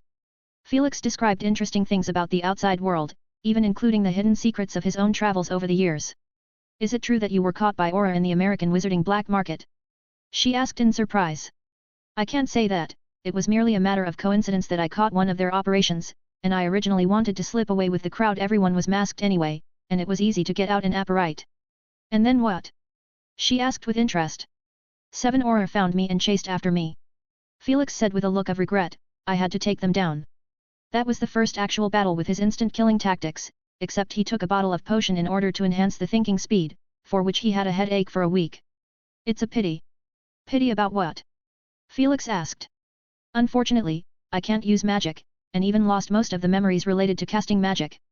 She said regretfully, the ghosts aren't complete, I only have particularly strong memories concerning my death. What about other memories? It's either vague or doesn't resonate, like watching a stranger's experience. She said. And at this moment, he finally made up his mind. Felix said, Helena, there's something I need to tell you. What is it? Felix hesitated, and he took out his camera, can I take a picture of you? Helena looked at him in surprise, she hesitated for a moment in reserve and happily agreed. Felix took a few solo shots of Helena and then finally a picture of the two of them together. It may take a day or two for the developing solution to work, he said. He looked at the smile that appeared on Helena's face, and his heart fluttered. Helena saw the expression on his face and slowly composed herself, that's not what you are going to say, right? It is difficult for you to say, Felix. Do you know about the room of requirement? Oh. She smoothed her hair in some panic, I know, it's a lab my mother built, I used to go there when I was a kid, but my mother didn't want to be disturbed, but I was always up against her. Have you been there again since? I mean. He paused for a moment, after turning into a ghost. No, no. She said dryly. Felix's heart understood, probably out of guilt, or perhaps self-punishment, she deliberately avoided this place. He said softly, I found something in there that Ms. Ravenclaw left behind, probably for you. What did you say? She flew forward briskly, her eyes fixed on him with a deadly stare, as if to discern, if it is a bad joke or not. Felix looked at her calmly in the eyes, not remotely meaning to say anything funny. Helena believed it. She asked eagerly, what is it? What did she leave behind? Her translucent pearl-white body floated in midair, and her hands tried to grab Felix's shoulders, but they passed through it. A bone-chilling coldness made Felix shiver. It's a memory. He whispered. For the next few days, Helena avoided him. Felix understood her well, this feeling of being in worry is not pleasant, who could guarantee that the memories of Lady Ravenclaw must be left for Helena? Can the memories be awakened by the ghost? When it is awakened, does it retain its reason?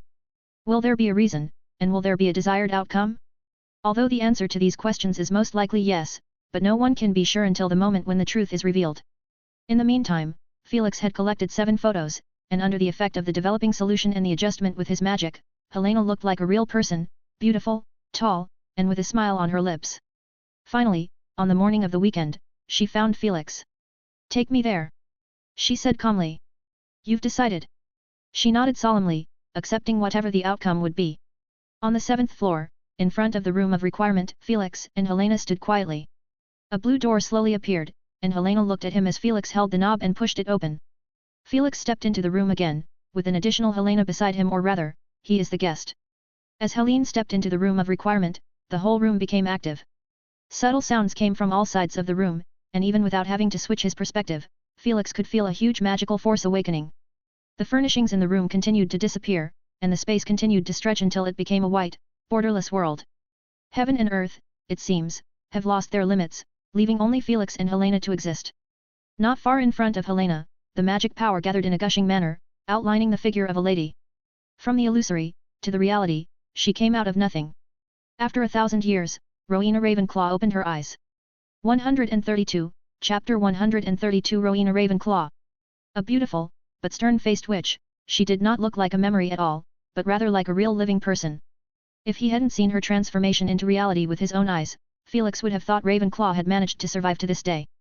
The witch's eyes seemed unfocused, but when she saw Helena, her eyes instantly became animated.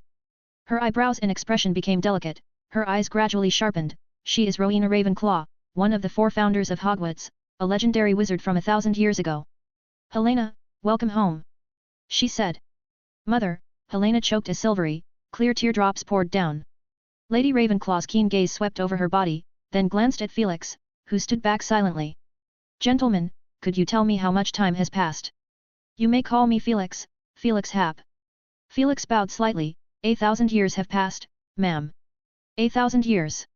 The Ravenclaw chewed on the word and walked over to Helena, gently wiping the tears from her face. How can I be unsatisfied with seeing you again after 1,000 years? Lady Ravenclaw said tenderly. Mother, everything is my fault. I shouldn't have stolen your diadem, I shouldn't have run away from home, and I shouldn't have ignored Baron's words. I didn't even meet you at the end. Helene cried sadly. You are my child, how can that be counted as stealing? Lady Ravenclaw said lovingly. She slightly lifted the cape around Helena's chest, and looked at the black wound on it, and asked, Does it hurt? It hurts, Helena, is in pain, day and night. Helena took her mother's arm and said with a bit of a spoiled tone. Ms. Ravenclaw held up her hand and no one saw her do anything, but Helena's transparent fingers quickly became white and congested, and then expanded upwards, and in less than a minute, Helena had a solid body from her ghostly state. The clothes on her body also turned into a blue-colored dress. Felix then realized that Helene's hair looked a vivid burgundy color. Mother! Helena looked at the Ravenclaw in surprise as she suddenly fell from 2 inches above the floor, stumbled twice, nearly fell, and was caught by the Ravenclaw. So much time had passed that she had forgotten how a normal person should walk. She took 1 hesitant step, 2 and her body fell straight to the ground with a twist. Lady Ravenclaw stepped forward to help her up, and Helena leaned most of her body on her. Try again, you haven't even put on your shoes yet, and you fell like this. But I haven't walked in a long time. Felix watched all this without bothering to come forward. It's all a mirage, at least, he did not think that Ms. Rowena Ravenclaw would have the ability to come back from the dead. What's more, she is just a memory. Apart from that, he could see clearly that Helena's smile getting brighter and brighter, her eyes curved into a crescent moon, a sign of her heart being freed. Isn't everything just as you anticipated? You are prepared for this, Felix. Helena and Ms. Ravenclaw were having fun playing the game of holding and walking, both of them ignored Felix at the side. After almost half an hour, the two ladies stopped, each tidying up their messy hair strands. Helena's body emitted light, soft white light, which made her look like a princess. Mother, you have forgiven me, don't you? She asked, still somewhat anxiously. I never blamed you. Lady Ravenclaw said with a smile. Helena smiled and wept, her face blossoming with holy and pure light. After a few moments, Helena whispered in her mother's ear as their eyes looked over towards Felix, who stood not far away. The two walked over in a pair, holding each other's arms together. Mr. Hap. Lady Rowena Ravenclaw said. Lady Ravenclaw, Helena, congratulations, Felix said. It's thanks to you, Felix. Otherwise, I might have been lonely forever. Helena said with a smile as she gently tugged on her mother's sleeve. Rowena Ravenclaw looked at him with a soft gaze. Thank you very much, Mr. Hap, you freed my daughter. Helena is a friend of mine, as well as Baron, and I hope they can both relieve their knots. Baron? He's not dead. Rowena Ravenclaw's expression stunned, her gaze as sharp and intimidating in a way it had never been before. Helena said somewhat gloatingly, that nuisance also became a ghost, but he is no better, always carrying the bloody shackles, you don't have to bother with him. Is that so? Rowena Ravenclaw's gaze went into the distance. Felix felt the magic power surging around Rowena Ravenclaw's body, and she seemed to be doing something he couldn't understand. Outside the room of requirement, an extremely hidden magic pattern is lit up one by one, starting from the 7th floor and extending outwards. The tower, the 6th floor, the 5th floor, expanding all the way down and out. In the headmaster's office, Dumbledore put down the quill in his hand with a very puzzled expression. Does it seem that he is deprived of some powers of the headmaster? No, not deprived, but temporarily borrowed. Who has this authority? Dumbledore stood up with a serious expression. The grand staircase in the castle began to turn violently, and some armor made cackling noises. Hogwarts underground in an abandoned classroom in the middle of nowhere, Bloody Baron floated in midair with an expressionless face. In a gust of wind, the depleted Baron jolted back to life, his expression frozen as he swept around, but found nothing. Inside the room of requirement, Rowena Ravenclaw sighed. It was my mistake, I shouldn't have let him find you. It's all in the past, Helena whispered. Felix relieved that nothing had gone wrong, and he was afraid that the Ravenclaw would try to avenge her daughter's death and outright make Baron disappear. Although it's the same disappearing, self-liberation and being beaten into a puff of mist were completely different concepts. However, I seem to have found something familiar. Lady Ravenclaw said, and as Felix and Helena looked somewhat puzzled, a tattered diadem appeared abruptly from thin air and fell onto the white ground. Is this your diadem? Helena looked surprised and said, how did it appear here? Lady Ravenclaw stared at the diadem. You don't know this, how would I know? I found it in a dump. What the hell do these little wizards think my lab is? Felix's gaze fixed deadly on the diadem, and he switched his perspective straight away. The same feeling the diary brought him, deep, dark, evil magic, silent as death. It is a Horcrux. A piece of soul is sealed inside. A magic left by that Herpo the Foul. Ms. Ravenclaw frowned and said, I remember it seems to be called as Horcrux. You know about this thing? Felix asked. Of course, Herpo was famous in my time, and many of his magic spells that could be considered nefarious were widely spread. Horcrux, though, are indeed quite rare. Lady Ravenclaw's gaze turned to Helena. Who did you give this diadem to? 133, Chapter 133 Diadem and Questions. Helene looked away, somewhat abashed. Almost 50 years ago, I was tricked by a student into telling him the place where the diadem was hidden. Felix added from the sidelines, as far as I know, Voldemort, oh, that's the name he changed later. Voldemort is superb at fiddling with minds and, more importantly, he's extremely ambitious and has made more than one Horcrux. As for how wicked Voldemort was and what he did in the wizarding world, it simply didn't matter to Rowena Ravenclaw. He took the tattered diary out of his ring and handed it to the Lady Ravenclaw. She stroked the neat scorch marks on the journal. A fiend fire curse, a very skillful fiend fire curse. She didn't say anything about the dark magic. In her time, the fiend fire curse had been used by quite a few people because of its power and counter curse. I also saw traces of magic that belonged to me. Lady Ravenclaw looked up at him. Felix's thoughts moved to provide the key information. Voldemort is a descendant of Salazar Slytherin, and he received the Slytherin legacy of magic. That's so? I did exchange memory magic with Salazar, Ravenclaw whispered. At this moment, Felix suddenly had a flash of light.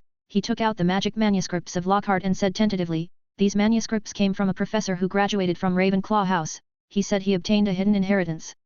Ravenclaw took it and casually flipped through it twice. "It's my stuff, although it's been transcribed. Who is this guy? How could he be recruited to the school as a professor? His annotations are full of all sorts of lame blunders and delusions of grandeur." "He has paid the price," Felix said briefly, not wasting any time in describing what Lockhart had done. The glow emanating from Helena was getting stronger. "Do you remember where you put this information?" Felix inquired. Ravenclaw glanced at him. "It should be in the lounge bookcase. I set up some hidden magic, waiting for the latter generation to discover." Speaking of which, she waved her manuscript with some confusion. "Is he really a Ravenclaw student? My magic wouldn't have expired after too long, would it?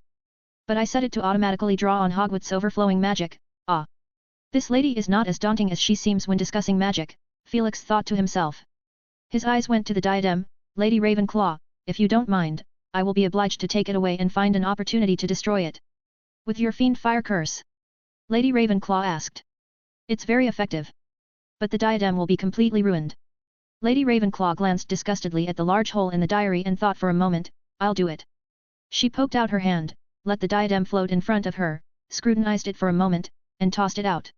In the pure white space, the magic continued to surge, forming stars and multicolored rays, which converged behind Lady Ravenclaw, as if draped in a river of stars. "Go on," Ms. Ravenclaw said, and the starlight whistled like a tidal wave, forming an exaggerated magic vortex in midair and swallowing the diadem.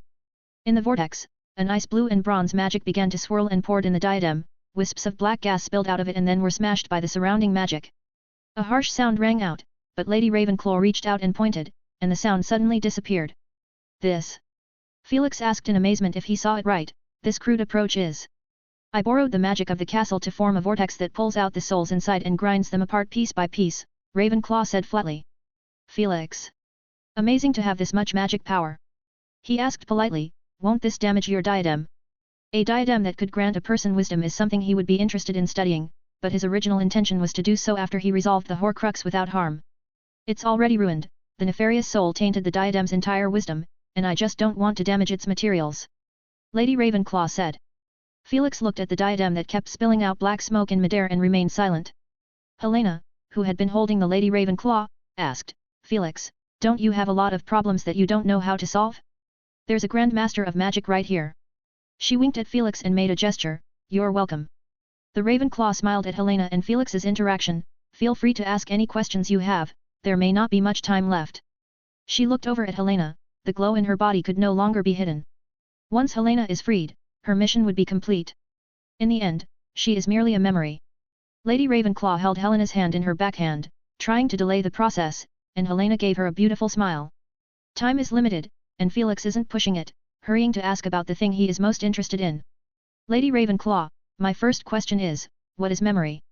Ravenclaw looked at him. "You are your memories. Everything in our lives is a memory, except for a thin layer of this moment," Felix said solemnly. "So, whether it's a person or a soul or an animal, the most important thing is memory." Ravenclaw did not deny. "And what do you think of the here and now or present? Is it the result of the past, or the beginning of the future?" The question made Felix scratch his head a little. He wanted to ask about magic, not to discuss philosophy. He stated his thoughts. "From my point of view, the here and now is something I can absolutely grasp, it is in my power, an expression of my will. Or, to put it simply, the here and now is the choice. The past is beyond pursuit, the future is yet to come, and the key to it all lies in grasping the here and now. Ravenclaw nodded and smiled, neither agreeing nor refuting. Felix waited for a moment, and when he saw that she did not speak, he simply asked straightforwardly what he was most concerned about. "Madam, I want to inject a fictional memory into the patroness, but there is a violent conflict between the two. In addition, I also want to transfer part of my consciousness into the patroness." He waved his wand and let his patroness fly out. Lady Ravenclaw smiled and beckoned, letting the silver rainbird land in her hand. Felix obediently relinquished control of the patroness, knowing that Lady Ravenclaw would demonstrate it to him. Her fingers brushed its feathers, and the rain swallow chirped. "You need to extract the memories correctly," she said methodically. "Imagine you grab a specific bird from a birdhouse full of birds. It may seem difficult, but if each bird has a string tied to its leg, you will do this easily by pulling on the string just from the outside of the birdhouse. I am going to open P_Atrian with 30. 134, Chapter 134 Curtain ends. Birdhouse, string, thread, Felix repeated. He realized suddenly one of Ravenclaw's traits: she is very, very fond of inspiring people whether the person wants to be inspired by her or not. Mother, can't you be blunter? Helena said from the sidelines. Ms. Ravenclaw gave her a look and helplessly revealed the riddle: don't crudely cram memories into anything, you need to shape them. Felix seemed to have thought of something, but still separated by a layer of thin paper, shading in and out of view. Memory molding, or rather, structuring a solid memory. Ravenclaw held the rain swallow, which turned into a silvery mist and then reassembled into an eagle with its head held high. In the body of the eagle, there are dense dots all over. The eagle landed on the ground and looked at the ground. These are... Felix's breathing seemed to stop. He directly switched on the acceleration of thought, desperately remembering the structure of these dots. Ravenclaw said flatly, soul nodes? Memory nodes? Whatever, I just found some structure for stable memories. So, you're also constructed this way? Yes, I'm just a memory of Ravenclaw, not a real person, not a ghost, not even considered as life, but the only emotions are real without being fictional. As for transferring consciousness, you can refer to pact magic. She said quickly. Felix could only memorize it as well, and he duly asked one last question: Madam, I would like to know, how far did the four founders truly advance their magic? Ravenclaw gave him an approving look. Talking too much will only disturb you, what I can tell you is that we count ourselves as magical beings. She glanced at the diadem that was constantly being washed by the massive magic, the mass of black air being churned to pieces. It's almost time. Lady Ravenclaw said softly, her form slowly fading away, but she still looked at Helena tenderly. The glow on Helena's body became brighter and brighter, more and more holy, and a heartfelt joy spread out.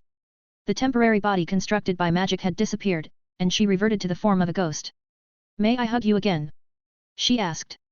Lady Ravenclaw opened her arms, and the two somewhat illusory figures pressed together for a long time before separating. In a swirl of magic, a blurred face rushed out from the diadem, but immediately shattered silently. The Lady Ravenclaw grabbed the diadem as soon as she could. It shone brightly, as if it had been scrubbed clean and as good as new. I will recreate the diadem as your reward, she said to Felix. Lady Ravenclaw, you don't have to, he said hesitantly. It is not as wise as you think it would be, not when it can be given. Lady Ravenclaw said, her figure growing fainter and fainter while the diadem grew brighter and brighter. She glanced over at Helena with a parting glance. It is somewhat unfortunate that I cannot accompany you on your journey. Lady Ravenclaw said that she is just a memory, and today she finished the mission that belongs to her and is going to dissipate. Helena smiled and said, I've got the courage to walk the rest of the way. Lady Ravenclaw stared at her, and after 3, maybe 5 or 10 minutes, she finally disappeared. Clang! The diadem fell to the ground and rolled twice. Take it, it belongs to you, Helena said. The light on Helena's body grew stronger and stronger, and the restrictions left on her by the Ravenclaw lady before had disappeared. Felix didn't even look at the diadem, he gazed at Helena and said with some difficulty, I'm going to lose another friend today. She floated up to him and her palm tried to touch his cheek, but her fingers passed through. It seems you've had your share of grief. Felix was silent for a moment. Let's get out. He held out his palm and let the diadem fly over with the diary, which he tucked into the ring. The two of them walked out of the room of requirement. The light from her body quickly spread out, a soft glow illuminating the entire 7th floor corridor. It may be too late, I have something to say to someone, Helene said. Do you need help? Felix asked, knowing who she was referring to as someone. Sure. She smiled at him, we're friends, aren't we? Felix's wand made a blast and the window in front of him abruptly disappeared as he leaped from the window on the 7th floor with Helena in his arms, before landing lightly in the yard. The next moment, Felix's voice instantly resounded through the castle. Baron, come to the yard, Helena has something to say to you. The young wizards in the castle looked up, startled by the loud voice. What had happened? Come on, let's go check it out, Harry said to Ron and Hermione, and the trio ran simultaneously. Doing the same, were other young wizards who, full of curiosity. It is the weekend, everyone is very free. They ran towards the yard at the same moment. But the fastest is still Dumbledore. He appeared very abruptly in front of Felix and Helena, his expression a little puzzled, but when he saw the white light on Helena's body, his azure eyes widened at once. He looked at Felix, who nodded gently. Another 10 seconds or so later, a silver shadow passed through a wall and appeared in the yard. It's Bloody Baron. He looked as frightening as ever, covered in silver blood and carrying a huge shackle on his back. But his expression at the moment is one of unprecedented tension and trepidation. Bloody Baron looked at Helena bathed in light, his mouth opened and closed, and stammered, Congratulations, Helena. One by one, the little wizards and professors, and the ghosts came from afar, and they stopped far away when they saw the scene in the yard. The little wizards were somewhat puzzled, but the professors and ghosts had seen a lot, and they clearly saw the state of Helena. Nearly headless Nick covered his mouth very empathetically. Oh, my god. The other ghosts also stared nervously at the center of the yard. Sir Baron, I'm about to leave. Helena said, I was told to learn to forgive myself. I'll give that to you. And what about you? Baron asked, his body shaking constantly, will you forgive me? I've hated you, but I'll try to forgive you, just from this moment on. Helena Ravenclaw said. The light from her body exploded into a white, long phantom of a ladder, appeared. Helena's gaze lingered around, finally pausing on Felix for a moment, and she firmly stepped onto the ladder. Her figure disappeared. Felix felt dispirited. Felix, thanks, I know the person she was talking about is you, Baron said, and a clean white glow spread from his body. I didn't do anything. Felix shook his head. A clamor erupted from the distant ghosts. What a day. 2 ghosts freed from their bindings one after another. Only those who knew the 1,000-year grudge of these 2 ghosts could not help but feel a lot of emotions. Baron did not resist the white light stirring in his body, and in a solemn atmosphere, his figure disappeared. The young wizards looked at this scene dumbly. They did not know what had happened but knew that the ghosts of Ravenclaw and Slytherin, 2 houses, had disappeared forever from this day. 135, Chapter 135 Follow-up. The young wizards were driven away by the professors. Professor McGonagall commanded the grade heads and told them to take the students of their respective houses away and to return to wherever they wished, and in fact, she had very mixed feelings. Startled by Felix's voice, she thought something urgent had happened and rushed here, even using the animagus halfway. More than one young wizard saw a cat nimbly crossing the flowers, a blurred shadow flickering, and they thought Mrs. Norris had recovered. But even though it was different from what she had imagined, things were still considered urgent and she had witnessed 2 ghosts that had existed at Hogwarts for 1,000 years just dissipate. This is a good thing, but she is still full of doubts. What happened? Most of the professors and ghosts stayed behind. They looked at Felix on the field and seemed to have the intention of listening to a story. Snape standing near the yard stone pillar, his expression puzzled. His thoughts at the moment is, this is the first time this year, can it be called accidental event? It seems that every single one of them can be related to Felix. Professor Flitwick stood aside, his lips opening and closing, wanting to ask something. He is aware of Ms. Grey's true identity. For decades he has always had great respect for her, and he is most anxious for the truth. Dumbledore is touched for a greater extent. He kept looking at the location where the 2 ghosts disappeared, murmuring softly, Silverbeard twitching, but no one could tell what the 100-year-old man is thinking at the moment. Felix. Dumbledore said softly, it seems that something incredible must have happened to you. Felix's expression looked a little sullen as his eyes swept over several professors on the field, Snape, McGonagall, Belby, Flitwick, Sprout, Madame Hooch. There were also the ghosts of Hogwarts, the almost headless Nick, Fat Friar, Professor Binns, and a few he couldn't name. Just about everyone who could come arrived. He said in a flat tone, it's a long story indeed, but the privacy of 2 honorable ghosts is at stake, plus I myself have very mixed emotions right now and am not in the mood to tell much for now. Headmaster Dumbledore, please forgive me for leaving for the moment. When the mood has calmed down, I will disclose the truth in order to maintain the honor of the 2 friends. Dumbledore's eyes covertly schemed over the others. He said from goodwill, of course, Felix. I suppose that of all the people present, there is no one who will suffer more grief than you.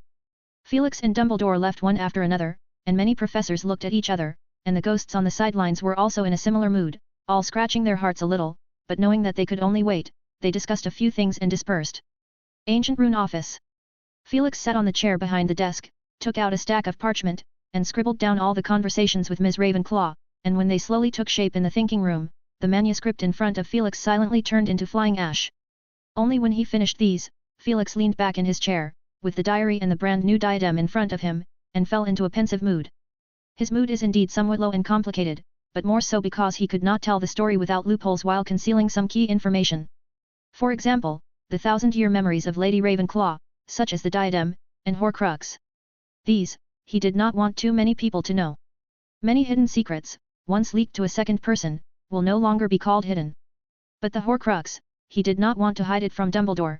After all, he has a whole 2 pieces in his hands. He's wondering how things have developed into this. Voldemort's trouble, it is better to leave it to the headmaster to have a headache. And the most crucial thing is that he seems to be able to fit the diary into the story reasonably well. Including Ginny, including Draco Malfoy, including Dobby the house elf, these clues that he obtained off and on, can also be forwarded to Dumbledore. To put an end to the Chamber of Secrets incident, when Dobby's troubles are solved, it will be possible to restore Hagrid's reputation. Speaking of which, why hasn't Dobby contacted him? Was there an accident, or did the instincts of a house elf take over? In the office, there is no trace of sound. Elsewhere, at Hogwarts, numerous young wizards were voicing their opinions about the shocking events that had taken place today. And what Harry is most concerned about is what really happened to the two ghosts. At the moment, the trio followed the large group back to the Gryffindor common room, led by the head of the grade. The young lions, who had been discussing in a whisper, burst out with great enthusiasm, nearly toppling the ceiling. Hermione winked at Harry and Ron, and they chose a long couch with a divider and a red curtain, then sat down. On the other side of the divider were a few of the Gryffindor heads of grade. They were likewise discussing what had just happened. It's the ghost's salvation, Percy said with great certainty. I've seen similar descriptions in books, and this is an extremely rare occurrence. A fifth-year head girl said suspiciously, I seem to have heard about it at home, but isn't that a fairy tale? Haha, did you also hear the story The Disappearance of Barney the Ghost? It's a male wizard's voice. On this side of the partition, Hermione mouthed, You've heard that story. Ron shook his head. The discussion continued. The head girl said, I always thought it was fake, but I never thought it would really appear before my eyes one day. What do you guys think about what happened? What exactly is the relationship between Lady Grey and Bloody Baron? Maybe a couple. Oh, no way, the word Ms. Grey said was forgiveness. You heard that? It was so far away I couldn't hear it, and Professor McGonagall wouldn't let us get close. I saw the way she mouthed when she spoke. Then it's a feud, and frankly, I think that's more likely, like he murdered Ms. Grey. A new, excited female voice appeared, could it be that? Bloody Baron was a murderer who killed a lot of people and ended up on trial, but before he died he thought about fighting back, and became a ghost. She laid out a bunch of inner drama, and then dramatically concluded. The trio changed their place, to a hidden corner. What do you think? Harry asked. Other than the information about the ghost redeeming itself, it doesn't hold much credibility, Ron said. Especially the girl with the somewhat shrill voice who kept trying to lean the truth towards love-hate relationships. They ignored Professor Hap, the one who summoned the Bloody Baron. Harry speculated, Hermione, what do you think? I also think it has something to do with Professor Hap, he seems a little sad and I know that he and Lady Grey are friends, Hermione said what she knew. The Gryffindor discussion wasn't the most lively, of the four houses, Ravenclaw House had the biggest reaction. Ms. Grey, although she always gave the impression of being lofty, she was not shy about giving pointers to the young wizards, especially to the students of her own house. Her departure made the young eagles sad. In the evening, Felix left the school and went to the old town of London. He walked along a pitch-black road and into a cemetery, where the guards watching the gate ignored him. Almost 3 or 4 minutes later, Felix stood in front of a tombstone. I am going to open P_Atrian with 30. 136, Chapter 136 The Story. The white inscriptions on the black marble are easier to make out in the dim light, they seem to glow in the dark. Rock Rune. Born on December 12, 1966, died on May 3, 1980. Died of influenza after nursing 12 companions. Rock Rune. Felix murmured, recalling the scene when he was 9 years old and collapsed in a hospital bed. At his weakest, someone kept taking care of him. 3 days before he recovered, Irwin's disappeared and he pleaded the dean to tell him, only to be met with a heavy sigh. That was the first time he understood death deeply. Felix stood quietly in front of the tombstone, like a silent statue, and after almost an hour, his figure disappeared. At 8 o'clock in the evening, Felix returned to his office, where he had, earlier this morning, used his patroness to inform his assistant that he had cancelled this weekend's Rune tutoring. With a little preparation, he knocked on the door of the headmaster's office. The room is very dim. Dumbledore looked up from his desk and looked at him through his half-moon glasses. Felix, please sit down, wait a moment, the office is a little dark. He held up something that looked a lot like a silver lighter, pressed a few times, a ball of light flew out of it, and the office immediately became brighter. What is this? Felix asked with interest. I made a gadget, I call it a lighter, can absorb and release light sources, Dumbledore said. Felix sat in front of him and pulled out the diary and the brand new diadem. The first thing Dumbledore's eyes fell on is the diadem. He stood straight up and bent down to examine it carefully. This is, if I'm not mistaken. That's right, Lady Ravenclaw's diadem.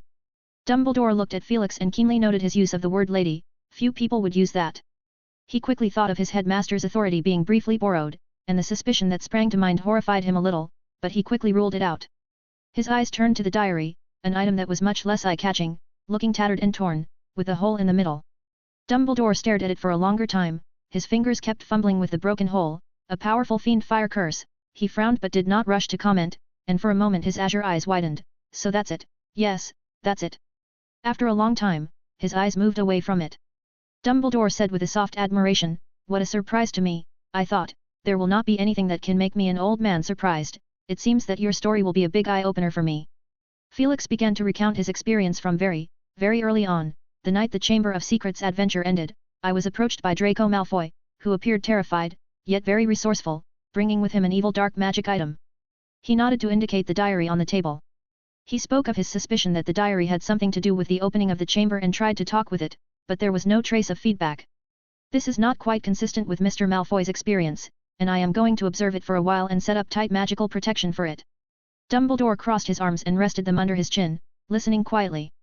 Until the dueling class, I found that the ban I had set up was broken, rushed back and found a house elf, his name is Dobby. I used the potion on him and accidentally obtained the truth about the incident of the chamber, Felix said. So. The diary is Voldemort's relic, which he gave to Lucius Malfoy for uncertain reasons, and Lucius hid it in the Weasleys' youngest daughter, Ginny Weasley's books, with the help of an accidental meeting in front of the bookshop. Dumbledore sighed, matches up with some of my suspicions. As far as I know, the Ministry of Magic searched several pure-blood families during that time, under the guise of investigating dark magic items. Lucius may have been in a hurry and couldn't wait to get rid of the problem. Dobby harbored a huge debt of gratitude to Potter, and he went out of his way to disobey his master's orders to protect Potter in any way he could, even though. Felix gave a small smile, it may have been troubling to Potter himself. Ah, such pure emotion, often can exceed our imagination, Dumbledore said with emotion. Anyway, I realized the danger and prepared to destroy the diary, but regular magic simply didn't work, so I used the fiend fire, Felix said, profusely, did not avoid the fact that he used dark magic. And Dumbledore did not say anything more. Perhaps, this is indeed a good way. Next, Felix explained himself in the time of pursuing the secret room, had inadvertently found a mysterious room. I think its magic is very interesting, ready to study in their free time. On the 7th floor of the castle, the tapestry of trolls beating Barnabas with a club. Dumbledore repeated, showing a thoughtful expression, he smiled and said, "Your words have unlocked a long-time suspicion. You know it too?" Felix asked knowingly, he couldn't say that he had done all sorts of strange and bizarre tests using your name, right? Oh, it was a wonderful experience, but perhaps I underestimated its use at the time. Felix did not press the issue, he nodded and spoke again about the two ghosts. He and Baron knew each other when they were at school and had overheard a conversation between them. He said with some shame, "Initially I had a utilitarian purpose. I saw the manuscript left by Lady Ravenclaw from the library and became curious about that time 1,000 years ago, and I very deliberately befriended Helena." Dumbledore reassured him, "I, too, had deliberately befriended many famous wizards in my youth with a utilitarian purpose in mind." "Thank you, Dumbledore." Felix said, "At the time, I also had the idea that, as Baron's friend, I hoped to ease Helena's resentment toward him. But as I got deeper into it, I found Helena to be a very fine lady, and it was a pleasure to chat with her, and I enjoyed it." Felix's voice trailed off. Next, Felix cut back on his description of Helena, not wanting to mention her name in a pile of lies. "I realized that the room of requirement might be the chamber left by Ravenclaw, and I took her inside and met the memory left by Rowena Ravenclaw 1,000 years ago." Dumbledore's hand running through his silver beard stopped as he listened intently, not wanting to miss a word. Lady Rowena Ravenclaw found the diadem, which she said contained a piece of an evil spirit, and magic said to have originated from a famous dark wizard of ancient Greece, Herpo the Foul. Dumbledore's face became solemn, as he spits out a word, Horcrux. "Yes, that magic, I thought about the diary and took it to Lady Ravenclaw. After her confirmation, the diary is also a Horcrux that belongs to the same person." "Very perceptive, Felix," Dumbledore said. Afterwards, Lady Ravenclaw used the vast magical power of Hogwarts to destroy it, and before the mission was completed, she recreated the diadem. Felix finished telling the story. 137, Chapter 137 Two Memories. The office went quiet. The delicate silverware on the corner of the table swirled, emitting small puffs of smoke and making a tick-tock sound. "Your testimony is very useful, Felix," Dumbledore said, his eyes staring contemplatively at the diary, with his eyes under thick silver eyebrows. "He is even crazier than I thought." "You mean, Voldemort?" "I prefer to call him Tom Riddle, which is his original name. He never shied away from that when he was in school, and the professors would not call him by his last name Riddle, but affectionately called him Tom," Dumbledore explained. Felix pondered, it seems that Voldemort went to school and lived a much more nourishing life than he did. "Is it because he made more than one Horcrux?" Felix asked. "That's right, Felix. This magic is more evil than you can imagine, the ability to gain immortality by splitting souls." "Headmaster Dumbledore, I'm not interested in that." Felix interrupted, "Do you have any other questions?" Dumbledore blinked with a pleased smile. Felix, you know more about restraint than a younger me. I do have one more question. He crossed his arms on the table. I would like to know more about what happened when the Horcruxes were damaged. Felix had expected this, and it just so happened that he also had two things he wanted Dumbledore to know. So he turned to look at the black cabinet behind him. Why don't you see it for yourself, Dumbledore? He looked back and saw Dumbledore's surprised gaze. The older man said, You mean, Pensieve? Many wizards avoid that. It is a reaction he did not anticipate at all. Yes, I saw it on my last visit, when the cabinet was left open. Felix explained. As for avoidance? I do avoid it, but I personally think that since Voldemort is not dead, one day he will return, and you are the person he fears most. Dumbledore shook his head.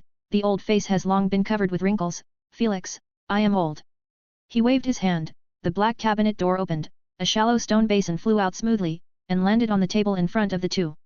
Felix carefully examined the Pensieve, an ancient and rare magical artifact. There were strange carvings on the mouth of the basin. They were various mysterious runes and symbols. He could make out some, but more were in the blind spot of his knowledge. Inside the Pensieve is a pool of silvery substance, sort of like bright silver, but in constant flow.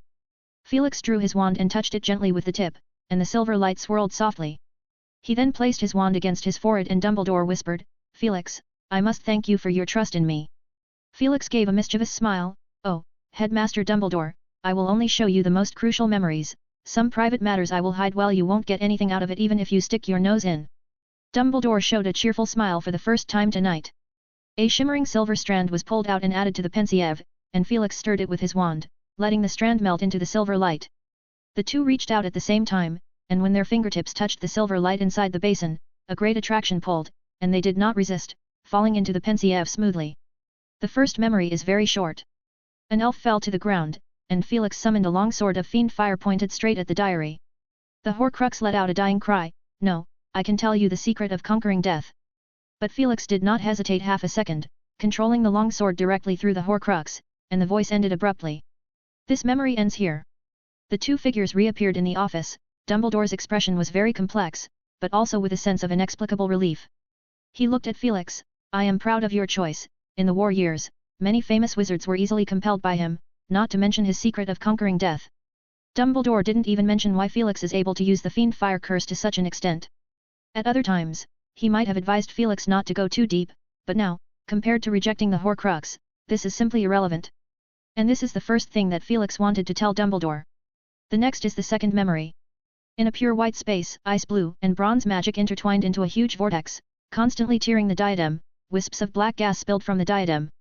Dumbledore looked oddly not very far away. Across from the Felix, is a beautiful and serious witch, Helena, and her arm linked together. They said something, but Dumbledore could not hear anything, even the face is blurred. Is this what you call privacy? We're discussing my wizarding path, Felix said briefly. Dumbledore shut his mouth tightly. Such things were the secrets of powerful wizards. He turned to look at the vortex in midair and let out a sigh of admiration. Halfway through the day, a blurry face burst out of the diadem and was immediately and completely churned up by the vortex. Dumbledore sighed with emotion, but he found that the two did not leave the memory, and after a while, he heard the only words in the whole memory. It was the words that Lady Rowena Ravenclaw said to Felix, I will recreate the diadem as your reward. The words, in the empty white space, kept echoing. Dumbledore looked speechlessly at Felix, who was nodding approvingly, and the next second, the memory ended. The air in the office settled down. No one spoke first. Half a minute later, Dumbledore said helplessly, I understand what you mean, the diadem is yours, no one can snatch it away, and if others have objections, I will testify for you. Felix revealed a bright smile, thank you so much, Headmaster Dumbledore, I've been worried that there would be some unreasonable school board members or the Minister of Magic looking for me. As he spoke, Felix nimbly used his wand to pick out his memories and let them dissipate completely. Dumbledore suddenly felt a pang of heartburn as he waved his hand, you can take the diadem. Felix politely offered his farewell and turned to leave. Walking out of the office, he showed a satisfied smile. The expected goals were accomplished. His main goal had 3 points, one was how to interpolate the diary into his version of the story, and the second was how to dispel any doubts Dumbledore might have, what if Felix had become interested in the Horcrux. 3 is the ownership of the diadem, he did not want to make any compromise on the right to ownership. So after he finished telling the story, he smoothly threw out 2 memories, corresponding to the second and third goals. Among them, the second goal was the most important. So careful because he knew that Dumbledore held concerns about him, fearing that he had gone dark and become another Dark Lord. And even more frightening is that Dumbledore is more than 100 years old, he cannot afford to miscalculate the consequences. And Felix? Only 22 years old, far from his peak. From the past deeds, this worry Felix completely understands. So he could only put in more effort to beat the old headmaster's doubts by doing this. I can be a really considerate person. 138, Chapter 138 Wind. Felix returned to his office, at late night, the window hit by the wind making a click-click-click sound. He sat in his chair, his eyes passed over a corner of the desk, where there stood a stack of photos. Felix picked up the photos in his hand, leaned back, and looked at them quietly. 7 photos, most of them were solitary photos of Helena. She always smiled quietly, but from different angles. The only photo is with him, and he said something at the time, and Helena gave an amused expression, and there's a clear gesture of covering her mouth in the photo. Felix's fingers brushed over the photo, causing her hair to turn into a burgundy color, and then he collected the photo in his ring. Have a good trip, Helena. The next morning, Hogwarts is windy. Felix was woken up early. He came out of his bedroom in his pajamas. The office is very dimly lit, and it is pitch black outside. The windows were raging under the gale, making an unbearable creaking sound. Felix snapped his fingers and the windows seemed to become one. The sound instantly weakened, but the sound of the gale crashing against the castle walls is beyond what he had offered. Through the window, you can faintly see the branches of the trees in the distance keep swaying. Don't want to think at all in this weather, he muttered, lazily curling up on the couch. Felix hooked his fingers, and the suitcase in the corner popped open, and a box of film floated in midair past his eyes. TCH. I can't believe I've seen them all. I remember a very famous series of films. I wonder if it's released. What is it called? The Legend of Nagini. Felix shook his head and beckoned a book of fairy tales, The Adventures of Camper, from a wall cabinet, one of the gifts he had received for Christmas. The main character of the story is called Robin Camper, a 10-year-old prep young wizard. His parents, both employees of the Ministry of Magic, are usually very busy at work and often entrust him to the care of a neighbor, but he does not like the neighbor's cat and sneaks out. Camper originally wanted to stroll around Diagon Alley, but ended up in Nocturne Alley by mistake and got whisked away by a dark witch with an apparition. But the good thing is, the resourceful Camper used a small trick to deceive the witch, smoothly escaped. After that is the story of avoiding the pursuit of the dark witch, while making various friends and trying to go home. Felix finds that if one doesn't think too much about logic, such as why the witch's henchmen are 3 cats with names like Nate, Marsh, and Moray, and that they always come first before the witch found Camper and got chased away by Camper's new magical creature friends, and so on, all these issues. It's actually quite interesting. He read with great interest, less than an hour to finish it. I wonder if this type of book is popular among the little wizard community. I should investigate. If the response is good, I can take reference to complete my new book. As for the plot, well. He glanced at the adventure of Camper in his hand, the story of a 10-year-old wizard to be sent to a muggle school by his busy working parents to live, learn, and make friends in an unfamiliar environment. Well, this wizard to be grew up in a wizard's family and is not familiar with the outside world, and with the help of his eyes, the reader gets to see a lot of interesting things. It's best to illustrate it with some dynamic images. Felix absently made up the plot. The day finally dawned. Harry woke up with a start, listening to the wind whistling in his ears. He rubbed on the glasses and looked carefully through the window. It's windy. Oh yeah, it's March, he muttered. Ron is still asleep. It's Sunday, and Harry doesn't wake him up. Getting dressed, and he carried his book bag to the common room. He had a ton of Quidditch practice in the afternoon, and he had to catch up on his homework. When he arrived in the common room, it is empty, with only 3 or 2 people, but he's not surprised at seeing Hermione. She is carving a rune with a carving knife, and from Harry's point of view, it already looks very decent. The tip of the light coffee-colored carving knife flows with searing magic, leaving behind chestnut wood pieces with a burning symbol. How's it going? Harry asked when she stopped. Hermione gave him an ambiguous answer, not too bad, but I haven't succeeded once yet. Harry didn't quite catch the phrase. It looks rather impressive. It has the mystique of a wizard in a fairy tale now. Harry, you are the wizard. I'm talking about the wizard lore of the Muggle world. As for Hogwarts, Harry thought about his desperate attempt to catch up on his homework and is hardly in the mood to think about gods and mysteries. While Harry writing his herbology class thesis, the whistling outside the tower didn't stop, interrupting his thoughts several times. This put him in a very irritable mood, and he suddenly looked up expectantly and asked, Hermione, do you think if the weather is still like this on Monday, our herbology class will be cancelled? Hermione said, I think you might as well expect today's training to be cancelled, and I'm curious how the mandrake gets into someone's pot. Professor Sprout said it's almost here in a few days, and I don't want to miss it. Many mandrake plants did a feverish, noisy dance in the 3rd greenhouse during last week's final herbology class, much to Professor Sprout's delight. We'll know they're fully mature when they want to move to someone else's pot. She said, then we'll be able to bring both poor little wizard in the hospital ward and Filch's cat to life. Harry muttered, surely Wood won't cancel the training, I have faith in him. When Ron got up, the three of them gathered their things and went to the Great Hall for breakfast. Ron pointed to the Ravenclaw house crowd and said, they don't look very excited. Harry said uncertainly, maybe because the ghost of their house has disappeared. He thought about it, and even though he hadn't had a good time at Nick's 500th anniversary party, he would certainly be upset about it if Nick suddenly disappeared. As this is happening, a silvery figure burst into the Great Hall, bashing the Slytherin students with a stack of chalk heads. He let out a loud laugh and suddenly disappeared when no one reacted. The trio got dumbfounded, and after a while, Ron said, Merlin nobody cares about Peeves now. Everyone knows that only Bloody Baron and Dumbledore can control Peeves' ghost, and he only maintains limited respect in the face of the professor. However, I do think it's not bad. Ron looked at the wretched little Slytherin wizards, especially when there is Malfoy among them, so he happily stabbed a piece of bacon. Hermione said worriedly, it's Slytherin that Peeves is targeting now, not necessarily after a while. That's Slytherin's worst luck as well, Ron said optimistically. I am going to open P_Atrian with 30. 139, Chapter 139 Peeves' Ghost. Felix stayed in his office until noon, before heading hungrily to the Great Hall for a meal. Instead of sitting at the faculty table, he chose a random long table of students, with several young wizards discussing the morning's events just a short distance away. In just one morning, Peeves has attacked many Slytherin students in the Great Hall, and pushed down statues in the corridors, painted mud all over the armor, and scribbled on the ceiling. One student counted Peeves' crimes on his fingers. I think he must have spent all day yesterday thinking about how to celebrate, which is why he's so efficient today. Felix listened on, when a few Slytherin students walked in with angry faces, their angry yelling audible to him from 7 or 8 seats away. This is outrageous, to run into our common room and fool around. Make sure to tell Professor Snape. Their voices faded away.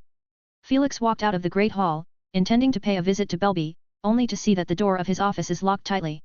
As he prepared to leave, he is greeted by a tall, lean figure of Belby, who looked jubilant.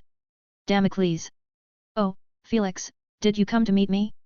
I went to Professor Snape's office, to improve the Wolfsbane potion, which is progressing promisingly, said Belby enthusiastically.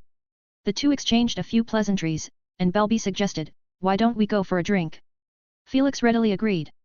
Please wait, I still need to clean up.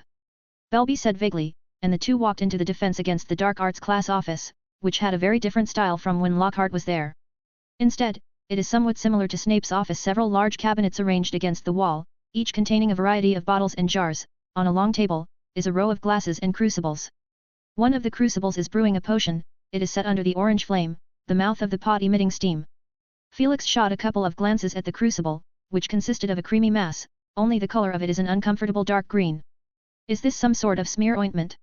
Yes, it works wonders on large boils caused by stinging jinx. I had been discussing it with Madame Pomfrey, and boy, is she a treasure trove of potions for all sorts of minor injuries and ailments. Felix said approvingly, I couldn't agree with you more, Damocles. He had found this out when he was in school. Belby lifted a curtain in the corner, inside which there were 2 metal cages, 2 red caps were sleeping quietly inside it. But when he took out 2 thumb-sized glass bottles, they opened their eyes at once, chirping, 2 paws on the bars of the cage. Felix could read the emotion of eagerness on their dry, thin faces. Belby issued a tone of voice, the red caps immediately silenced, head pressed against the side of the cage, the mouth wide opened. He poured the bright red liquid from the glass bottle into their mouths, and the red caps had an intoxicated look on their faces, their bodies swaying as if they were drunk. Then Belby covered the curtain and went back to Felix, slipped 2 green leaves into the crucible, tapped the edge of the crucible twice with his wand, and the dark green contraption began to swirl. There, that's settled. Let's go. Belby said. As they made their way down the stairs to the ground floor, they saw several Slytherin underclassmen running in disarray not far away, hiding the backs of their heads from the pervasive chalk heads with the hoods of their wizard robes. Oh, 10, fantastic, 100. A dwarf-looking midget chased after them, flipping in midair and waving his 2 little short hands incessantly. Peeves. Peeves' ghost stopped as he looked at the 2 professors next to him. Oh, I didn't notice these little wretches are attracting all my attention. He looked at them with wide-open eyes and unnaturally pulled at his peaked cap. Felix beckoned and let the pointy hat on Peeves' head fly into his hand. I don't suppose this is yours, is it, Peeves? Yes, it's mine, Professor. A Slytherin boy came over and whispered. Peeves gave him a hard stare. Lord Peeves remembers you. The Slytherin startled, the half-extended hand stopped, expression very hesitant. Felix waved his wand, a silver light struck the Peeves ghost, his eyes became lax. The whole person fluttered lightly, and his mouth kept chanting, "Don't, I hate classes. Don't pull my hair. I hate the history of magic.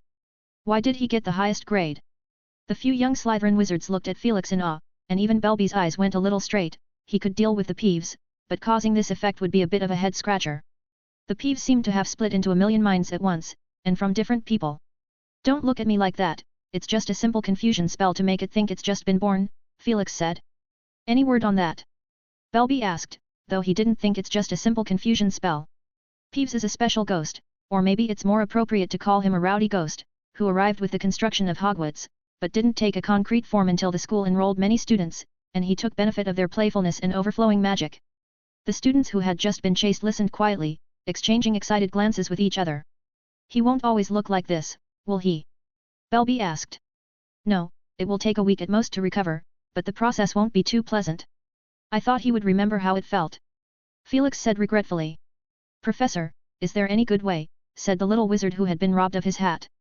But Felix did not seem to hear. He asked Belby with a clearly puzzled expression on his face, "Do you think we should tell the little wizard that the tongue-tying curse is also workable against ghosts?" "Not good, it might bother some ghosts," said Belby cooperatively. "The ghosts in the castle are very friendly, if any little wizard dares to use it against a ghost, just detain them for a whole year," Felix said. The corners of Belby's eyes twitched a little. "Are you serious?" The Slytherin students were also startled, and they said formally, "Professor, we'll leave first." "Your hat." Felix tossed him the peaked cap in his hand. "Thanks, Professor." The young wizard said thanks and ran away, pulled by his companion. 140, Chapter 140 Invitation. 3 broomsticks in. Mrs. Rosmerta brought 2 glasses of mead, the best oak-rubbed mead, low in alcohol. "You'll like it." "Thank you, ma'am." She smiled and nodded, and turned to greet the other customers. Belby looked around the inn and saw 7 or 8 adult wizards talking in whispers, in addition to 3 or 2 small ones. "I have a feeling this place is doing a lot better than the Hog's Head Inn," he said. "The Hog's Head Inn specializes in strong liquors, and minor wizards don't go there much," Felix said, "and the attractiveness of the proprietors and the interior is even more jarring." Belby glanced at the curvaceous Mrs. Rosmerta and thought about the wrinkles on the Hog's Head Inn owner's face and the dirt-covered glasses, and especially the dirty, rotten smell inside the bar. "Well, you're right. I wouldn't go there for nothing more than the necessary reason, either." Felix bowed his head and took a sip of mead, which tasted excellent, the sweetness of honey and the freshness of oak wood filling his lips and teeth, barely feeling the taste of liquor, but as it slid down his throat, he could clearly feel a long wave of heat rushing to his heart, warming his whole body. "How does it feel to be back in school, Damocles? Almost a month now." "It's very relaxing, and it feels like I'm young again." Belby chuckled. "Sometimes, though, I really want to crack open some students' little brains and see if they're stuffed with bubotuber pus." Felix looked at him speechlessly, worthy of being a master of potions. The metaphor is so refreshingly simple. Bubotuber is an extremely ugly plant. Its pus is no less ugly. It is a sticky yellow-green liquid, with a pungent smell of oil. You can't blame him for being mean, though. The challenges Belby encountered from the academic rebel comprehensively outclassed Felix in every way because the defense against the dark arts class is mandatory, and every young wizard is required to take it until 6th grade. As we all know, the quality of teaching in this class has always been worrying. Felix said, "There are always some good students, aren't there?" "That's true," Belby reflected on himself, "and I lectured a little too fast, you know, to make up for the previous deficiencies. In the 2nd year, for example, they haven't even seen a few low-risk magical creatures, let alone know how to handle a minor vile hex." "You brewed the potion just for this?" "That's right, I collected a list of minor vile hexes they've mastered and made a special topic to teach them how to deal with them." "That sounds great, Damocles, you have a talent for teaching." "No, Felix, your answer space has helped me a lot." Felix looked at him in disbelief. Belby explained, "I converted the information I looked up into test questions, put them on the answer space, and urged them to complete them after class as part of the homework." "Is this online homework?" The all-subject version of the answer space had been available for some time, and each professor was given a dragon skin scroll that allowed them to modify and add questions for the corresponding subject. Felix opened up that part of the access. However, most professors clearly place more emphasis on 5th and 7th graders, and they have moved all the questions from the OWLs and NEWTs exams of recent years, while for other grades, they may simply provide a focus range and corresponding reference chapters. No one seems to have realized this use of answer space. Felix looked at him, and Belby said with some embarrassment, "Although I only plan to substitute for 6 months, I also hope to make a good record." Honestly, I don't want the young wizards telling the new professor how bad I am in the next academic year. Don't worry, there shouldn't be a better professor of defense against the dark arts class in the last 10 years than you, Felix said with great appreciation that he had encountered most of the defense against the dark arts professors in the last 10 years during his school years, and the few that remained had, as far as he knew, have fairly below average reputation. Not to mention the last 2 years, a dark wizard and a fraud. At the end of this little gathering, Belby talked about his latest teaching project. In addition to the little vile hex topic, I'd like to do a topic on forbidden forest creatures, which are equally dangerous magical creatures. He also formally extended an invitation to Felix to explore the forbidden forest together. Looking at his somewhat faltering tone, Felix understood in his heart that he is afraid of being affected by the curse and wants to find a partner who can look out for each other in case of danger, so that he will not be isolated as a result of an accident. For example, meet a warthog? Felix thought for a moment and agreed. He is also ready to fully explore the forbidden forest once, pick up some miraculous materials by the way. Every time he saw the snake fang carving knife, it always felt like it was teasing him. Felix had the intention to transform the unicorn dagger that Hagrid gave him into a carving knife. Back at school, the two parted from each other. On the way back to the office, Felix saw several young wizards with a look of obvious awe and gratitude on their faces, which confused Felix a bit. Did word about Peeves' ghost spread? Not another outrageous rumor, is it? All the way until the third wave of young wizards he encountered, all with similar looks, Felix could not hold back his curiosity and called out to one of them, Finch Fletchley, what is going on in the castle these days? Justin Finch Fletchley looked at him with an adoring face, Professor Hap, it's about the Peeves ghost. Felix thought to himself, indeed, it is it really a rumor about me taking out the Peeves ghost? He said softly, tell me more about it. Justin said with some excitement, a few Slytherin students said you couldn't stand the Peeves' mischief and used magic to teach him a lesson. Nothing wrong with getting this far, Felix thought to himself. Please continue.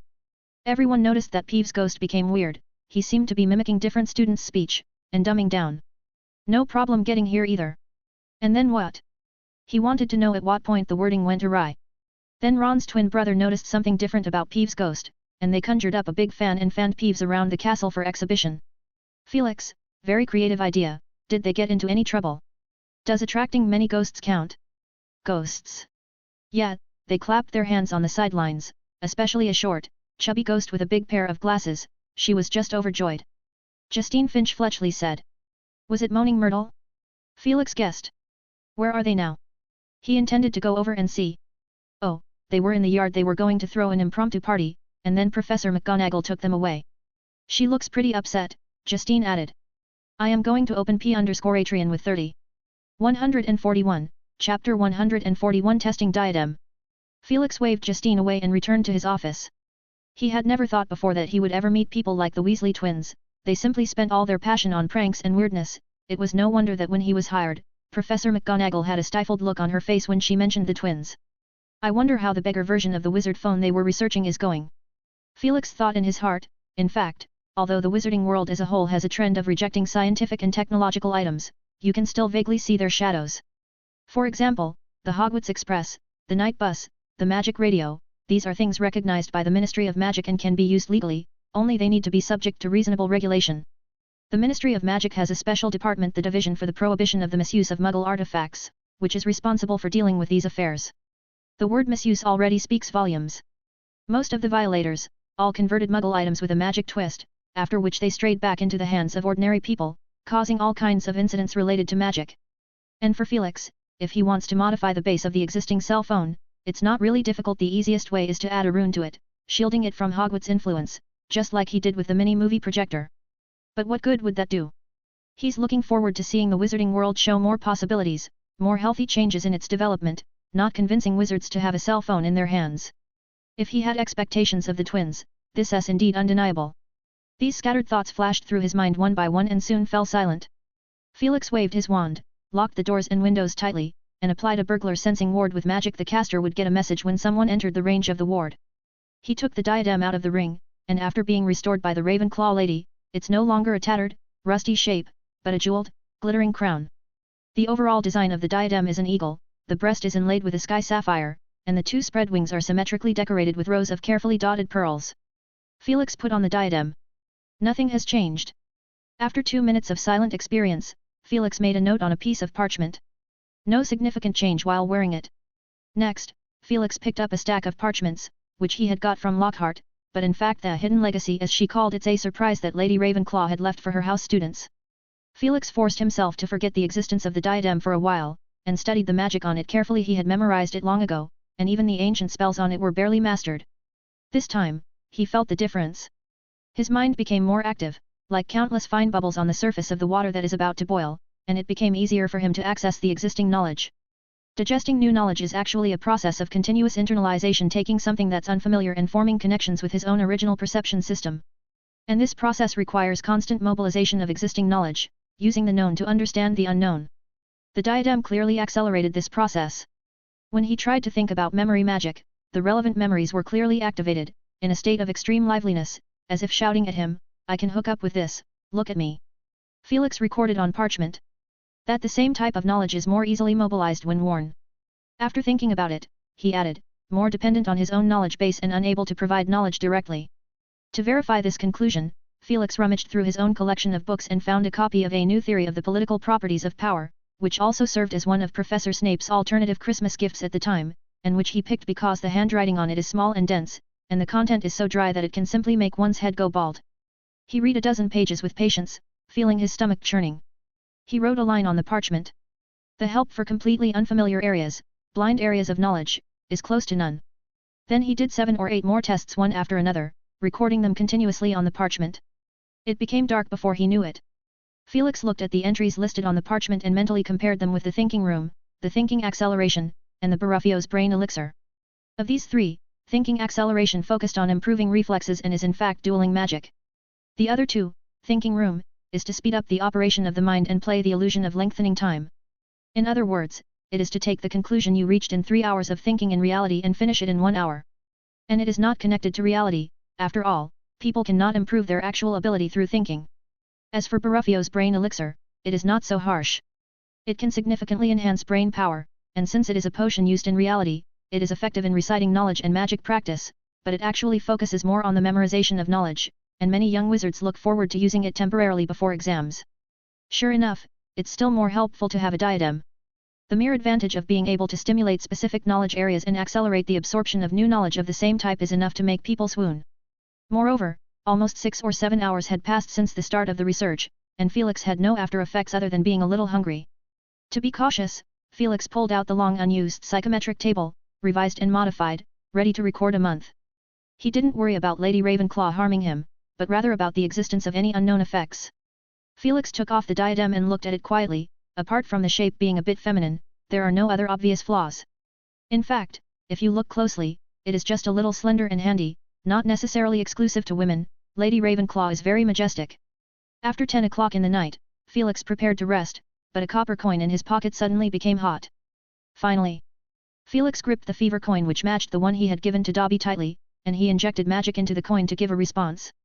Then he waited quietly, and after almost a minute, a house elf in an old pillowcase suddenly appeared in the office, and the office immediately emitted a woohoo sound, which Felix casually extinguished. This is the defense ward, he set up before studying the diadem, the role of the ward. The elf Dobby was somewhat surprised, but he did not ask more questions, respectfully greeted, Dobby greet Mr. Hap, it's a pleasure to see you again. Me too, Dobby. Felix said, I've been waiting for you for a long time. 142, Chapter 142 Practical Lessons? The elf restlessly swayed slightly, tennis ball-size green eyes stood out even more. Dobby thinks that since Mr. Harry Potter is already safe, Dobby has no reason to appear again, especially by himself. Felix followed Dobby's logic, we were just talking, who said that an elf can't have a wizard friend? Is that true? Dobby can be friends with a great wizard like you. The elf made a prayer gesture, and his body leaned forward involuntarily. Of course, Dobby. This is such an honor, Dobby. Dobby is a friend of Mr. Hap. The elf bowed so deeply that his long, thin nose touched the floor. Well, Dobby, let's talk about business, please sit down. Dobby sat down against the edge of the couch. Is there anything you would like to ask? Dobby, I don't suppose Lucius Malfoy knows about the destruction of the diary yet. Seeing Dobby's expression quickly crumble, and the tendency to hit the wall, Felix hurriedly stopped and said, actually, I already knew that he knew nothing about the destruction of the diary. How do you know? Dobby asked curiously. By your reaction, but Felix answered, I have my sources. Dobby had no doubt about this, but instead nodded with a look of approval. Felix continued to ask, Does Malfoy have any travel plans in the near future? I'd love to talk to him alone. He is prepared to block him. All it took from him is a confidence charm to make him think Dobby isn't doing his job and guide the punishment to expel Dobby, simple and straightforward. For other house elf, being expelled by their master is a very tragic thing, and they will repeatedly plead for forgiveness. But Dobby is different, he is very eager to be free. As long as Lucius did this, Dobby would leave Malfoy Manor with absolute joy.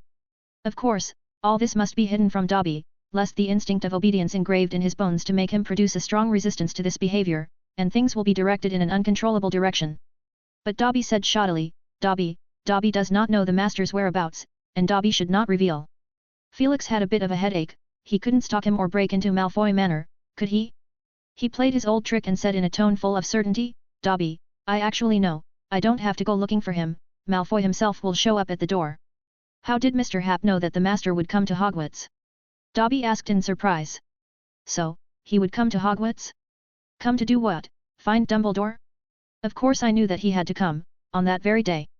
Felix said softly in a slower voice. Yes, the young master wrote that he would win the Quidditch Cup and defeat Potter, but Dobby thinks that it can't happen. The elf said eccentrically. So it is Quidditch Day, Gryffindor versus Slytherin?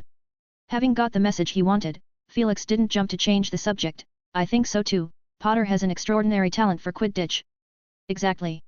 Dobby responded to him excitedly, Mr. Potter is very good, if Dobby hadn't cast a spell on the golden snitch. His mood sagged. But nevertheless, I remember that Potter caught the golden snitch, Felix said calmly. You were also trying to protect Potter, and I suggest you might find time to apologize to Potter and set things straight. A new week has begun. Ancient Rune class. Felix looked at the 6th graders with a big smile on his face and said, Congratulations, you have finished the school year ahead of schedule, a very outstanding achievement. The male and female wizards off stage applauded. Their feelings are genuine, and the learning progress this year has indeed been much faster, with Professor Happ offering all sorts of new and interesting ways to learn golems, classroom competitions, answer space, runic essays, forged magic handbooks and the latest leaderboard. 6th grade is a special one, they have just gone through a full year of rigorous study, have a rich knowledge base, and don't have to worry about exams, which makes Felix very willing to experiment with all kinds of fresh ideas in the improvement classes. His approach also proved popular after going through the OWLS exams. They still chose his class, except for a few or two students who had no further options, most of them genuinely loved the ancient rune. Felix looked at them, we have about 3.5 months until the end of this school year, and we will add a new form of class, a practical class. A practical class on ancient runes?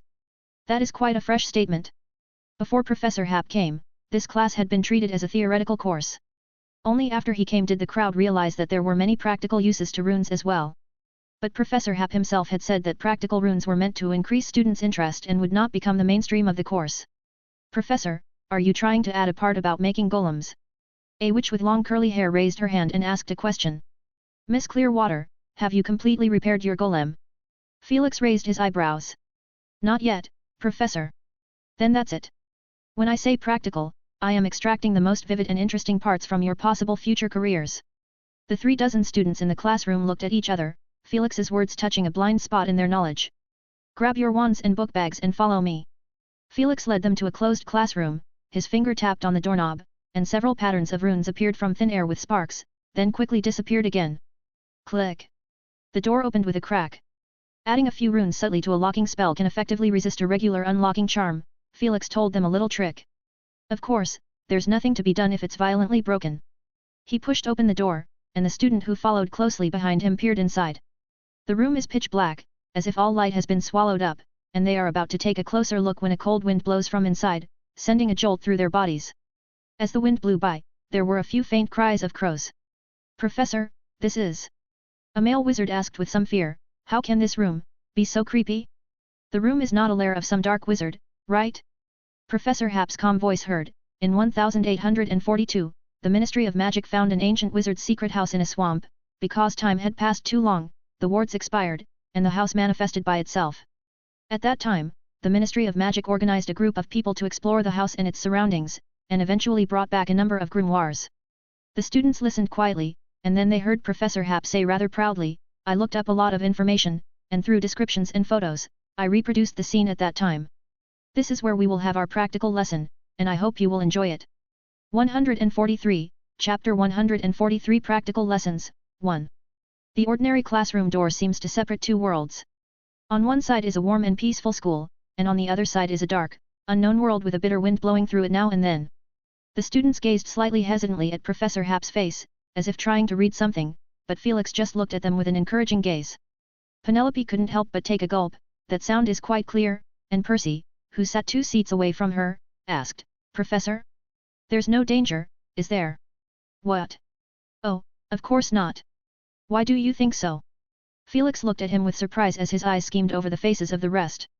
I see, don't worry. Well, I did add some interesting and mind-blowing surprises, but our class is still going to be Ancient Rune class, not Defense Against the Dark Arts.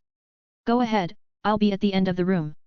One by one, the male and female wizards walked in, with Felix following behind and closing the classroom door. Bang!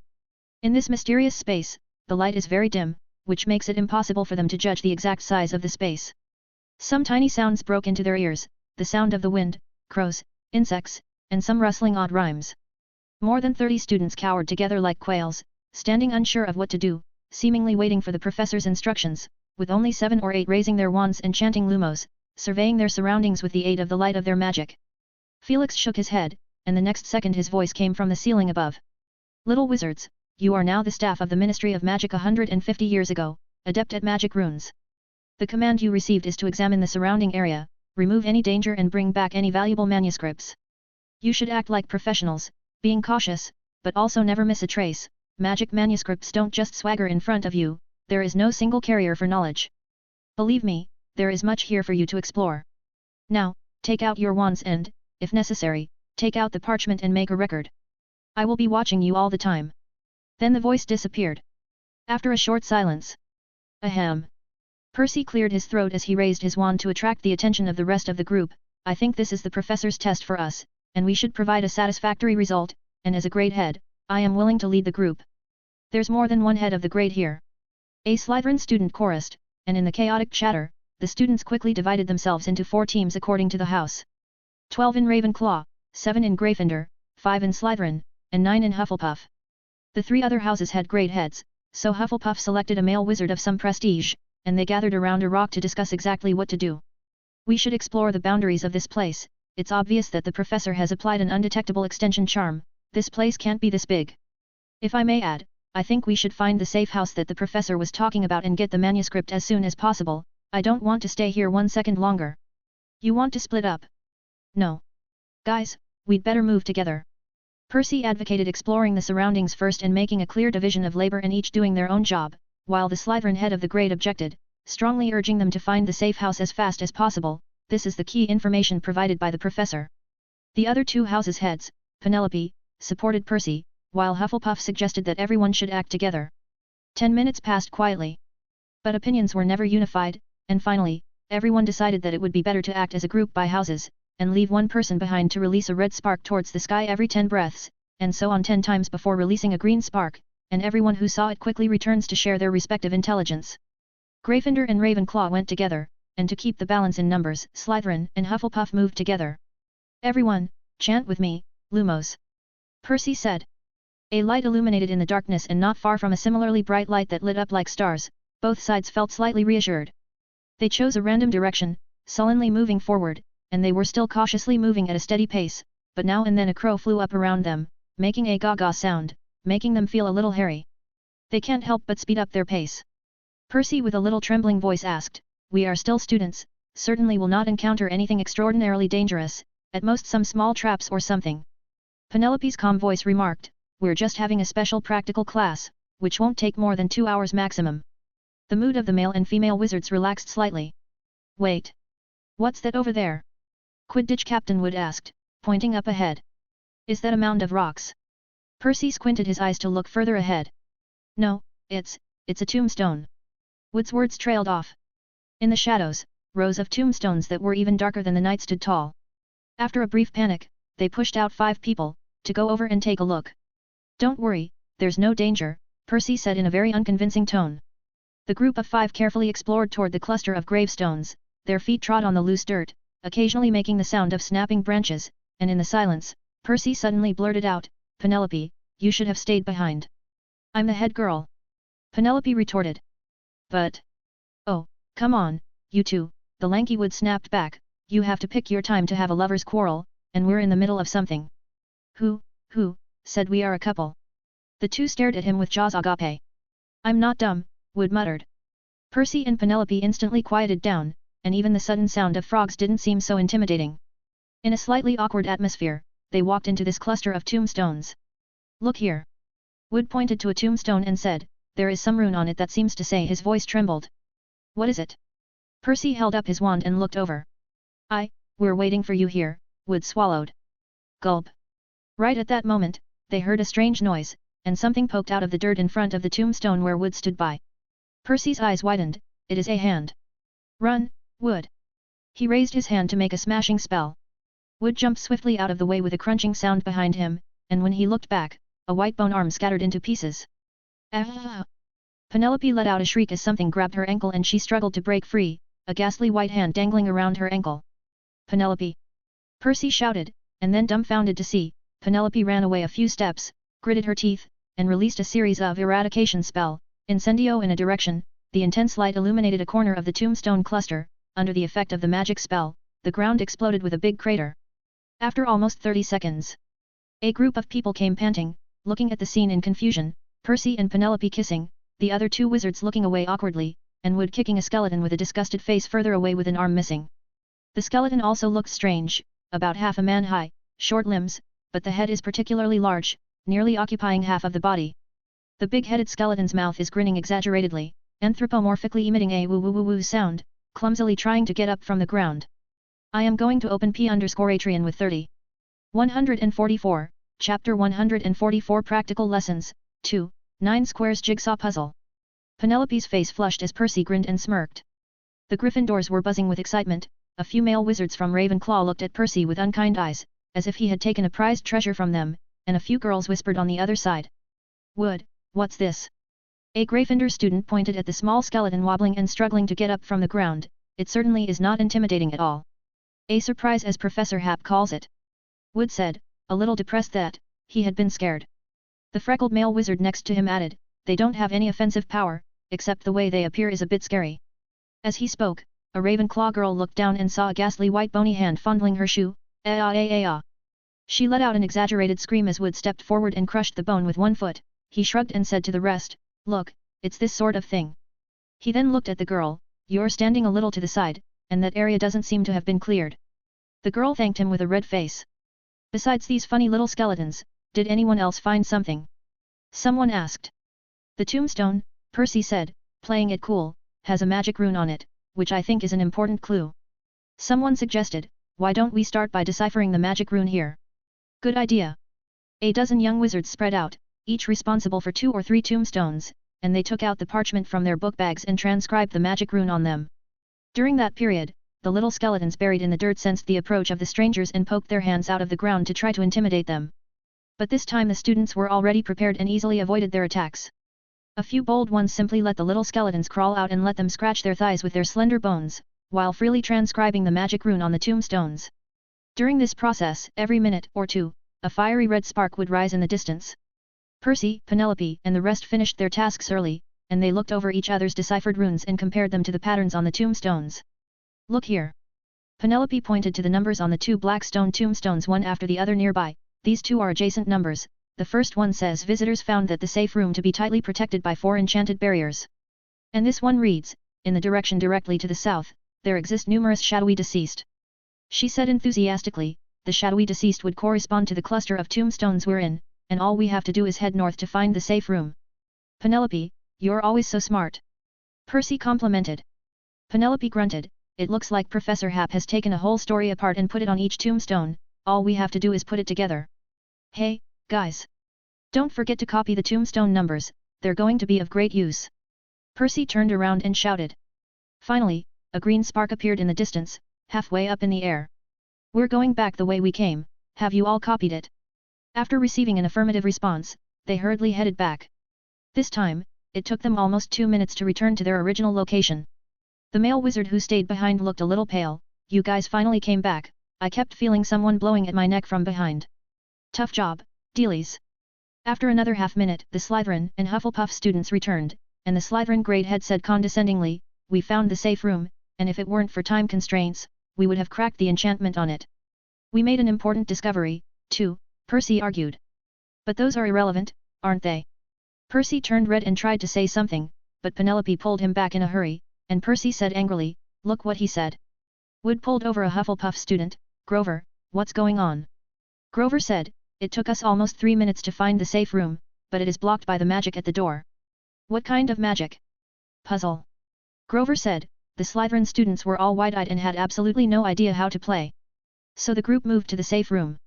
It is a somewhat misshapen square house, the surface is painted dark brown, from a distance looks like a large stone, it is easy to be ignored."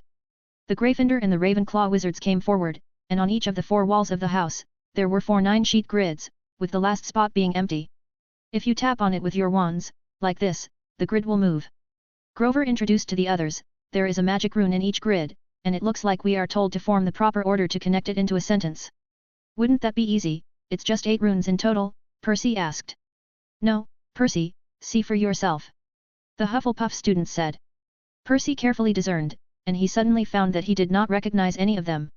For a moment, Percy somewhat dazed, "Who am I? Where am I? And I do not know the runes?" "If you don't recognize one, it's okay, but you can't recognize all 8? Wood next to him muttered, "It's just a guess, isn't it? Look at this word, I bet it has something to do with the meaning of light." Several of the top students in the room instantly snapped back, "That's right, the difficulty of this would have been beyond our ability, the professor is hoping we can identify and speculate on the meaning of the word." Understanding the true intent of the puzzle, the students looked at each other. "One house is responsible for one wall." Percy glanced at the Slytherin grade head and said, "Sure." 20 minutes passed. The young wizards gathered together with ashen faces. "No way. It's too hard. Cooperate, Geoffrey." Penelope said calmly, then she looked at the Slytherin head boy. "That's what the professor intended." The Slytherin head boy muttered something that no one else heard, and everyone pretended that he acquiesced. The 4 houses students sat under a 9-grid puzzle, looked at the magic runes on it, and discussed it enthusiastically. "Doesn't the first word look a bit like Perth?" said a male wizard. "I do think the shape resembles Win, see the horns poking out of its edges." "Wait, I think I've seen a similar rune somewhere, very much like," said a Hufflepuff witch in a sharp voice. "Yes, it was mentioned in a reference book in a 4th-year textbook, and I happen to have brought the notes." "Found it?"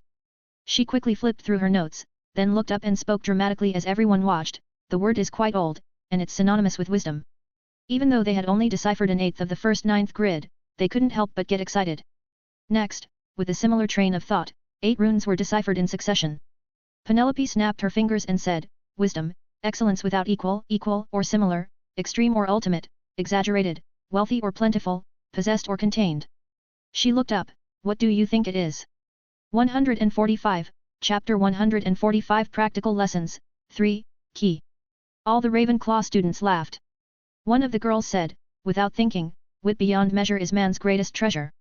They quickly arranged it in the correct order, and in a blinding light, the runes on it disappeared and were replaced by a string of gorgeous, flowing text in English glittering on the wall. "Wit beyond measure is man's greatest treasure." "That's right. That's it, this wall obviously represents Ravenclaw, and those other 3 walls," Percy said excitedly. "Representing the other 3 houses." Everyone thought of that. Guided by this thinking, the runes on the other 3 walls were deciphered one by one. Daring, nerve, and chivalry set Gryffindors apart. This is a famous quote from Godric Gryffindor. Tough, honest, upright, and loyal. That's what people say about Hufflepuff. With honor, with might to keep it all. These are the famous words of a famous Slytherin wizard in history. On the 4 walls, 4 lines of writing glowed, and everyone subconsciously held their breath, and sure enough, the writing on the walls disappeared. In the darkness, only the light from their wands served as a source of light, and the not-so-bright light illuminated their excited faces. A plain door appeared, as if it had always been there, and the students walked in. Inside there is only a table, and on the table is a manuscript, entitled, An Important Manuscript. Geoffrey flipped over the first page, and it read, "Collect 4 keys to exit this place." Other than that, it is blank. He snorted, "We still need the key? Just push open the door and get out." He suddenly stopped talking, seemingly choked on his saliva. A layer of sweat quickly broke out on his face. Can we still find the door to the classroom?" Facing each other, Percy said through the air, "Professor Happ, are you there, Professor Happ?" There is no response. "Looks like we have to gather the keys." Wood scratched his head, "But where are they?" "East, west, south, and north, of course," remember the runes we saw in the graveyard? Percy said to Penelope. You mean, that story? That's right.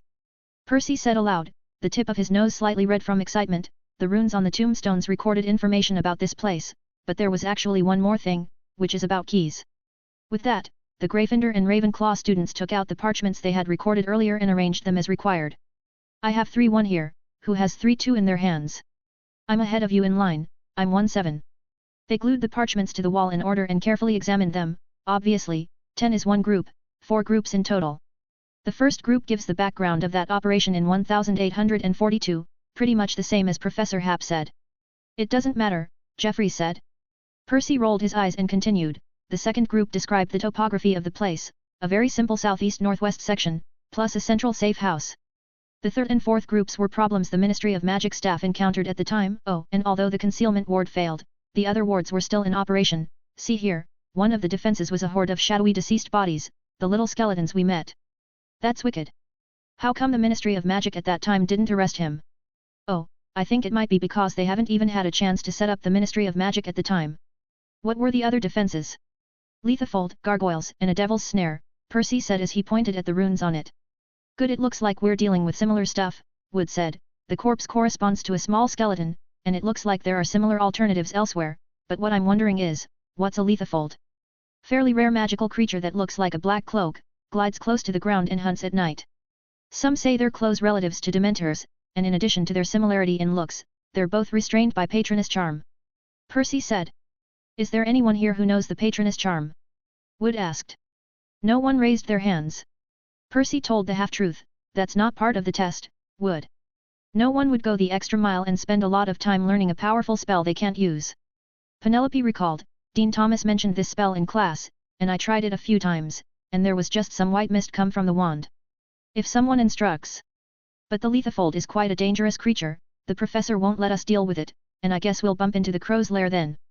Percy speculated, but he believed it to be 8 or 9 out of 10 to be right. Enough small talk, where shall we start? Geoffrey said. Graveyard, we know it best, and we can save time. Very well. They walked out of the safe house and Percy placed his wand flat in the palm of his hand and whispered to it, point me. The wand spun and indicated his right-hand side, where north is. So we're going to go in the opposite direction, and we'll be back to the tomb, Percy said to everyone. They returned to the graveyard again, and the Slytherin and Hufflepuff students gestured and tsked at the dark tombstones. Look, the skeletal bones are turning into stone. Wood warned. The Gryffindor and Ravenclaw students found that all the small skeletons that were scattered all over the ground had turned into broken stones. A very clever transfiguration, we didn't notice it at all at that time. A male wizard picked up a stone and took a closer look at it. A Ravenclaw girl said sadly, I even hugged it, it looked so cute. Percy looked at her with a grimace as he pulled Penelope and whispered, she's always been like this. She's an avid lover of golems, Penelope explained. Well, let's all split up and look for it, it shouldn't be too hard. After 7 or 8 minutes, one of the Hufflepuff students found a golden key in a stone. Where did you find that? He pointed to the broken stone not far away. Wood's eyes widened, that's the little skeleton that attacked me, I purposely left it there. I didn't realize the key is hidden in its head. Very good, we finished a quarter of the work, let's keep up the good work. Percy just wanted to encourage with a couple of words. Slytherin's head boy came over holding a box. What is this? A treasure map, Geoffrey said. How did this get there? Percy's mind messed up as the students gathered around and looked at the map in the box. The markings on it were simple, a drawing of a bottle to the southeast of the safe house, next to it there's a rune representing wealth. Just then, a muffled thunder-like voice came from the sky. Looks like you guys had a good time, but I regret to inform you that this journey of surprise is over. For now, take your things and follow the directions to get out of here. An arrow appeared at their feet. 10 minutes later, there entered the ancient rune classroom, with expressions of bewilderment and trance still on their faces. It's over just like that? Isn't the key still not collected? On the podium, Felix smiled at them, class ends in a few minutes, and I had to interrupt this adventure to avoid you being late. But there's no need to worry. You will all be there for the rest of this school year. In addition to the task of collecting the 4 keys, you will encounter many other small, strange, simple, and interesting tasks. Like that treasure map. That's right, Geoffrey. Felix said, the assignment for this class is to parse the runes you encounter and complete a paper no less than a foot long. I am going to open P_Atrian with 30. 146, Chapter 146 A few things. As the students walked out of the classroom in groups of 2 or 3, with great relish, discussing the new and interesting experience. A couple of Ravenclaw girls, for example. Honestly, at first I especially wanted to leave, it was so eerie, but now I'm starting to miss it. Me too, how cute that little skeleton is.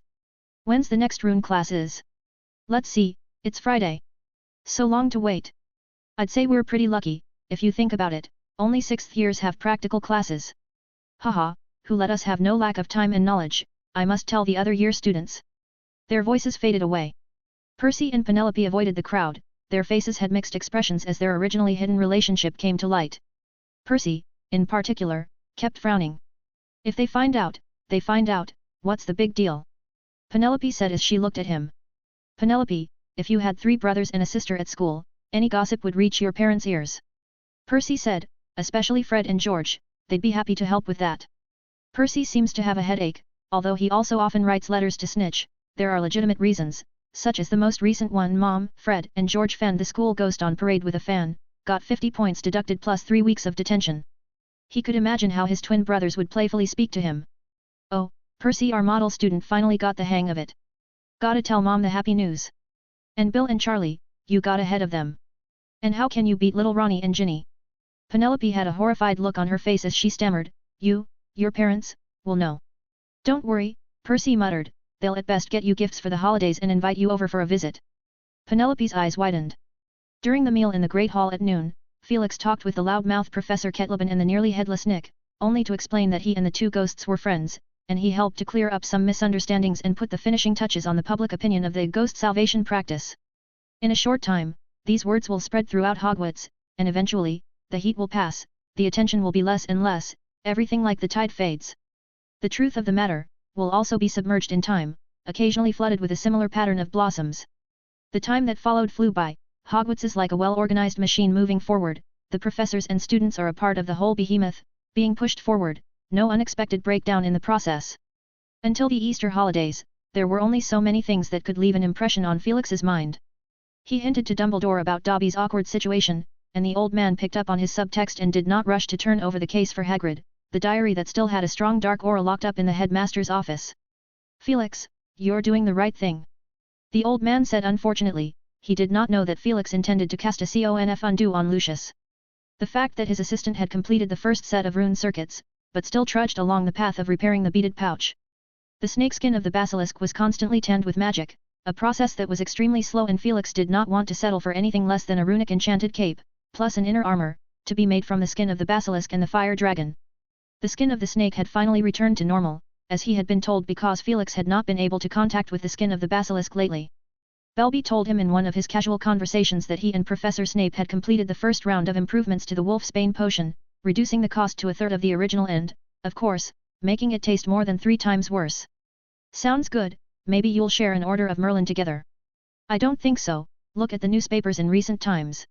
It's all about the Gospel of Werewolves and the Werewolf Registration Amendment Act again. Only registered and regulated werewolves have the right to buy Wolfsbane potion. The Ministry of Magic is using my potion to recruit the scattered werewolves. It's not necessarily a bad thing, as long as they're list. Hehe. It's been leaked more than once, and many werewolves would rather remain anonymous than use the potion, not to mention they can't afford it. Belby is very dissatisfied with the Ministry of Magic's approach. In the latest dueling class, the young wizards learned a new spell, Full Body Bind Curse, the effect of which is to cause the opponent's arms and legs to clamp shut, stiffen up and fall to the ground like planks of wood. Felix explained, the Full Body Bind Curse is included in the book Curses and Counter Curses, and it is wonderfully described by Professor Vindictus Viridian. The spell is so simple that even underclassmen can learn it. Speaking of which, Harry and Ron looked at Hermione, who had petrified Neville with this very spell in her first year.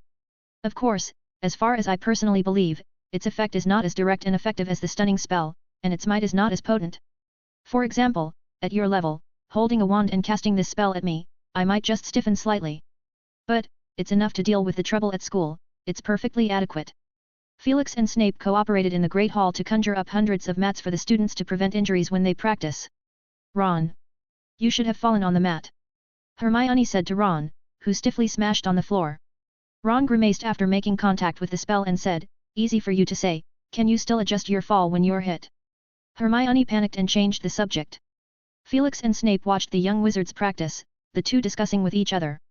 Gee, Even such a simple spell is still not mastered by half of the students. Snape exuded a low-tension atmosphere around him. But they're improving fast, aren't they? Wouldn't it give you a sense of accomplishment to see clumsy students become excellent in your own hands, Severus?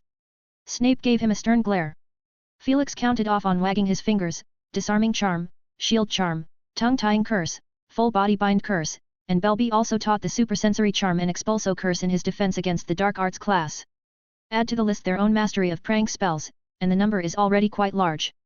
Snape's eyes looked at him. What you mean is, increase the importance of other sections, such as pace, situation judgment, and these, especially practical combat. I have no problem with that, Felix, Snape said softly, his eyes very indistinct. 147, Chapter 147, Forbidden Forest. Easter break lasts about 2 weeks. When Hogwarts had entered into summer, the school is full of lush bushes and seasonal laurel. But the students did not feel the leisure of the holiday. The professors left a lot of homework, which makes Easter break is far less fun than at Christmas time. Especially under the guidance of Belby, the professors, led by McGonagall, one after another discovered new uses for the answer space, constantly updating it with new test questions. In the common room, Ron stared at the parchment and used it to make simple dice, in order to choose the answer according to the result he got. As a result, he rolled the largest number 6 3 times in a row. He put the tip of his wand against the dice and yelled angrily, "Look, there are only 5 options at most, if you give me one more option that doesn't exist." Hermione looked up impatiently, "Can't you be serious and do it yourself?" Ron looked desperate and slumped on the table, "What can I do? Every professor has left so much homework. You just piled up all the homework to the end. You went to watch Harry's practice every day for the first 3 days." Amidst all the bickering, Harry came back dragging his tired body. He looked quite exhausted. "Harry, are you okay?" Hermione asked with concern. "You don't look too good." "I'm fine," Harry said, noticing that his voice is unusually hoarse. He cleared his throat and explained, "Spent too much time discussing tactics with Wood. We're currently in first place for now, with Slytherin in second, and the points are tightly matched." "What's the gap in points?" Ron asked with interest, tucking his answer space into his book bag smoothly. 30 points. That's a dangerous number. That's what Wood said. They're getting adept at using their new brooms and scoring a lot of points in the later rounds of the tournament. When's the next game? The first Saturday after the holidays. Harry took out his parchment and started to finish his homework. He saw Hermione drawing a square with a different color of ink. "What's this?" Hermione didn't look up. "Review schedule." Ron's mouth wide opened. "Hermione, you're thinking about this too soon, aren't you?"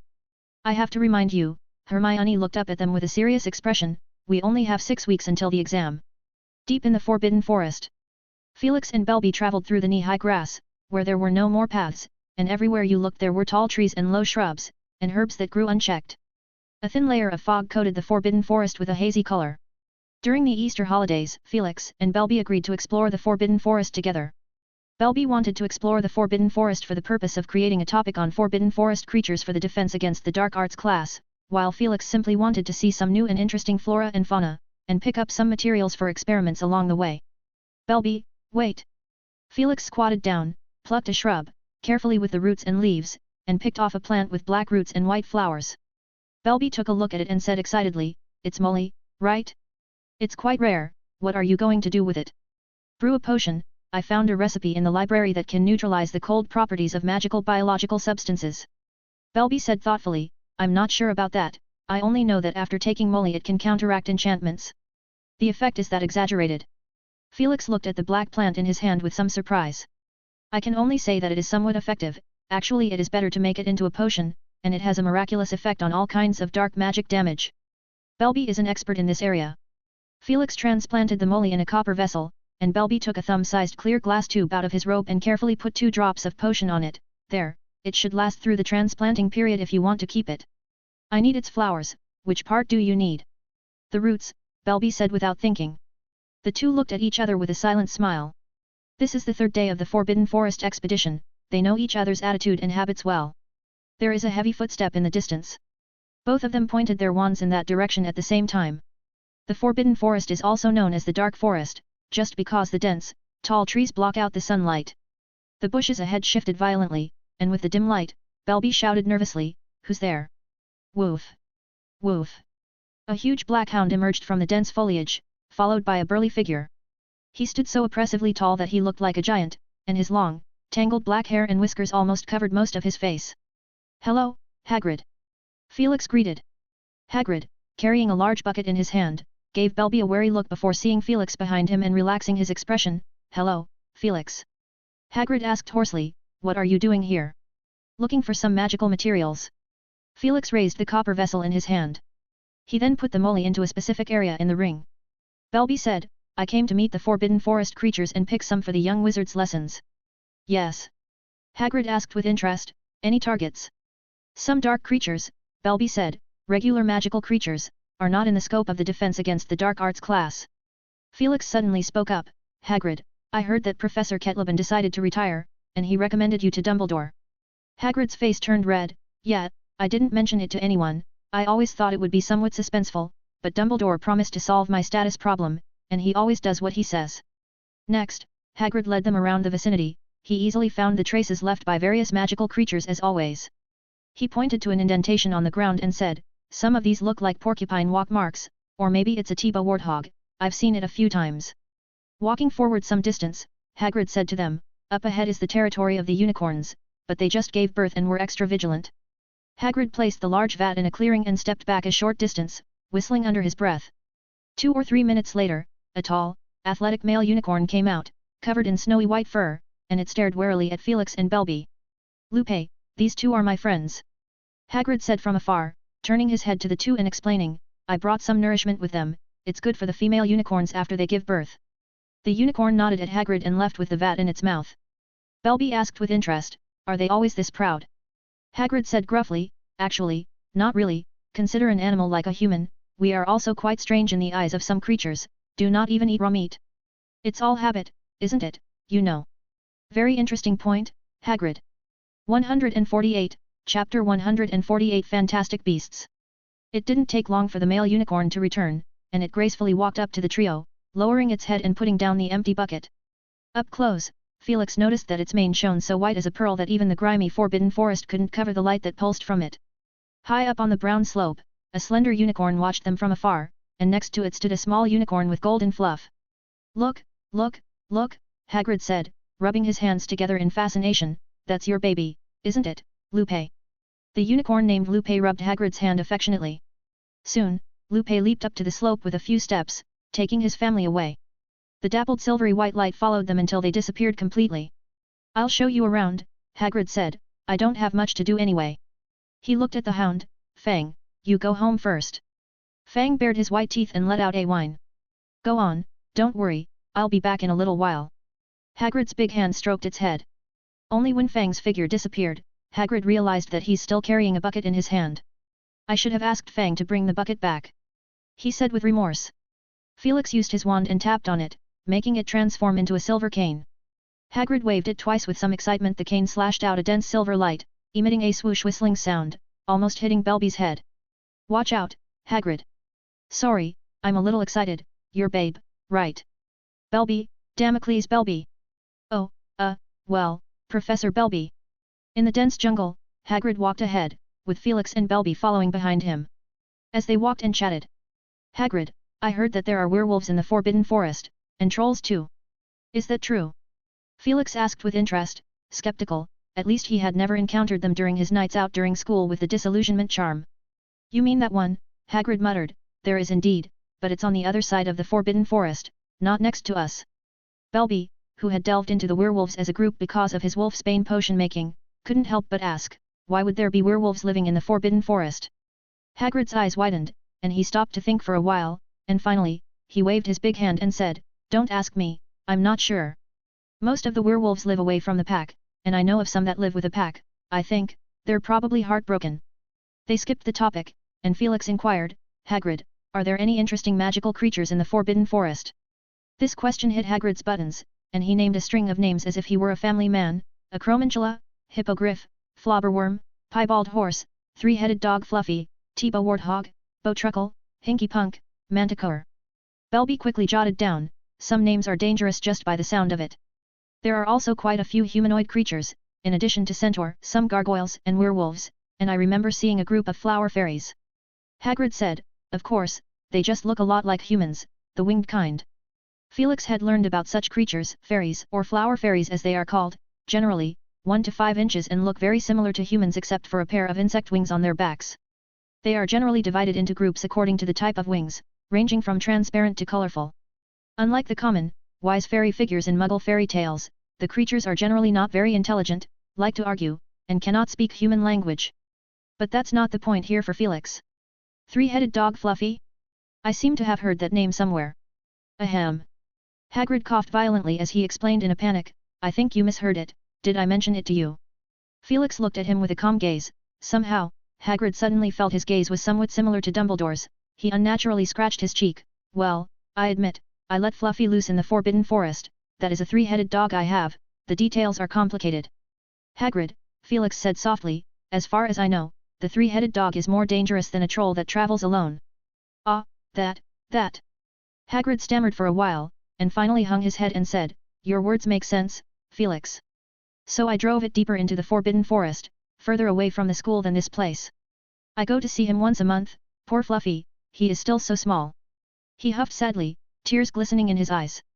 Felix and Belby were silent and did not speak. Adult three-headed dogs are at least 3 or 4 meters tall and are quite dangerous magical creatures that can fight one-on-one with a troll without losing. With Hagrid's guidance, Belby's goal got accomplished quickly, and Felix picked up a lot of miscellaneous materials. They saw the lumpy, brown twig-looking bowtruckle, the little guys peering down through the tree. They saw a family of hippogriff with an eagle head, horse body and wings that fit their name perfectly, with their big bright orange eyes standing out in the dark. There was also the hinky-punk hiding near a patch of water, an area dominated by blue billywig insects. Felix even picked up a giant acromantula's large claw along a rugged and winding rocky trail. It became dark, the only light in the Forbidden Forest is rapidly fading away, and the trees all seemed to turn black by the time they were ready to return to the castle. It's too far to reach in time for dinner, Hagrid said as he raised his arm, using the silver cane in his other arm to pluck away the dense foliage overhead and look at the hazy sky. As he moved, golden light spilled down, creating a dazzling circle of light near the trio. Felix squinted his eyes, adjusting to the sudden bright light. I have a better idea, Hagrid. He held out his hands, one on Belby's shoulder, one on Hagrid's waistline. What? Hagrid asked, somewhat startled. The next second, their bodies quickly twisted and disappeared from the spot. The branches that lost their support bounced back violently, and a few leaves fluttered down. On the edge of the Forbidden Forest, not far from Hagrid's hut, the 3 figures suddenly appeared. Hagrid surveyed his surroundings, and after seeing his hut, he yelled out in some excitement, is this an apparition? How convenient. To be honest, I've never practiced this magic before. I've heard passing wizards in the tavern talk about it, and they think that people who use portkey at an apparition to travel in a hurry are fools. It takes you at least half a day to get used to that disgusting feeling, but it's actually not as bad as they say. Felix shook his head, it took a lot more effort to carry Hagrid through the apparition than he would have on his own. After eating dinner in the Great Hall, Felix returned to his office. He took out today's harvest from his ring, some magical plants were piled up in the corner, and he prepared to visit Professor Sprout to ask about transplanting and replanting them. No need to raise them carefully, as long as they could be sustained until they were available for his use. Besides, there were some materials of magical creatures, such as the large claws of the acromantula, the feathers of the hippogriff, and the tail needles of the billywig insect, and he planned to test their magical properties one by one. The time barely passed 8 o'clock when he heard a knock on the door, and when he opened it, he saw his assistant standing outside the door. Professor, I have some questions to ask you, it's about class choice. I am going to open P_Atrian with 30. 149, Chapter 149 Course Selection. Come in. Felix said. The two sat across from each other on the couch, and a plate of small snacks and 2 glasses of pumpkin juice automatically floated to the small table. Oh, thanks. Hermione said, Professor Happ, I haven't thanked you for the beautiful Easter eggs you sent. She didn't have many friends, and the Easter chocolate eggs she received were basically limited to her parents, roommates, Harry and Ron. It's nothing, as long as you like it, Felix said politely. He mail-ordered a batch from the candy store and gave them to people close to him, such as professors, students and close pen pals with whom he had close ties during Hogwarts in the past. In his mind, it's a social politeness. He didn't put much thought into it other than to include a handwritten greeting card. One should not expect the cafeteria eaters to be skilled at making Easter eggs. Miss Granger, do you have any questions about your third-year course selection? And, you should consult Professor McGonagall regarding this issue. I will speak with Professor McGonagall tomorrow. Hermione nodded and took a deep breath and said, actually, I ticked all the courses, despite the fact that some people said there would be a time conflict, but as far as I know, Percy, Ron's brother, took all the courses in his third year. Percy Weasley. Felix blinked, he did excel in ancient runes. I didn't want to drop any of the courses, I mean, she said slowly, if someone can do it, why can't I? It dawned upon Felix, so, you want to find out from me what's the secret here? Yes, Professor, if it is convenient for you to reveal it. Well, this is a semi-open secret among the professors, but they all try not to reveal it to other students, and have to conceal it in many ways. Of course, some smart people will certainly be able to find the anomaly. You may be one of them, aren't you? Or do you personally have a first-hand experience in this secret, like Percy? Hermione eased her breathing and looked at Felix expectantly. Unfortunately, I also inquired about it later. I didn't choose Muggle studies and arithmancy when I was in school, which made me miss out on this precious opportunity. He said with a melancholic look. You didn't even choose Muggle studies. She looked at Felix incredulously. Yeah, I thought the class is purely a waste of time at that time. No one could have imagined that I would later become an expert on Muggle-related issues. Hermione thought to herself, I didn't expect that either, that's crazy, but Professor, you originally came from the Muggle world, right? So, the hidden secret is the time turner, which allows you to go back a couple of hours. Back in time. Hermione looked at him with a shocked expression, but Professor, how is that possible? Otherwise, how would any student pick two courses that conflict with each other? Felix asked rhetorically. Hermione couldn't speak. She heard Professor Hap continue, I have not examined this exquisite magical artifact and do not know its mechanism. But from what has been made public, the Ministry of Magic is extremely strict about the use of time turner, with hundreds of laws in place for this cause and the harshest penalties for abuse. Then why do students? Strict guarantees and screening are required, Miss Granger.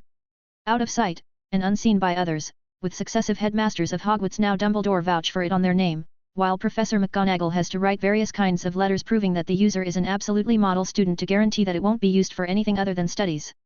Hermione suddenly thought of one of Percy's nicknames, Model Percy. So, if it's your application, Professor McGonagall won't refuse it, I think, Felix reassured her. If his assistant got the time turner, maybe he would have a chance to do some research? But Felix viewed this sudden impulse cautiously. From the far less information, all he saw were dangerous cases of misuse of the time turner. The time turner is not dangerous, the danger lies in some smart ass playing with time. Hermione left contentedly. Before leaving, Professor Hap cautioned her, do not reveal the existence of the time turner to anyone, it will make things very difficult for Professor McGonagall and will be a great threat to the user. The other second-year young wizards were also worried about course selection at this time, after all, it would practically affect their future after this selection. The range of subjects for the Owls and Newts exams were basically determined. Every young wizard has his or her own way. Students who come from wizard families discuss this in detail with their relatives, but sometimes it has the opposite effect. Neville, for example, got somewhat overwhelmed and confused when some of his relatives wrote to him with various conflicting suggestions. Do you think that arithmancy and divination are more difficult to learn than the ancient runes? When Hermione returned, she saw Neville asking Harry's opinion in the common room. Maybe. Harry said vaguely, a form for course selection and course information in his hand. Ron tapped Neville on the shoulder, mate, of course, you're taking ancient runes class. Neville said shakily, my memory's not good, Professor Snape said. Hey, don't listen to him, he doesn't have any good words in his mouth, Ron said in a mysteriously lowered voice, I'll tell you a secret, Professor Hap is the strongest among all the professors, as long as you become his student, Snape will never dare to bully you again. But, Professor Hap is Snape's student. Ron stammered, and stuttered, maybe they don't get along. He saw Hermione walk in and immediately looked towards her for support. Hermione, you should understand, right? I don't see any evidence that the two professors don't get along. Ron resentfully sat back in his chair. Harry looked up and asked Hermione, did you get any suggestions from Professor Hap? I didn't ask any advice about choosing a course, I just had some questions. She thought of Felix's warning to her, and she vaguely brushed over the subject.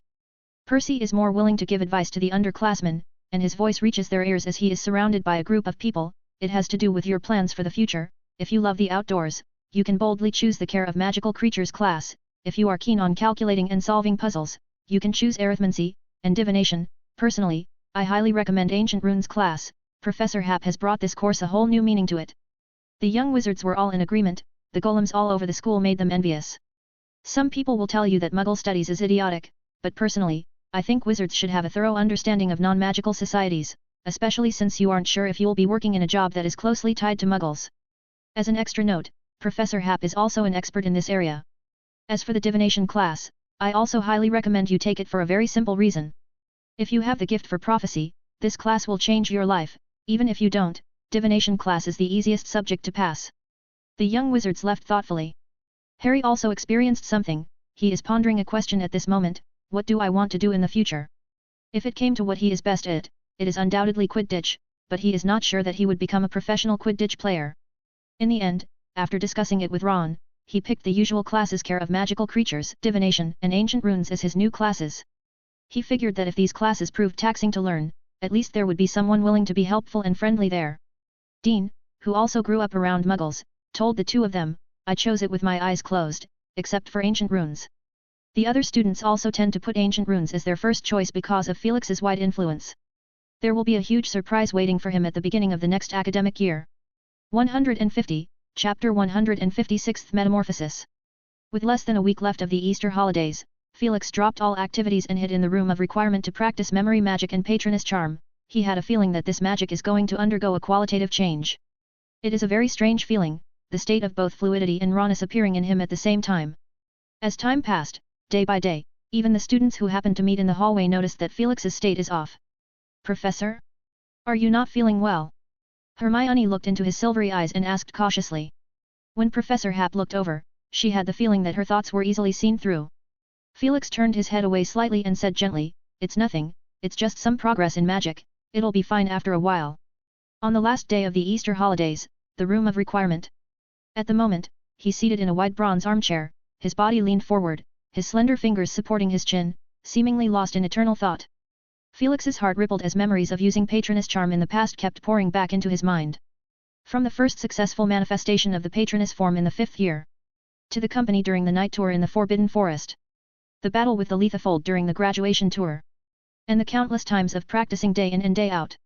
Every time I waved my wand, every time what I thought and felt, every time I gathered happiness, every time I watched its wings sweep across the sky. These memories, like a volcanic eruption, came flooding back to the mind in a flash. But Felix is no longer as helpless as he was in his 4th year, he has a wealth of experience, while with the help of his own breakthrough in memory magic a few days ago, he's constantly sorting through his chaos of thoughts. The books in the room were tossed and turned as if swept by a fierce wind, and the runes of various colors burst out in unison with a brilliant light. Countless silvery feathers appeared in his mind, filling his entire world of thought, and then at a certain moment, these feathers converged toward the very center. The speed is as fast it can be. A silver streak clashed together and exploded into a large cloud of silver fog, thousands of rain swallows went forward and backward, and the silver fog at the center kept tumbling as if something is brewing. In the room of requirement, Felix's pair of eyes grew brighter and brighter, and his light blue pupils shone with a dazzling silver light. As the glow reached its peak, Felix drew out his wand and quickly stabbed it forward. Expecto Patronum. A ball of silver light blasted out, first swelling away rapidly, engulfing Felix's figure completely, spreading instantly to half the room, and after a brief pause of a moment, the silver light quickly shrank and condensed into a silver rain swallow. That is Felix's new patroness. This rain swallow is far bigger than the normal one, the size of an L, its body is dotted with dense light dots. These light dots are connected to each other with the help of tiny, untraceable filaments, like the patroness bones and blood vessels. When the last ray of silver light integrated into the patroness, these light dots and filaments were invisible. What appeared in front of Felix is a brand new patroness with a physical form.